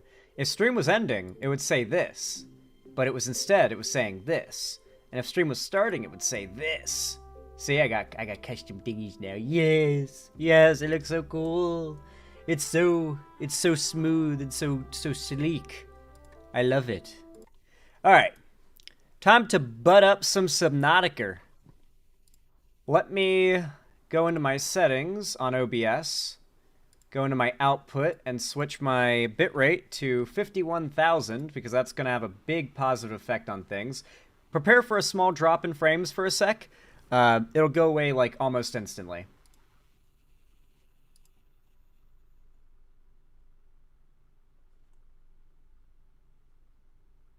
There we go. Why do that? There we go. Nice. Okay, we're back. Cool. Alright, switch back to screen. Go from screen cap to game cap. The game audio is being captured. Let's go! Alright. We are back. We are back and we got some Subnautica. It's time to get immersed. Literally. In order to get ourselves a little bit little bit of our minds eased off of these election results, huh? Let's boot up the world. Resume our playthrough. Life just became resistance for the youth. For 10 to 30 years at best, America is about choices, and even if you fuck me, I have to do my choice best to defend against you.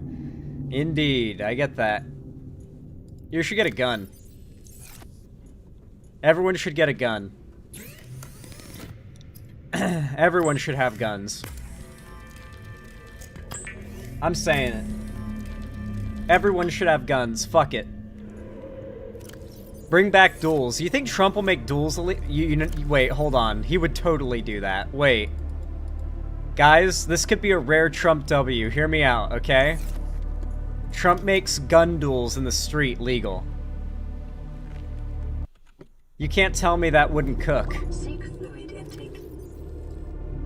Alright, we need some lithium. And we also need some water. So let's go find ourselves some beluga fish. And grab them fuckers. Squeeze the water out of their asses. And gulp it down. This salty ass water's got my lips all dry. An Arizona Ranger crashed on this planet. I don't know. Imagine Big Iron, but it takes place in Subnautica.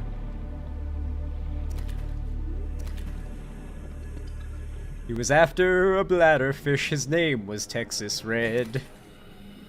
I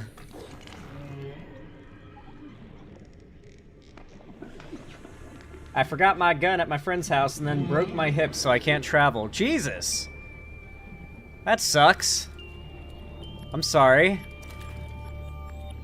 I mean, the worst part of that is honestly not, like, being able to go to the range when you feel like it. Like, I genuinely, like, wonder if it's worth getting a car and, like, getting my license just for the sake of going to the range, because I hate getting Uber rides to the shooting range. And I want to go there often. I've got, like, 1,000 9mm rounds in my closet that are, like, just sitting by waiting for my next range trip. That's not even an exaggeration, by the way. I've got an entire box of 9mm rounds, and every one is 50 rounds per box, so it might be 1,000. It genuinely might be close to 1,000 rounds.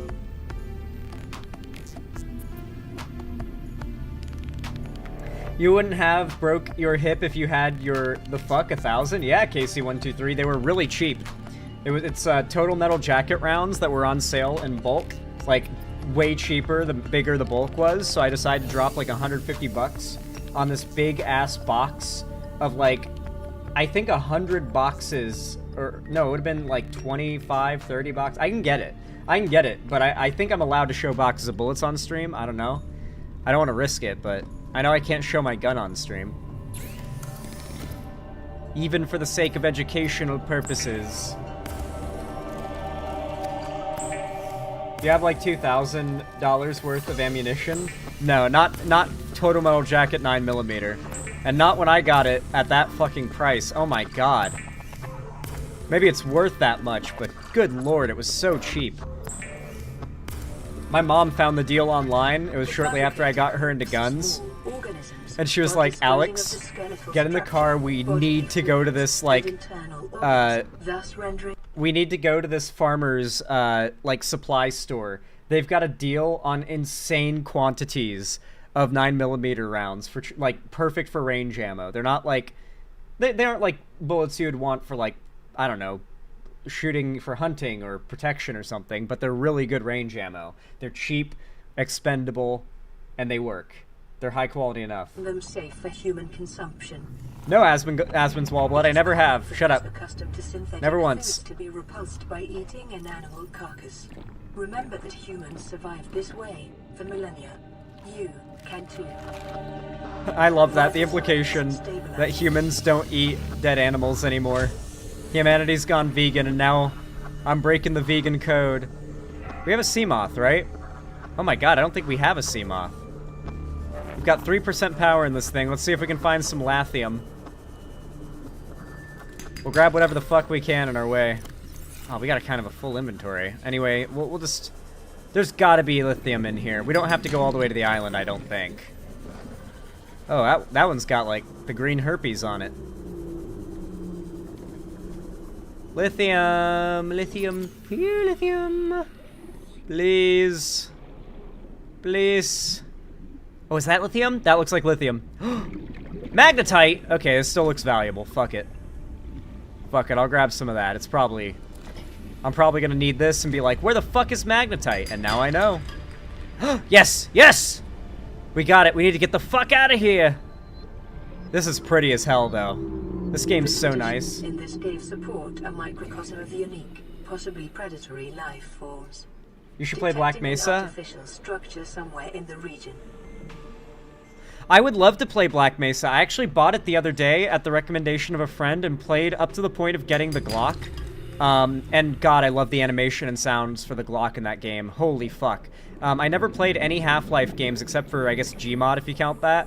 And so I barely got into it, and I actually stopped playing it and saved myself from playing any further after I got the Glock to stream it, because I absolutely think it's a perfect stream game. I'm gonna get stuck so much, which will be very funny, but it's also like, I don't know, I love it. I want to play it on stream. I've got so much praise for it that it's like, man, I want to stream it. Fuck it. I'm a virgin to the series of Half-Life. All right, we can make our large room glass dome. All right. Oh wait. Oh no. We gotta. Okay. Hold on. Hold on just a minute. We'll fix this up right lickety-split. Don't you worry about a thing. There we go. Now we got no power, but that's fine. Now we add the glass dome. Guys, get ready. Our base is about to be so feng shui. It's about to be so goddamn feng shui. Oh, look at that. It's already beautiful. Let me add the solar panel back. We'll add one right here. That's a good spot for it. Now we got our power back. There we go. Oh, yes. Oh, yes. Oh, yeah, dude. That's what I'm talking about, bro. Welcome to the sea base. Yes. Oh, and we can just look out at the beautiful ocean, man. We can see the whales when they go over us. We can see the fish swimming over us. The sunlight above. We're pretty deep right now. Like, I made our base fairly deep. It's not, like, ridiculous, but it's pretty deep. The large rooms from below... Yeah, I heard about that last stream, that they ported a bunch of stuff from Below Zero to this game. I love it. I love that you've got this large room now. We're definitely going to have a very similar base to this in Below Zero as well, because this is just such a nice design. It's got everything we need. I want to put, like, a medical thing right here, like, to get meds from. And we need a... Actually, no. Medical thing should go here, because it's a little more compact. Or maybe right here. It's compact. And then here should be a battery charging station. We really need that. Can we make it yet? Is that like something we can make now? No, I don't think we can. We must get that blueprint later in the game, I suppose. Alright, fair enough. We should do some sorting of our things. Let's grab this fluid analyzer. I want to use it as decoration, because I think that's all it really has a use for. I want to use it as decoration here in the room. It's like a bit of lab equipment. Yeah, there we go. It's like we're doing something in here. This is going to be the bedroom. I also plan to add a, I think you can do, yes. Wait, yeah, multi-purpose room glass dome. If we can get more enameled glass and lithium later, I'm also going to add a glass dome on this. Because why the fuck wouldn't I have as many windows here as possible so you can see out into the ocean? Oh, look at the fishy. This game is so cool. Have you ever played... You ever play a game and you're deep in a run when you discover you messed up? What do you mean, Fulcrum Easy 02? Like, that's pretty broad. Yeah? I guess? Of course, I think everyone's had that experience, probably, or something like it. Alright, we do need to do sorting, but first we need a lot of titanium and quartz. So we can make a lot of storage lockers, because we're going to need to put everything into something. We're going to need a lot of spare storage room, because I want everything stored and to be able to store an abundance of everything. So we can just craft all the shit, bro. I want to be able to do designated runs where we're just collecting loot, and then designated runs, or just designated like, okay, now I'm going to craft stuff. Let me just grab everything I need from my, little thingy. My lockers. Yes, these are all empty. Okay. Take that. We need a battery, so let's go... Do we have any... Yeah, we have some copper. Let's go grab some acid mushrooms and make a battery to replace in our Sea Glide because we need the speed.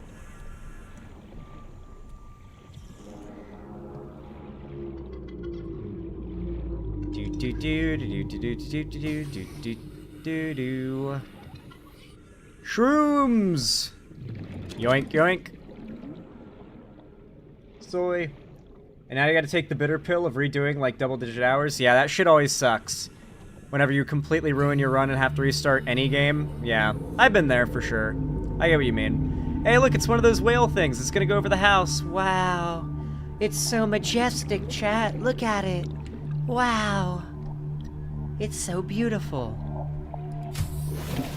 Back in the pod. Eat the bug. Alright, let's make our battery. A battery, as the British say. Ugh, cringe. Turn that off. We don't need to be wasting that power. Think I'm made of energy?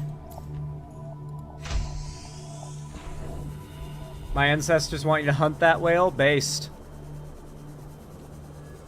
Alright, let's grab as much fucking quartz as we can muster.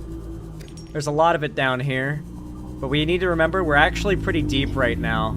The Sea Glide will save us a bit, but if we stay down on the bottom, just too laser focused and tunnel visioned on collecting quartz, we could drown. It's happened to me before. Oh, there we go. Oh, is that a crash fish? I heard some shit there. Sound like a crash fish. I didn't like it. I didn't like it, guys. We're not just gonna grab quartz, by the way. We're gonna grab, like, all sorts of fun stuff, because I don't feel like having to scavenge too often if I don't need to. I think that's salt. Yeah, we're getting closer to the house. I want to do some, like, sweeps around the house's perimeter, because I worry I might have missed some quartz in the red grass. There's so much quartz in this red grass, if you know where to look for it. There's some. The salt's also useful, because we can use it for cooking, and we can use it for some crazy-ass recipes later, I think. Oh yeah, here's a nice outcropping of quartz. Let's go. Quartz! Gimme, gimme, gimme! Gimme all the quartz. I need it. Meet me on the court. Oh, is that quartz too? Oh, yes it is! Dude, there's so much here! We gotta get it high to see it, though. Annual reminder, don't forget to breathe. True! You're now manually breathing. Enjoy. Have fun, guys. 30 seconds. Whoa, we're gonna die. No, we're not. Hey, look, a little guy. It's a little big guy. Oh, he's all like, he doesn't have any shit growing on his back like the big ones do. Wow. Nature. Isn't nature beautiful, guys? Wow. Oh, I see quartz. I see so much quartz. I see so much. You know what sucks? By the time we've collected all the quartz in this entire, like, biome and made all of our lockers, we're gonna be out of quartz that we can just store and have on hand.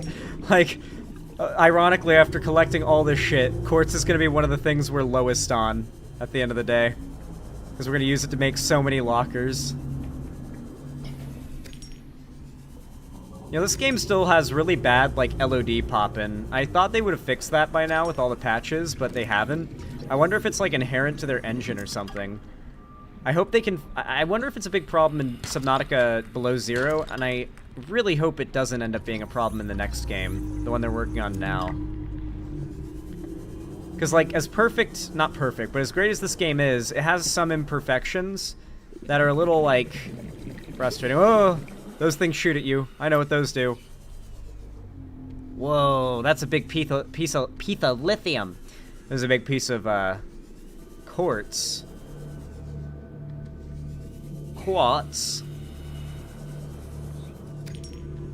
How full's our inn? Okay, we can fit some more stuff. Let's grab a few more things and then head back to the pod and eat the bug. Any more cool shit in here? Now, this place is kind of barren, that little valley. What the hell? You think there'd be some cool stuff in there? Ooh, that looks like it could be something cool. Usefulness? Please be a battery charger? Oh, it's a scanner room fragment. Oh, we're gonna drown. Whoa, that's 2 big motherfuckers. Whoa, they're so big. What the hell? Dude. Yo. Oh my god, they're huge. They've got several... You could build a base on one of those. Legitimately, I think you could build the large room on this. Dude, it's got, like, things all over it. Break barnacle. What the fuck? Copper ore? What? I did not know this was a thing. Regress shell. There are special plants growing on this thing. There... Acid mushroom. What is that? And you even got like little bubble brain corals here. The little bubble coral. Brain coral. Give me air. Give me air. Thank you. Alright, let's head home. Home's around here somewhere, right? Right? Right?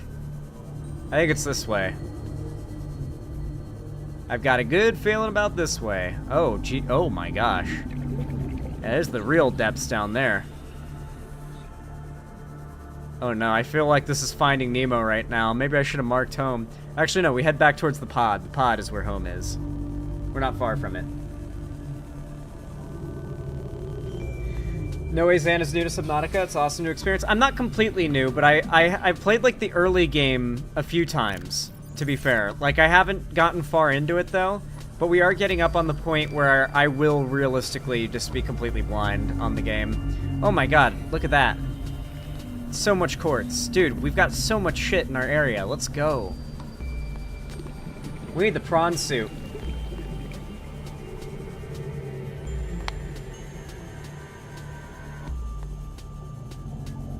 Altera Corporation reminds you that all resources are property of the Altera Corporation and are expected to be repaid upon personnel retrieval. True. That is actually something your character has to do.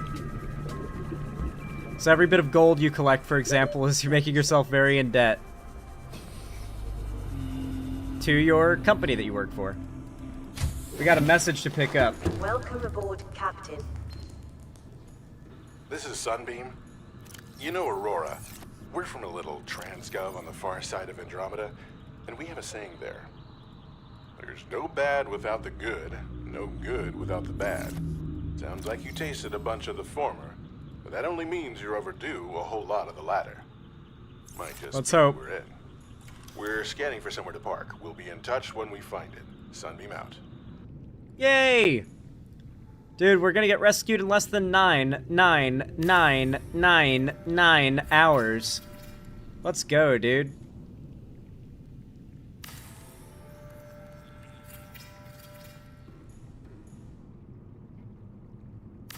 Trans?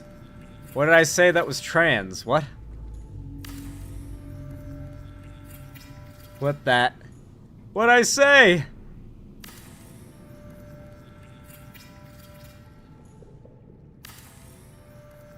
You went German. Oh. That makes sense. 9 hours. You will never get rescued. That's basically the message you get at the start of the game. Oh shit. God damn it. That's uneven. My brain will never allow that to slide. Neither will you guys. There we... Oh, no. Just a little... yeah. Squeeze that in there. Nice. Add another one there. How many of the more of these can we make? A fair amount, it seems. Oh, and that's the last one. Okay. Alright, for now, this should be enough. If we run out of storage room, we can always make more, but for now, this is what we got. Let's take a little bit of everything from this, and let's start designating storage for everything. This is where we'll store our magnetite. This is where we'll store our lead. This is where I'll store my copper. Where I'll store quartz. We have signs we can label above these as well, I think. We got salt. We got titanium. Almost misnamed it, sorry guys. We got gold. We got silver. We got some cave sulfur. So yeah, we got plenty of storage for now. It would seem. Let's actually go to the end. This is where we put our magnetite. Add that there. We're definitely gonna have to make signs, don't worry. I will get on that. I think we were here? Yeah, okay, so this next one, I'll put in a gel sack. This next one we're gonna use for some, like, technology stuff, so, like, these things, I think, fit pretty well there. And then I believe, yep, we had some more stuff in here. So we're gonna add that in there. I believe we put our lead in here. Our copper went in here. Our salt went in here. I believe I put silver in here. No, silver might have gone in here. Nope.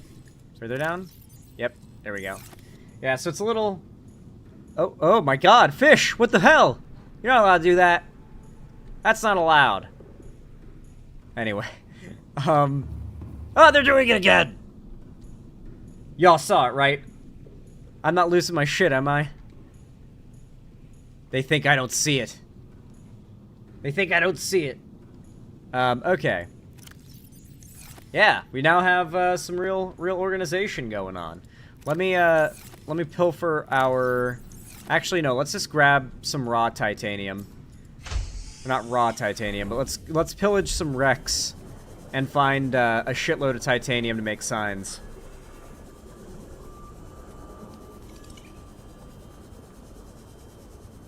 Magnetity. What? What? No, we need scrap. We need scrap, goddammit. What the hell? Oh, that's just some titanium sitting around. I must have left that there. Whoa! Fuck you, sand shark. Don't growl at me. I bet we'll find more if we go over by where the stalker fish hang out. Yeah, over here. Rest in peace, spaceboat. Oh, that's some scrap.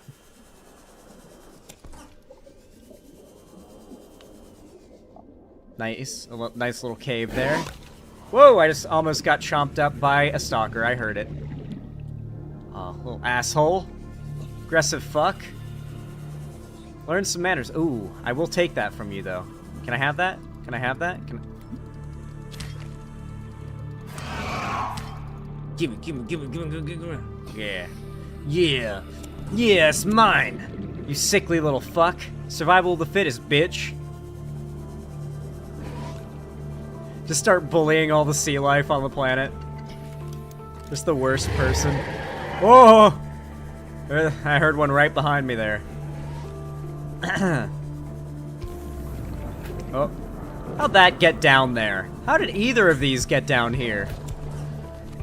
Did they roll with the current or something? How'd the current do that? Am I still getting chased? Yeah, I'm getting chased. Okay. To the surface. Stalker got that virus. Got that HIV virus. It bit me. It's over, guys. My character's gonna get the green herpes. Wait, herpes and HIV are not the same thing? Alrighty. No, I don't need to change out the battery. Oh, yes. Now we're finally gonna have beacons. We can finally mark our house. No more getting lost. New blueprint acquired. Oh, you're about to die, you little shit. You're stuck. You're about to die. You're about to die. Yeah, you like that? You like that? Don't fuck with me. You tell your friends what I did. You tell your friends what I did. You can't get to any sand. Where's the sand at? Where are you gonna go? Yeah, that's what I'm talking about. Oh, you want some too? You want some too? You got stuck in here? I'm not trapped in here with you. You're trapped in here with me. You're trapped in here with me, motherfucker. You're trapped in here with me. Come here. Come here. Oh, no, you're not getting away. You're not getting away. You're not getting away, you little shit. You must be cleansed before you get the other stalkers sick. You have to be cleansed. You have to be cleansed. No sick fish can be allowed to spread their disease. Yes. You're not gonna be a problem anymore. We're gonna cleanse this land, Carl. We gotta retake our world, Carl. Oh, wait, the sand shark's gone. I thought I could, like, cut up its body into sand shark meat. Damn. We gotta cleanse the sickness, Carl. Who did that? Who? You? You? Yeah, you? Yeah, you like hanging around my house being a little shitter? How you like that, little fuck? Yeah, what you gonna do? What you gonna do? What you gonna do, little tadpole biting ass little bitch? What you gonna do? 30 seconds. Oh, nothing, it would seem. I think it's dead. Alright, back home. Hopefully we never encounter another one of those shits again either. The day Zan started wiping out the species on this planet because they annoyed him. Let's grab some of them lantern fruits. Have ourselves a snack. Bulbo tree. Leave some of that too. Yeah. Got ourselves a natural, consistent source of food. Can we not eat these? What the fuck? Wait, you can't? Oh. Cringe! Why'd I even grow it? Subnautica genocide run. Real. Accurate. Now let's make some signs, huh? How you guys liking the stream? If you're enjoying it, consider dropping a like. Every single thumbs up really helps it a lot to get seen by new people and just generally help my channel along, you know? I really do appreciate it. Thank you to everybody who does that. Wait, copper wire is what you need to make a sign? Dog, that's bullshit. I don't know why I assumed it was titanium. It just seemed like it would be the realistic thing to make a sign out of. What? Okay, we're gonna have to go find a lot of copper, it would seem, guys. Well, at least we got a ton of extra titanium. That's not bad, at least. Well, shit. What can I do with this creep vine sample? I guess I can turn it into, like... no, I can't turn it into shit. Okay, well, let's just drop that, then. And let's go find just as many resources as we can gather. But notably, we need a lot of copper, so... Wait, do we have any of those giant fucks around that I could maybe guess? Nah. Yeah, we're probably better off finding copper in the shallow biomes. In fact, I think there's a certain structure that spawns that has, like, a shitload of copper in it. They're, like, in the shallow coral, like, these areas. There's these big, like, coral tubes you can find. Let's find one. I feel like I've seen them multiple times before. They shouldn't be hard to locate. Is that one right there already? Yeah, there it is. Yep. Yep, that's what I was looking for. Yeah, so this thing should be chock full. Yep. There are crash fish in here too, but we need crash fish powder anyway, so... Yeah, and they're way easier to maneuver past now. Now that we got this. Come on out. Boom, bitch. Get out the way. Alright.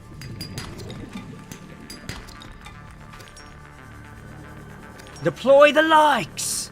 True, you should do that. It does help the stream immensely, and I really do appreciate it. Oh, yes. See, this is the place to go. Gotta pilfer this thing. You don't do that, you're missing out on so many resources, so many copper whoppers. I'll take some more crash fish powder. Easy. Yoink. Yoink. Yoink. I'm extincting this species at a ridiculously fast rate. This is not a well-evolved species. Why would they defend themselves this way? Although, to be fair, the crash fish powder might be their eggs. And, like, self-destructing to protect their eggs might be smart. I wonder if there's any animals that actually do something similar to that the Subnautica devs just blatantly took inspiration from. That would go pretty hard. Let's grab some of that. Alright. And head home. Kamikaze ants are a thing, apparently. So, I guess that is a thing. Like, there are animals that self-destruct to protect something, or for, like, good reason they have to self-destruct. It just seems like such an odd thing to do. Wait, what the fuck? There's something floating over here. Oh, never mind. It's just a thing sticking out of the water. I was about to say, I thought I found some weird shit in the game. Like an Easter egg or something. Let's go check out this life pod. We've kind of put off checking in on some of these life pod transmissions, and I feel like we ought to do it now. Some species of ants will self-destruct to protect their colony. Yeah, I've heard about that. It's super cool. I totally forgot about them until you mentioned them, but I was thinking in the mind of fish. Like, are there any fish that do it? But yeah, I guess if there are animals on Earth that can do it, I guess it would be plausible for an alien fish to do it. Alien fish game.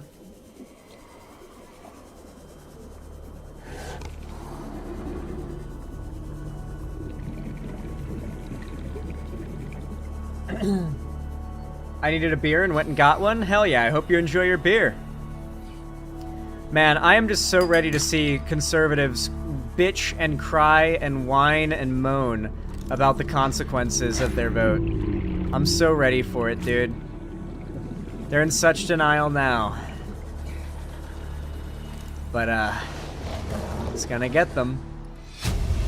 How's log? It's the day of the crash. I don't know what the heck is happening. I'm scared and I'm not going outside. There are shadows in the water under the hatch, but I can't tell if they're rocks or aliens. They're aliens. Weird-looking caves nearby. The Aurora was carrying everything needed to build the phase gate. Mobile vehicle bays, bioreactors, propulsion cannons. It had a cinema. There was a zero-G gym. My cafe. I don't understand how we're here now. I don't know why no one's coming for me. Peepo's sad. That's a sad story. You do realize that it might take years for that to happen, and then they will forget the moment anyone even remotely MAGA... Yeah, no. I think it's important for you to recognize that, like, these tariffs are so bad, Trump's tax policy is so bad, it's not going to be delayed. I totally get what you mean, and I was worried about the same thing. Like, oh man, the problem is that it has to be immediate, or the people will just blame it on Biden, right? Or they'll just blame it on the next administration that's not MAGA, right? But this is gonna be so immediate that it's not even funny. Wow, look at this biome, dude. This shit goes hard. Yeah, it's gonna be extremely immediate, so I'm actually not that worried. Especially seeing as things are already unfolding. Look at these rays, they're so pretty. God, this game's beautiful. Oh man, these guys got fucking unlucky to sink down so deep. Emissary's voice log. Live pod launch sequence initiated. Entering planetary atmosphere. My creators, the cherishers and sustainers of worlds, give me this day my daily pleasures as I give to those who seek pleasures from me. External temperature approaching critical levels. Show me the path. In life, truth, and love for mine is the power. I am the one. On and off and on again. Bro's praying. Life is a game which the universe plays with itself. I am done playing as this bundle of flesh. Return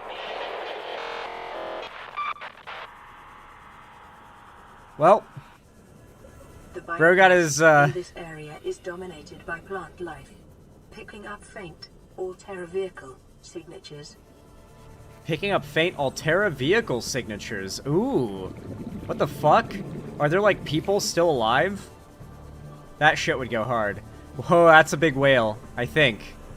Yeah, that's a big-ass whale. Look at that. That's cool. I don't know what else to call them than whales. Oh, I think they're called reefbacks.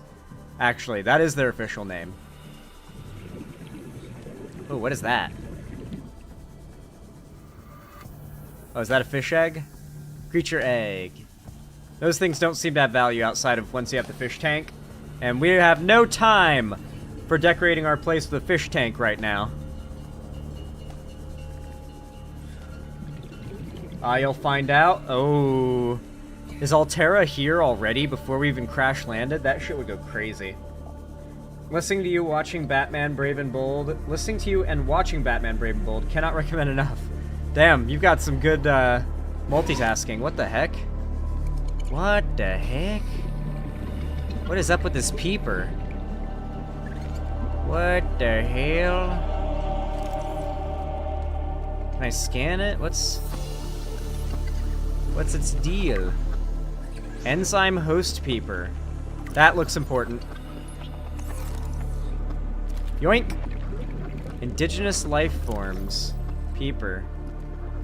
Do I have like a thing for that? What is that? A peeper specimen was observed. Whoa. Let's get to the surface and read that. That's something. He has to cure? What? A peeper specimen was observed emitting a faint fluorescent enzyme trail and engaging in unusual behavioral patterns. Peeper is actively approaching other creatures, including predators. The specimen is host to a bacterial infection, however the infection is currently dormant. Peeper's stomach cavity contains an unknown enzyme of foreign origin. Chemical analysis of enzyme bears some superficial similarity to the stomach enzymes of larger predators. Contact with the enzyme appears to inhibit the symptoms of the bacterial infection. Complex structures renders synthesis impossible. Assessment. Recommended further research into enzyme origin. Okay, so we need to hold the fuck onto that thing, because I think that's how we cure ourselves. Maybe we need multiple. We might have to keep our eyes out for more. Dude, it was right by my base. We got lucky. Breed that if you can. Breed it. Oh, wait. Is this fish sick? I wonder if it would, like, cure this fish. If I, like, released it. I don't know if I should. Let's definitely make a fish tank to keep the peeper alive. That shouldn't be too expensive to make. Here we are, thinking about making a fish tank. Fuck it. How do we make one? Here we go. 2 glass. We can make that. We can acquire 2 glass. I've got what I need for that. We already have it all on us. Let's go! Follow the trails on where the enzyme peepers come from. Oh. They come from somewhere, Calico Cali. Okay. Interesting. Yeah, this is definitely the kind of game I think I would have to beat on stream with you guys, like, helping me out a bit. Otherwise, I'd have to cheat and use the internet to, like, help me out. More likely than not. Let's put the fish tank, like, right here in the middle of the room.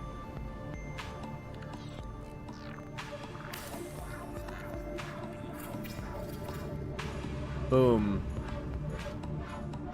I think that looks pretty nice. We could put one here and here as well. And have, like, a few little fish tanks. Just to keep some important things in. For now, though, let's put a very important thing. This enzyme peeper. Oh, it's even got its little effect. So, I assume I can breed it, right? Well, now he's safe and sound inside of our fish tank. You'll need the alien containment to breed stuff. The fish tank is basically a decoration, but it keeps it alive at least. Yeah, I definitely want to keep it alive. So yeah, we'll definitely need something better to contain. Alright, interesting. Well, for now, this will do. And I'll definitely keep an eye out for any more enzyme-bearing peepers, I suppose. Definitely don't want to eat this one. Maybe it would cure me of whatever bullshit's going on. Aren't I infected with something? Infected, yeah. Unfortunately, touching that thing didn't cure me. Oh, we're low on water, dude. We need a water-making machine. Can we make that? Dude, we gotta scan some shit. Okay, so here's what our next order of business needs to be. Realistically. We need a sea moth bad right now. We really need a sea moth. Yeah, I know. Let's grab some water and food. Let's fill ourselves up and make sure we're doing all right. And then we're gonna go out and we're gonna make ourselves a sea moth, guys. We're making, yeah, I'm thinking we're making a sea moth. Oh, those aren't real fish you can catch. Thank you. Yeah, I'm thinking we make a sea moth. You can find a fragment for blueprint. Yeah, that's why we need the sea moth, is to find the fragments for the blueprint to make a water filtration device. Because I am tired of having to go out and do this myself. And we also need a farm. Like a proper... Oh, man. Yeah, we need a farm, dude. We need, like, a constant flow of food and water, so we don't need to keep distracting ourselves by going out and acquiring it, you know? Oh, well, we're full. Shit. It's the Carar bacterium that is infecting everyone. Okay, like that green herpes I keep seeing. Nice.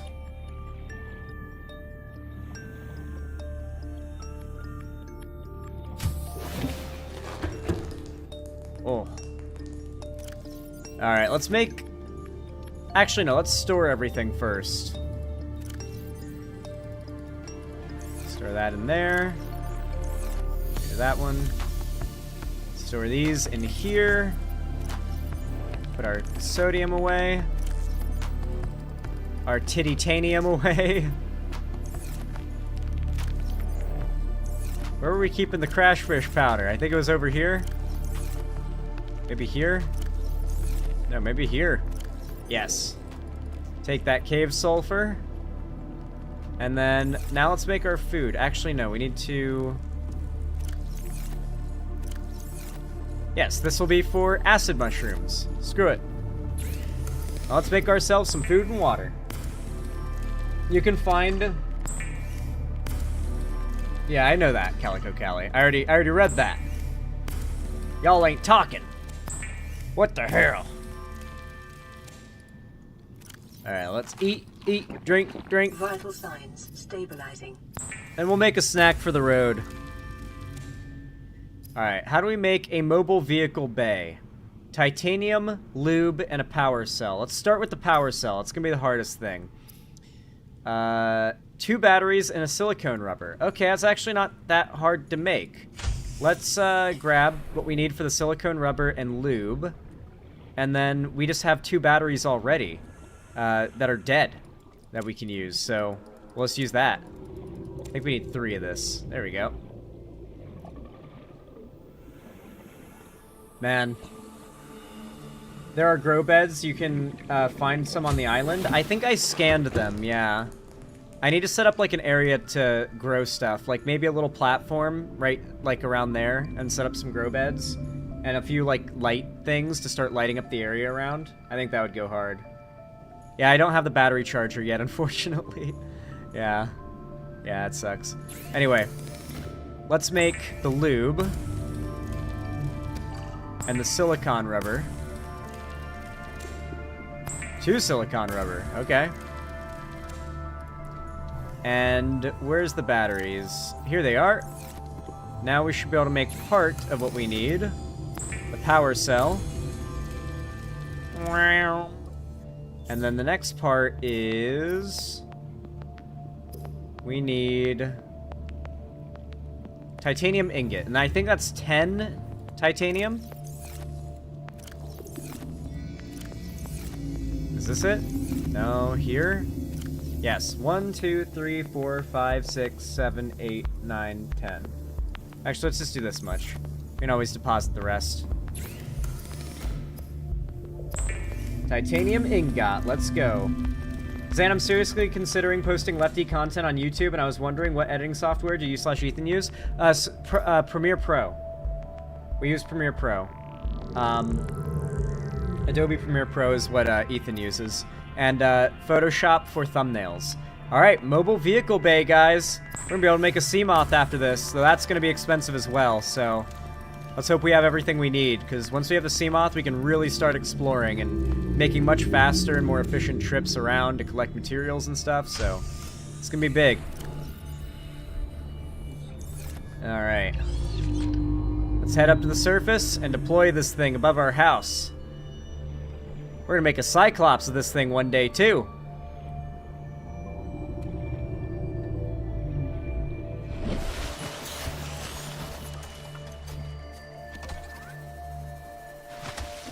Look for more affordable stuff if you're starting. Yeah, unfortunately, it's pretty expensive to get into content creation in the first place. You got to invest some money.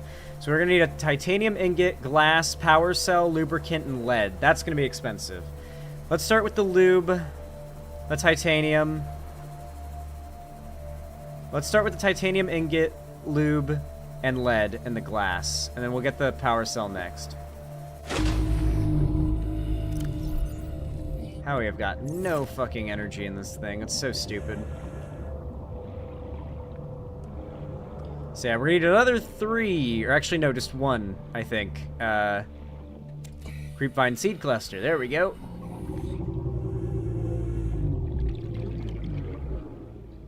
You can use PhotoP, it's free? Okay. Yeah, to whoever was asking, PhotoP is apparently a good free program you can use. Alright, we got some lube. Let's grab some lead. And then I think they also wanted a titanium ingot, so... 1, 2, 3, 4, 5, 6, 7, 8, 9, 10. Titanium ingot. Oh wait, did we grab the other... No, we have it both, okay. Titanium ingot...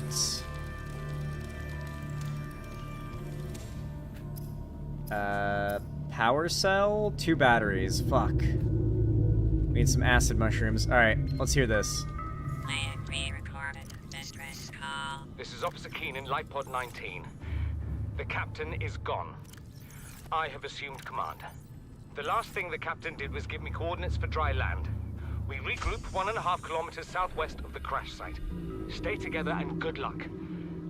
This message will now repeat. Oh, are they regrouping on the islands? Corrupted. Transmission origin coordinates downloaded. So yeah, location uploaded to PDA. We may have to return to the islands because it seems like that's where they're going. Alright, let's grab a bunch of these so we can store them up because we're gonna need a lot later on, clearly, because you need to make so many batteries in this game.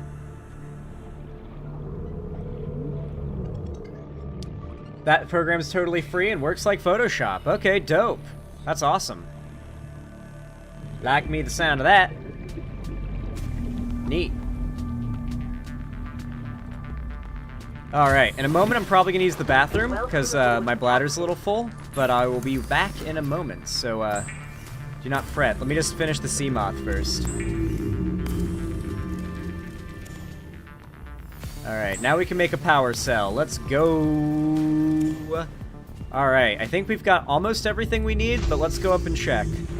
See if we forgot any steps. Yo, Zan, you ever played Vintage Story? It's super comfy. Oh, May Dastardly. It's on my taskbar right now. In fact, here, let me see if I can... Okay, hold on, I gotta pause the games for this to not be a death sentence. But, yeah. Yeah. Yeah, May Dastardly, I know about Vintage Story, I do. I'm familiar with Vintage Story, guys. I know about it. I like Vintage Story. It's a very good game. I'll probably end up streaming it. Right now I got a lot on my docket, but I will almost certainly end up streaming Vintage Story. We need 2 glass. We forgot the glass. How could I forget the glass, bro? Not the glass. Oh, jeez. What are the chances Trump will be the last Republican president? I unironically think the chances are really high of Trump being the last Republican president. I think the chances of him being the last Republican president are higher than him being the last president. You know, if that makes sense.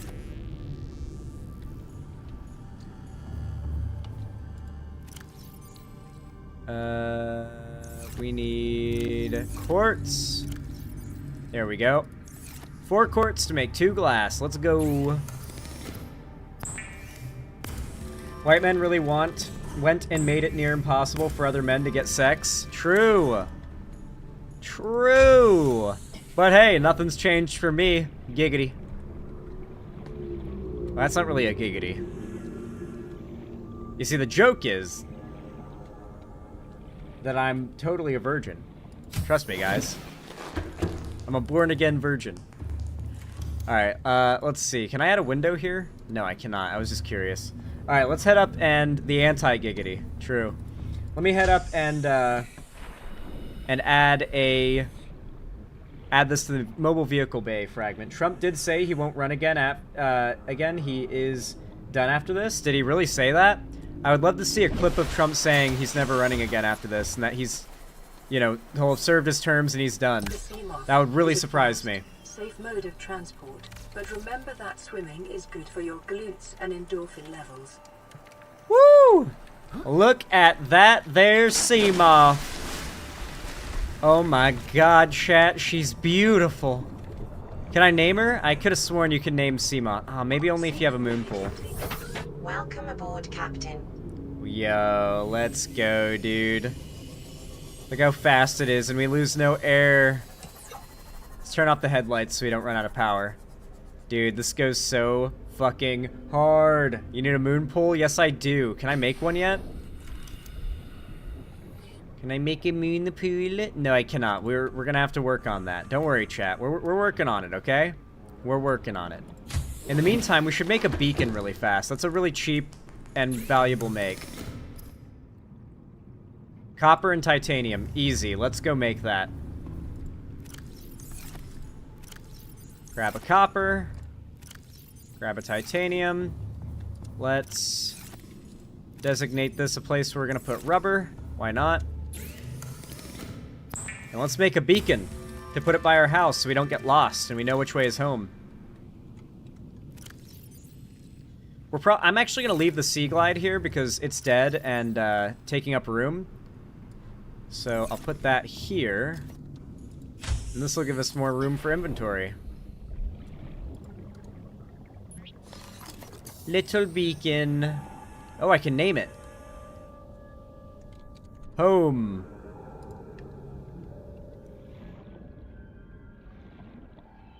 Yo, that's so cool. We got a little home beacon. Let's go! Alright, chat. I'm gonna hop in the thingy. I'm gonna save my game really fast, and then I'm gonna use the restroom. I do need a very quick restroom break. Unfortunately, I'm a slave to my, my bodily needs. I must urinate. So I'll be right back, guys. Don't go anywhere. I'll resume the music so you guys actually have some stuff to listen to while I'm gone. I will be right back, guys. Stay tuned, and thank you for staying tuned so far.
You know, guys, the more I think about it, the more I think we may genuinely be at the start of a surprisingly successful era for the left. I know times are at their darkest right now, but I think I need to remind you all of what happened after 2016. Yes, for a little while, the right dominated. And they truly dominated unopposed. Like, if you think now they dominate unopposed, it was different back then. It was even worse. But they truly did dominate completely unopposed back then. And after 2016, Trump became the establishment. It also helped that Trump did the things that we all were supposedly fear-mongering that he would do, right? It even proved to myself that Trump was as bad as I initially had thought he was when I was younger. And so, what you need to keep in mind is that a lot of people are going to realize that the current administration, Trump's administration, is failing them, and they're going to suffer, and they're going to blame Trump instead of the left. It happened, and that's how BreadTube blew up initially. We did not realize the opportunity that we had when it came. And this time around, I think we need to grab that opportunity by the balls and go ham with that shit. Here, really fast. I need to make a laser cutter, so how do I do it? Laser cutter, diamond. I don't. Yeah, we're gonna have to do some resource procurement runs. It would seem. Oh my gosh, what? Ah, there we go. All right, let me make some signs to label stuff because we need to do that. We need to do that ASAP. And then we need to take that sea moth and use it to find an abundant amount of copper, just a ridiculous amount. So apparently, this is how you make signs in the game for some reason. They decided to make it ridiculously expensive. Prohibitively expensive, even. Oh, you can't... Oh, that's so... Oh. No, really? Really? Bro, really? Come on. And it doesn't go over the bulkhead? Aw, man. If I... Okay, hold on. I have an idea, guys. I have an idea. I don't want to deconstruct that. I want to deconstruct this. Can I deconstruct it from the outside, maybe? I want to move it to a different room in here, because we can't have any of these obstructions in the walls fucking up that... No. What? What? No. You can't deconstruct the...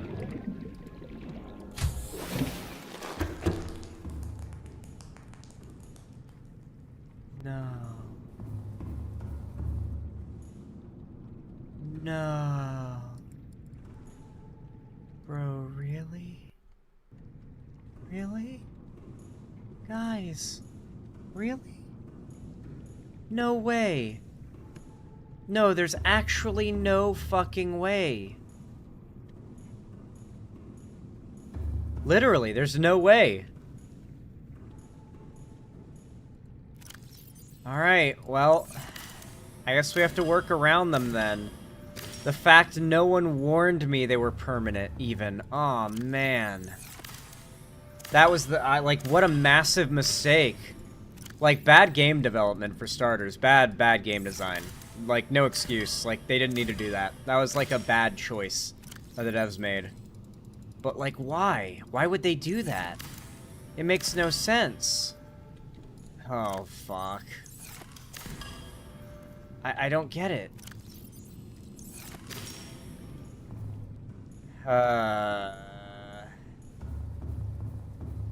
You can't I don't care, Calico Callie. I'm asking why'd they make that decision?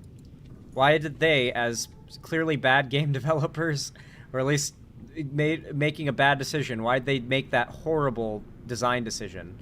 They're literally gods over this world. They could have just changed that shitty design. Because they're big meanies. Real, because they're big fucking meanies. They're assholes. These fucking devs. These goddamn shitty ass bullshit indie devs. I'm sick of them. They're paid too much and they work too little.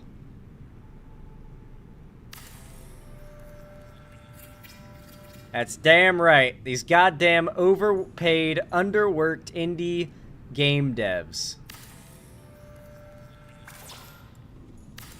You have to get rid of the hatch first? I don't think that would help. But I appreciate the suggestion. Alright, let's hope this does it. Oh. Gah. Let's see if we can grab what we needed from the other thing. We also got another message. Yoink. What's this? Aurora, we're approaching the planet now. We have a Oh. landing site for you that's... well, it's better than the alternatives. We've sent you the coordinates. It'll take us a couple of days to align our orbit. We should be able to establish direct contact with you during that time. Then we're coming in to get you. Cross your fingers, the weather holds. And don't leave us waiting. Sunbeam out. Yay! Alright.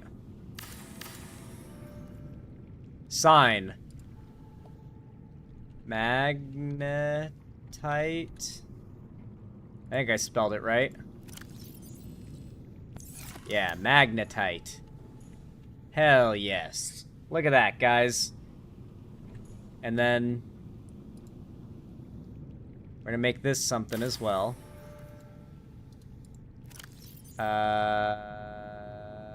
Fuck it. We'll put our acid mushrooms in here for now. We'll call this shrooms. Shrooms. Let's go. Alright, so yeah, we need to find more shit, guys. We're broke as fuck in the game right now after that. We need a lot of copper. So let's use our expert copper finding skills. Oh, also, we should make the laser cutter. We should finally make the laser cutter. Oh, wait, we don't have diamond. We need to get that later. Okay. So in 40 minutes, the sunbeam will arrive. So until then, we're going to collect a shitload of stuff. Let's go into the deeps. Oh, wait. I didn't realize we had another life pod we could explore. Let's go over to that life pod first. I'm sure there'll be some cool stuff there, so we'll scan anything we encounter. Hopefully we find an area down to a really deep place. We should go really deep and gather all the super valuable shit down there. That one, like, crevice where it's all, like, glowy down there. Oh, this is looking deep. This might be a place. Dude, this is looking all, like, desolate. What the fuck? Dude, this is a drop-off. What? Oh my god. This might go down past 200 meters. We're going deep, guys. We're delving too greedily and too deep. I don't know how I feel about this.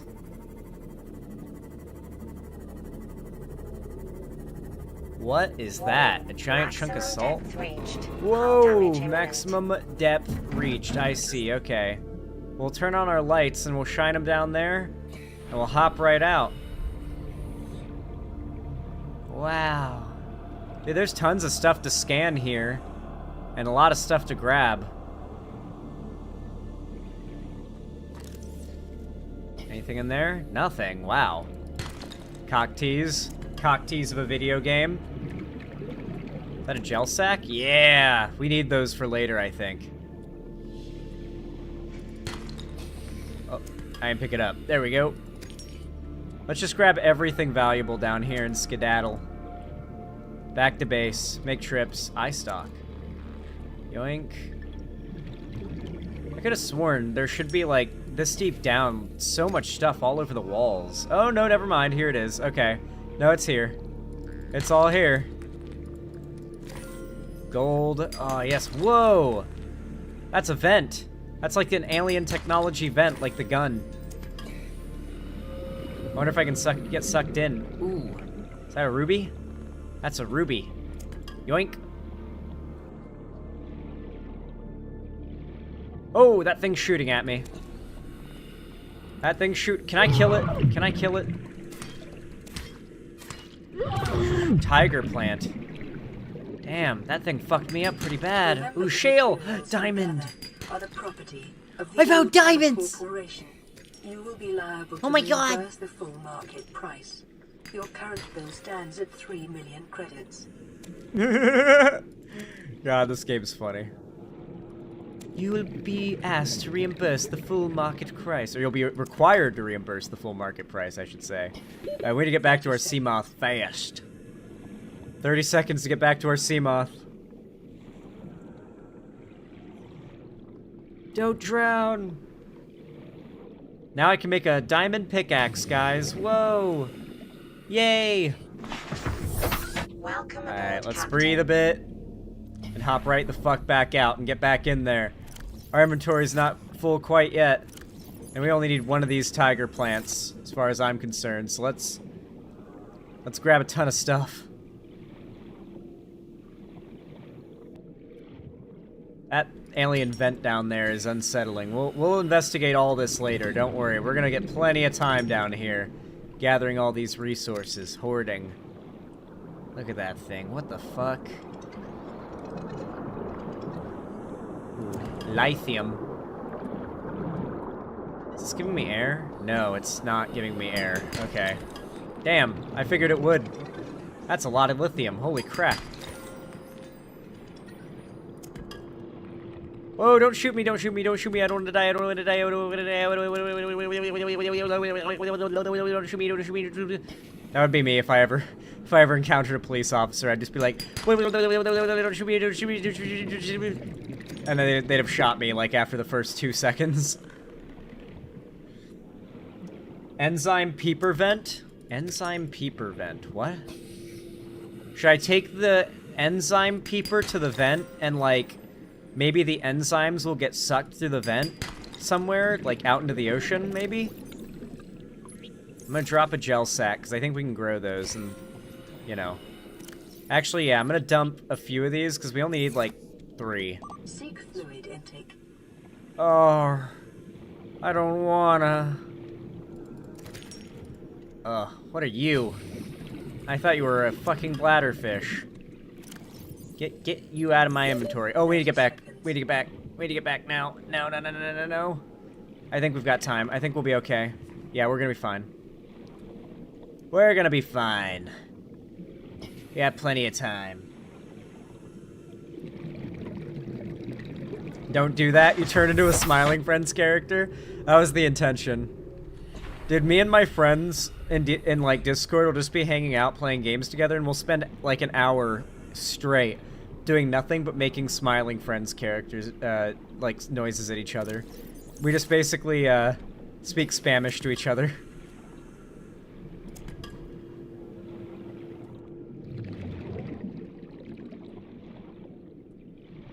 You're edging me with this oxygen management? Dude, I know, my timing is so good.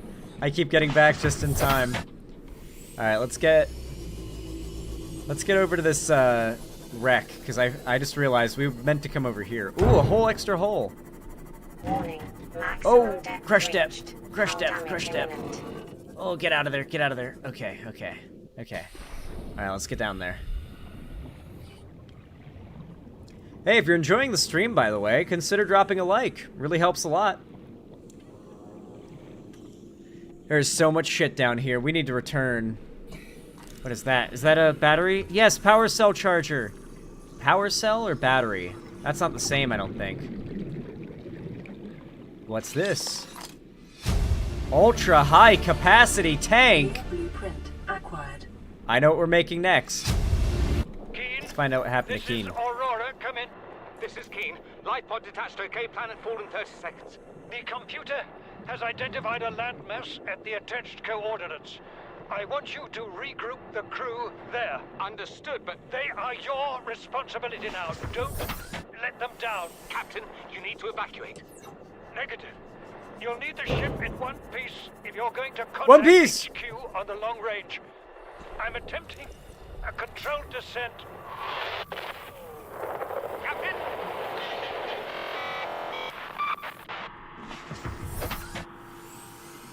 Oh, that's a rough scene.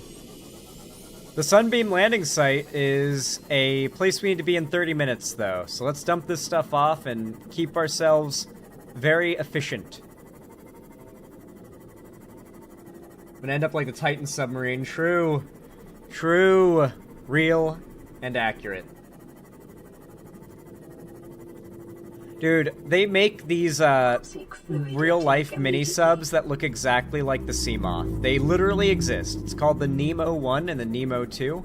The Nemo 2 just being a 2-seater version of the Nemo 1. That's quite a bit more expensive. But they're surprisingly, like, for one, they're not made by a company like the Ocean Gate company at all. Like, they're made by actual high-quality research sub companies that make, like, multi-million-dollar, like, really, like, custom-made research subs for research teams.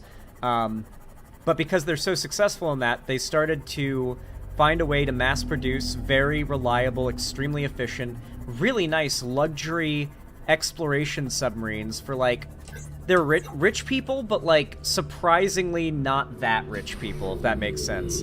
They start around, like, 500K, though they're probably gonna get more expensive with Trump's economy, but yeah, dude, holy shit. I want to be able to have one of those submarines one day, guys. Oh, so bad. Alright, we got a lot of good shit from that. We'll make this...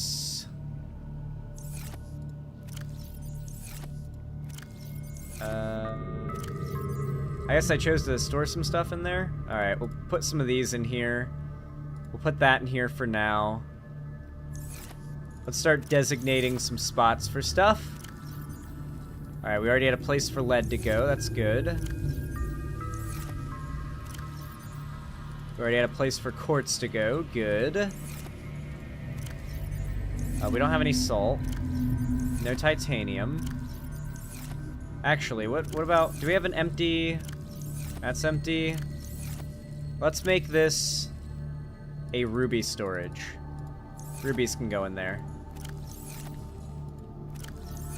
Titanium, gold, silver, cave sulfur. Oh wait, we already had gold. We need to go back to gold. Yeah, gold, silver. What else? Anything in these? I didn't put anything in here? Okay. We'll make this the one for diamond. This the one for lithium. This the one for silicone. And do we have a rubber one? Or a copper one? I don't think we have a copper one right now. Alright, so we need to find copper, but first we need to find some goddamn water, dude. We're gonna die of thirst. Yeah, I see you guys. I gotta hydrate before I dihydrate, literally, in the game. No, I get you guys. I see it. I'm very aware of the problem. Dude, I wish there was an easier way to get water. Oh, I'm struggling. What the fuck? Bladderfish? Hello? Oh my god, I might have extincted all the bladderfish guys. Oh, grab. Oh, you.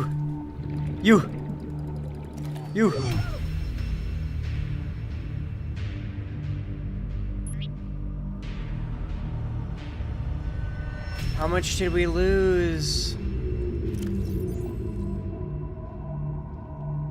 I don't think we lost anything too serious. Okay, that's nice. Alright, we're good now. We got full water. I thought we would, like, lose a ton of progress or something. I didn't know it killed you that instantly. Holy shit.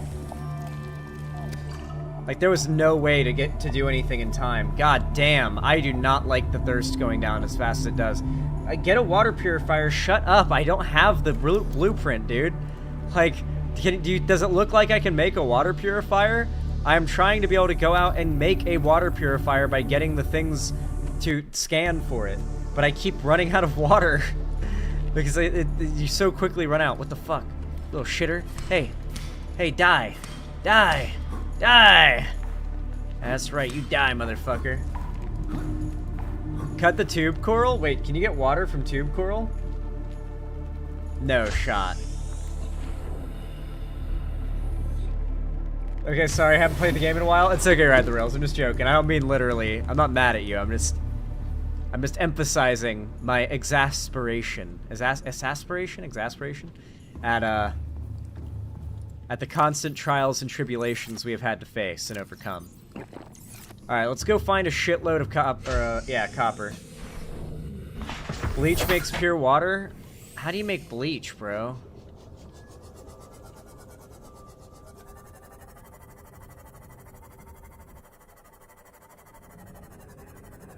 Salt, combine it with bleach, makes pure water. Yeah, I don't think I can make bleach yet.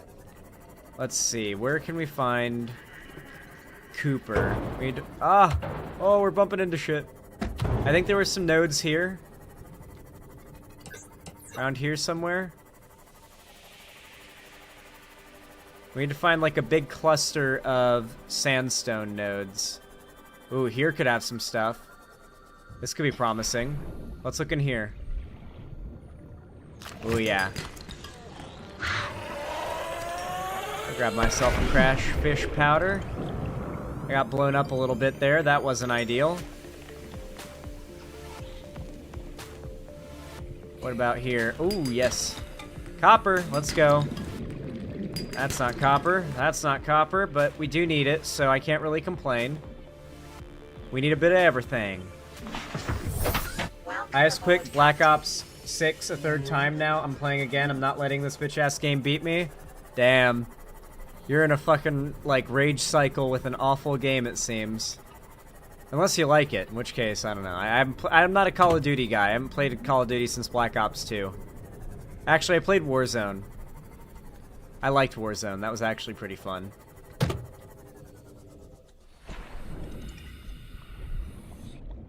Thank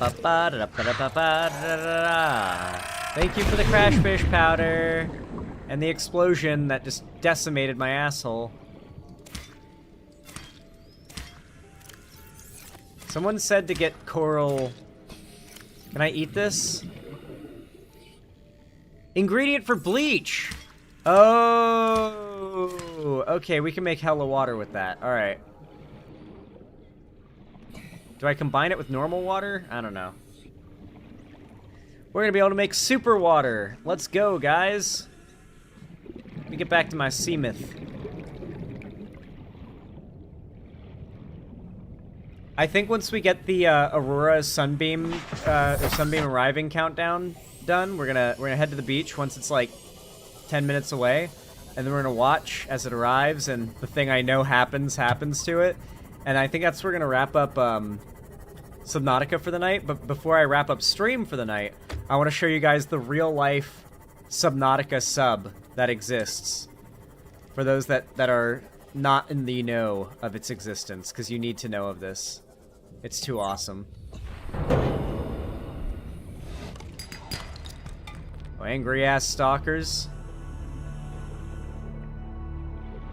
Alright, let's see if we can find some sandstone down in these little mossy caves. Nothing, damn. Rah! Check out Sea Breacher too. Is it a game like this? That sounds fun. Sea Breacher. That's a punchy name, I have to admit. Definitely has some appeal to it, just in the name alone. Ooh, I think it's a mobile vehicle bay fragment. Grab some of this copper. Let's go. Let's go, Joe Schmo. On the roll. Oh, I killed a fish.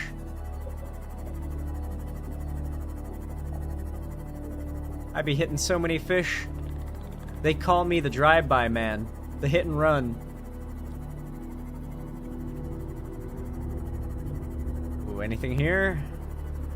Anything scannable? Not that. Don't want to scan that. That's useless. Let me guess, another mobile vehicle bay fragment? Wow, 3 of them right next to each other. All that you would need to make a mobile vehicle bay, just right there, right for the pickings. Never found it in time, sad. Sad. Sag. I'm telling you, folks, Xanderho, when he plays Subnautica, he doesn't find it in time. He ends up looking all around, finding all the fragments, and you know, he could have just looked right there, and they would have been all there right next to each other the whole time. Alright, let's check this thing out. We don't need a laser cutter to get in here. Actually, we can make a laser cutter now. We need to do that. Whoa. Battery charger fragment. Yes! Yes! Yes! Yes! This is what I like to see, dude. Blueprint acquired. And give me the free titanium as well. Fuck it. We don't have what we need to get in there. Cut open. Damn, dude. But that's still big. That's still really big. We needed that. That lets us recharge our equipment. And we really needed it. Let's see. Ooh, more sandstone. Let's go. We need... Come on, game. Stop with the titanium. We've got plenty. We need copper. There's got to be a better way to get copper. It's that meme with Homelander looking down, covered in blood, and it's just captioned, there's got to be an easier way to shave your balls.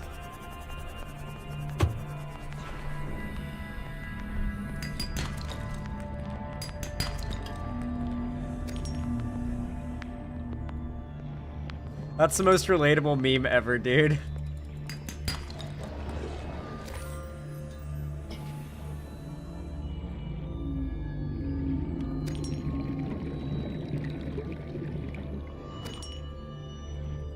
Ow. Now, y'all have all been, like, doing some manscaping, and y'all thought, like, man, there's gotta be an easier way to shave your balls. This is insane. Like, the ball skin really does not want to, like, interact with the razor in the way that's conducive to getting a nice, clean shave, you know what I mean? Everyone in chat, can I hear your favorite ball shaving story? No. You sound like you're in an infomercial? Hi, Billy Mays here with a special TV offer. Are you tired of cutting your balls while shaving? Have you thought to yourself, wow, there's got to be an easier way to shave my balls? Well, I've got good news for you. I've got the Ball Trimmer 5000. If your ball... They're basically a Manscaped ad at this point. It is like the worst when you like sit down to eat and you put on some like random YouTuber and they just start talking about their balls in the Manscaped ad for like 3 straight minutes. That's always the worst.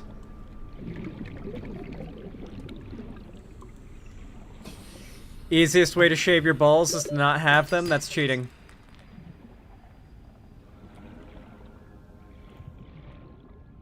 Bro, mine got caught in my razor like a year ago. Oh!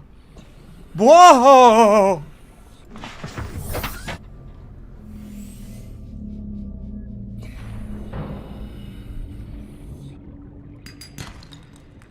Oh, Cooper. Hey, don't shoot me! Don't shoot me! Don't shoot me, I surrender! Manscaped is terrible, speaking from experience? Really? You know, any company that, like, typically, like, relies, like, all their advertising on YouTube sponsorships tends to be awful. I don't know why we haven't, like, had a massive crackdown on YouTubers, taking these shitty-ass, like, borderline scam sponsors. We were going in the right direction for a while, and then everyone stopped caring.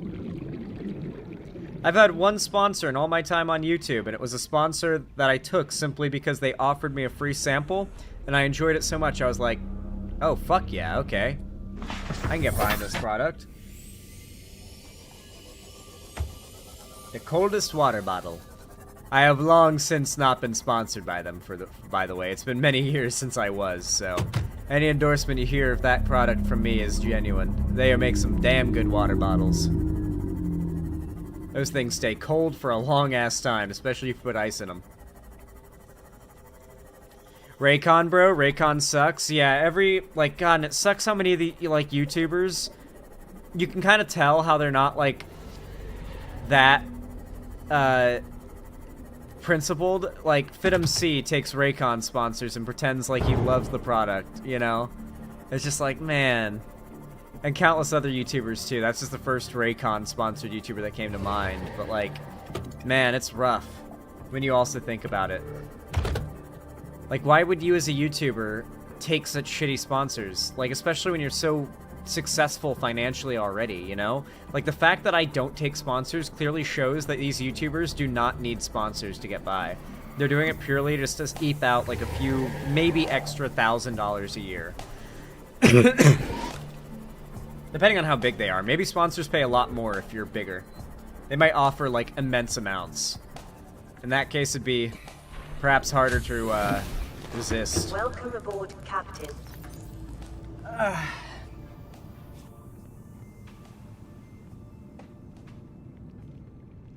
Raid Shadow Legends gets so shilled. Oh my god, I hate it.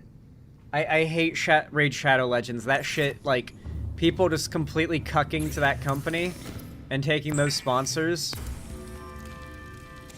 It's just every YouTuber is looking the other way because they want to, they don't want to stir the pot, you know? No one wants to stir this fucking pot. Alright, we're gonna hold off on labeling that one. Yeah, we'll hold off on that for now. Lead.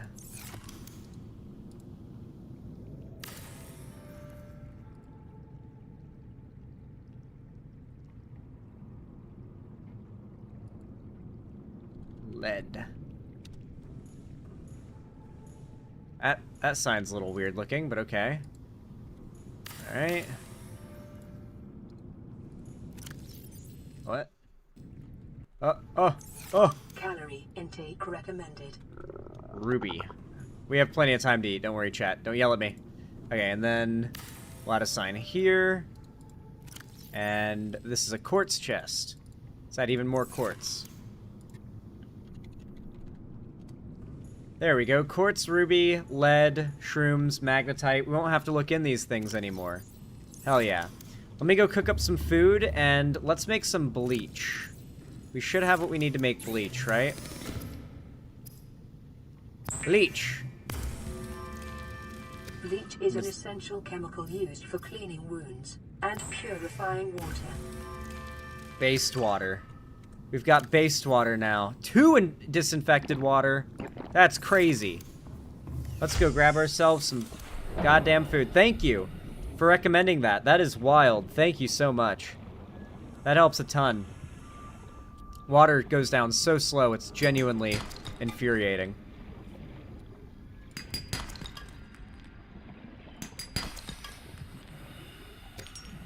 We grab a little everything. Okay, we need to make it to the Sunbeam landing spot, so let's grab some food and head over. We do not want to die. Peppers.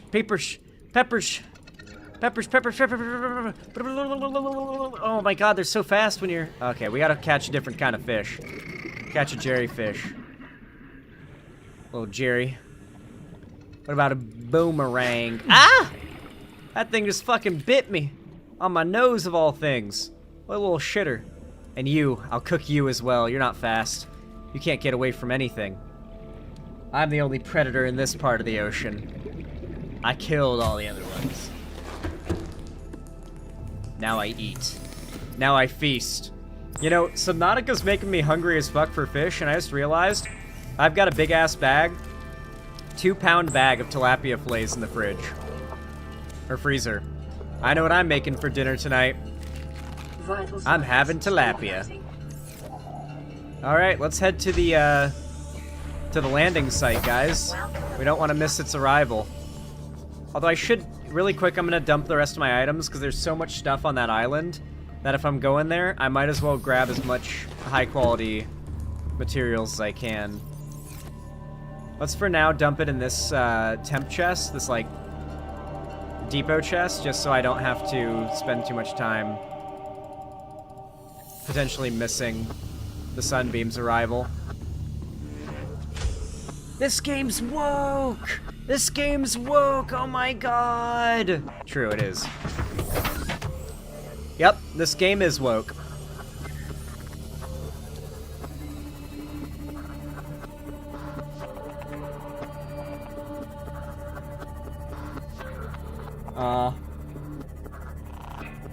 Hey guys, if you're enjoying the stream so far, consider dropping a like. It really does help a lot. forcing YouTube to push my content in the algorithm to new viewers and old viewers alike. Seriously. Make sure you hit that like button. I really do appreciate it. Oh yeah, the team is super woke. They fired their sound guy for being transphobic. I remember that drama, dude.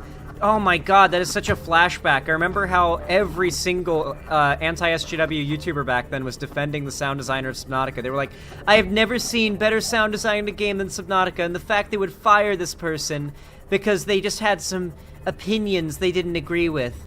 That they accept that there are only two genders. You know, that kind of shit. I remember that. Oh my god, I genuinely just got, like, the biggest, like, flashback ever. Oh my god, I totally forgot about that, but I remember now.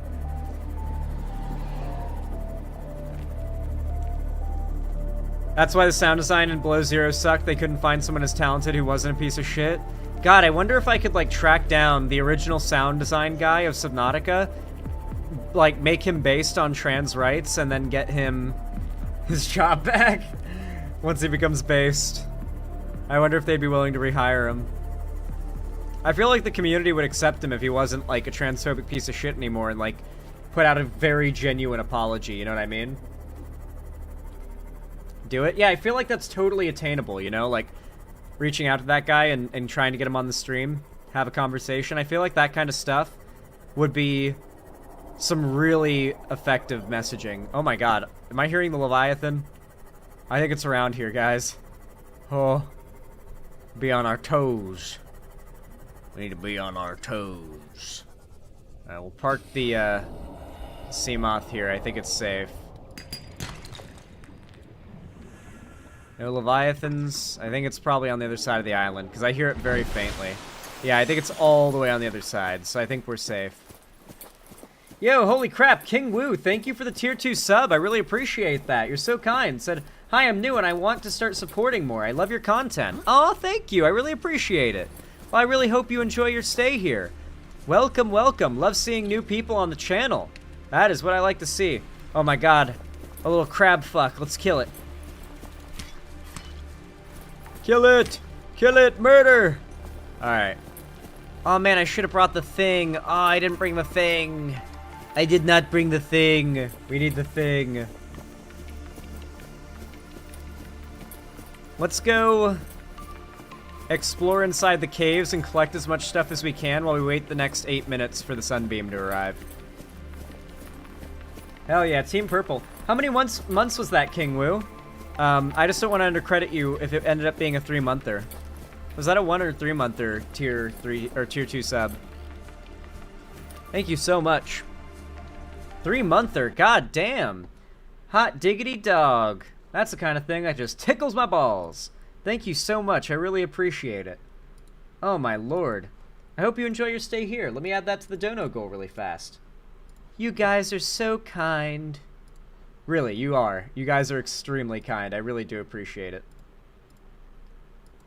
Let me update the dono goal to reflect that generosity. Very based of you. Alright. There should be a lot of lithium in here.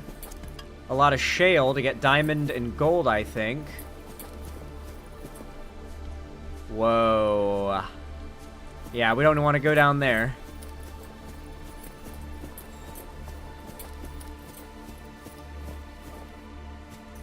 Okay, that's a false exit.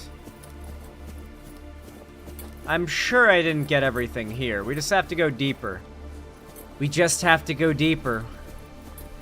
We have to go back to the island.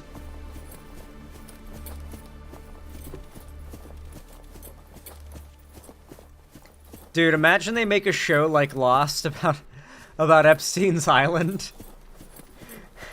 And they have a cliffhanger where, like, all the kids are grown up.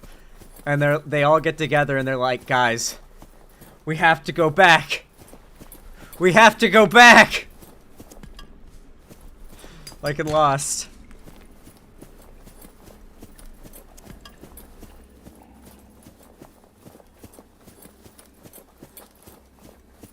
Eek.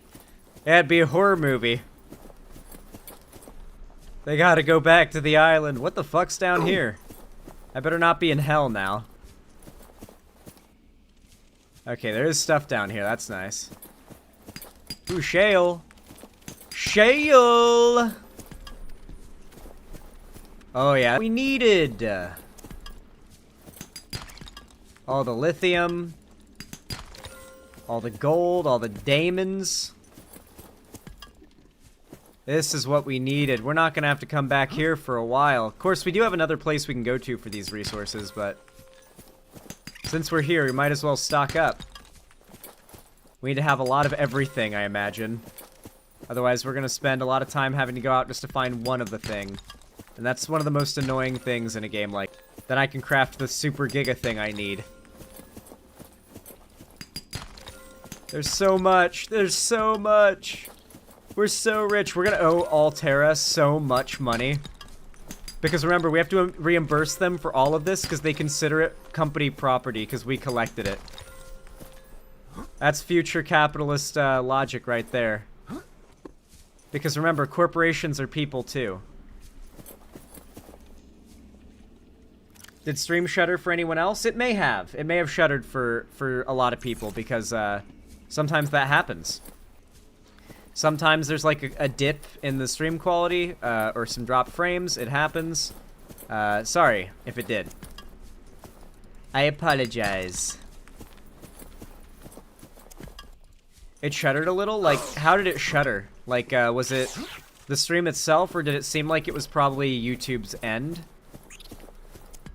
Like, it seemed like my computer was having a problem, or the,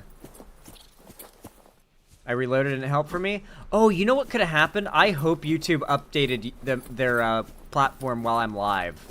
That would go hard if they had just, God, I can't speak. If they just dropped an update, because YouTube's been fucked since the last update, and it needs a patch. And I'm hoping for a patch. Oh my god, it's so dark I can't see shit anymore. Guys, why is it nighttime? Guys, I didn't want to get stuck here. It got dark. I have nothing that emits light. What the fuck? Oh god, okay, this is really not good. Okay, so is there any way to turn up the brightness? Gamma, okay. That's a bit high. That helps a little. It's so dark, I can't see anything. Oh, yes! Yes! Oh, we made it! And there's more stuff here, too. We need to get out of here.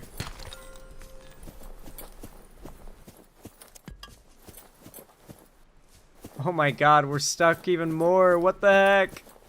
Oh no, it's just a tease. It's just a tease of an exit. Oh no. Oh no. Okay, let's see if we can work our way out of here. Oh, okay, follow the shrubs. Follow the shrubs. That's the way, we follow the shrubs. That's how we get out. Yes. Yes. Follow the shrubs. Yes. It's working. We're making it out. The crabs almost ate me, guys. I almost died to the crabs down in the mines. We found so much good stuff. Let's get to that landing site. Dude, look how full our inventory is with treasure. Oh, man. This is nice. Let's head back. Really nice of the aliens to build us these, like, neat little lights. They're so nice. I kind of wish they were on all the time and not motion activated, but it works. Someone should call CPS on Matt Walsh. That would be some pretty top tier trolling, I will say. We do a little trolling. It's called We Do a Little Trolling.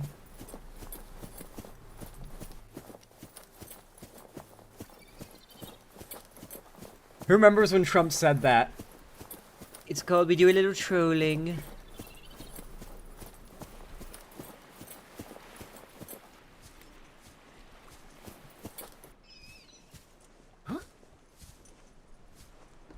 Alright, guys. We made it to the Sunbeam landing site with 1 minute and 30 seconds to spare. And just an immense amount of shit in our inventory. Well, Look at all that gold, silver, diamond, and lithium. Some of the most rare materials in the game, I think.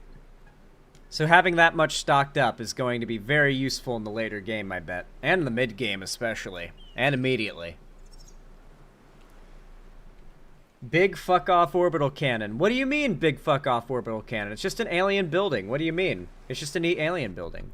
Oh, wait, really quick, I just realized. I set the gamma high. I should set it back down to 1. There we go. Gamma's back to normal. Which means everything's dark as fuck, but the game looks normal again. Yeah, we need to hand those lithium rocks over to Kanye West. He just needs to munch on them, dude. Just chewing on lithium rocks. Got 38 seconds, guys. The Sunbeam will be here shortly to rescue us. We're gonna be leaving this place. We'll finally have beat the game. Oh, it's coming. Oh, go. Oh, oh, oh, oh. Guys, the building's moving. Why is it moving? Why is it moving?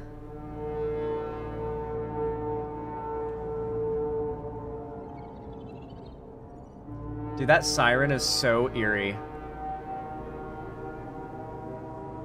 I know what happens here, don't worry. Survivor, we see you.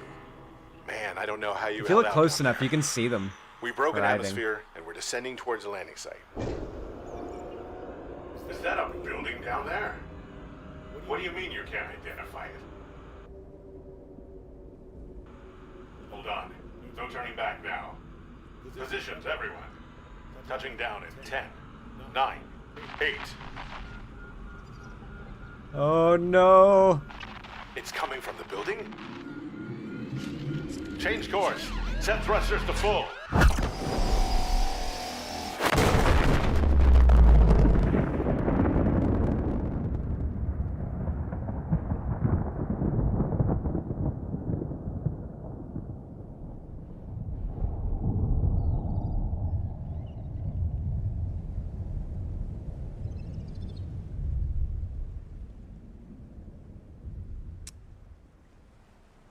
Guys, we're not getting rescued! The game continues! Whoa, who would have thought? We're back.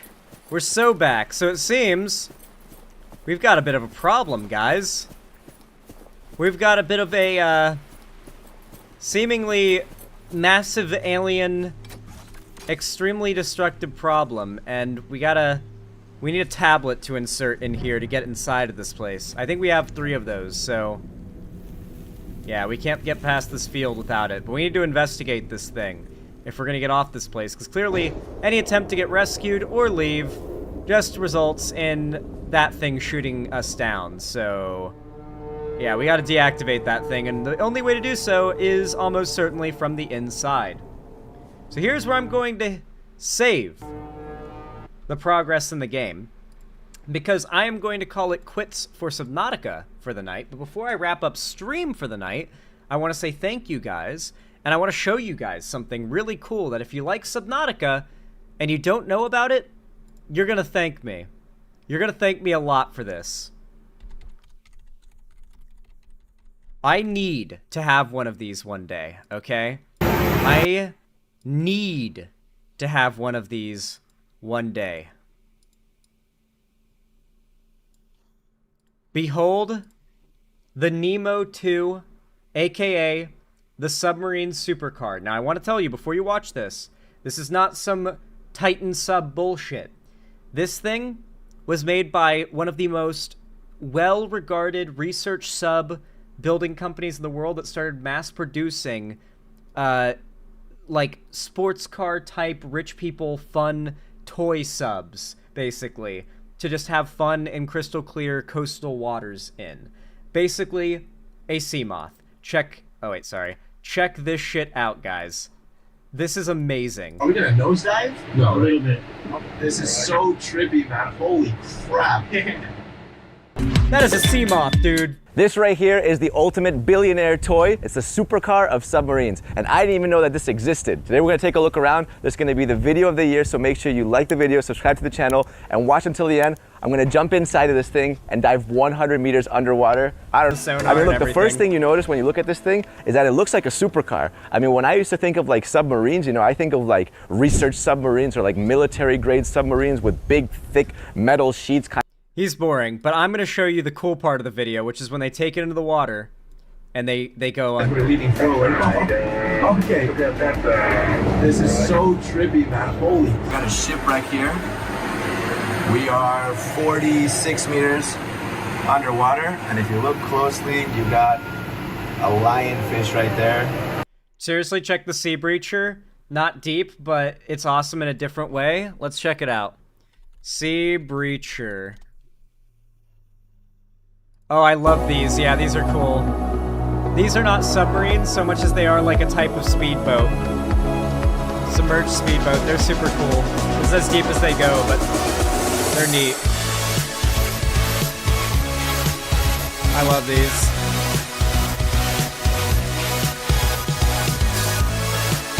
Yeah, these go fast. I would love to ride in one of these. It looks so fun. Oh, that does not look fun.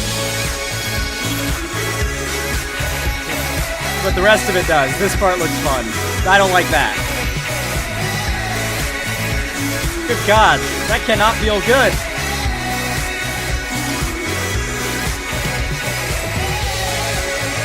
Yeah, he's having to hold his arms over his head. He's like getting battered around in there.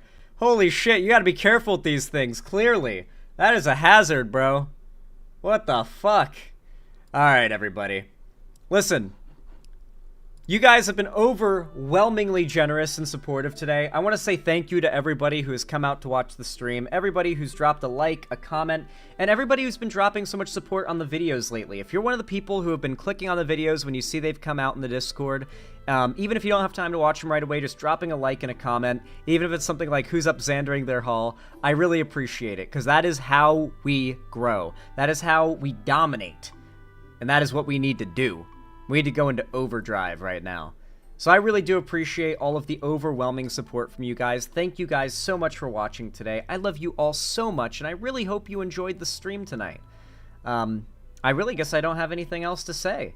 Thank you for watching. Tomorrow I will not be streaming, as it might be my day off, but hopefully I should be getting my first short out in quite some time to fill in the gap of my day off from streaming. But the day after tomorrow, I will also be streaming, as for the day after that. So keep an eye out. Make sure to mark your calendars. I hope to see you guys there.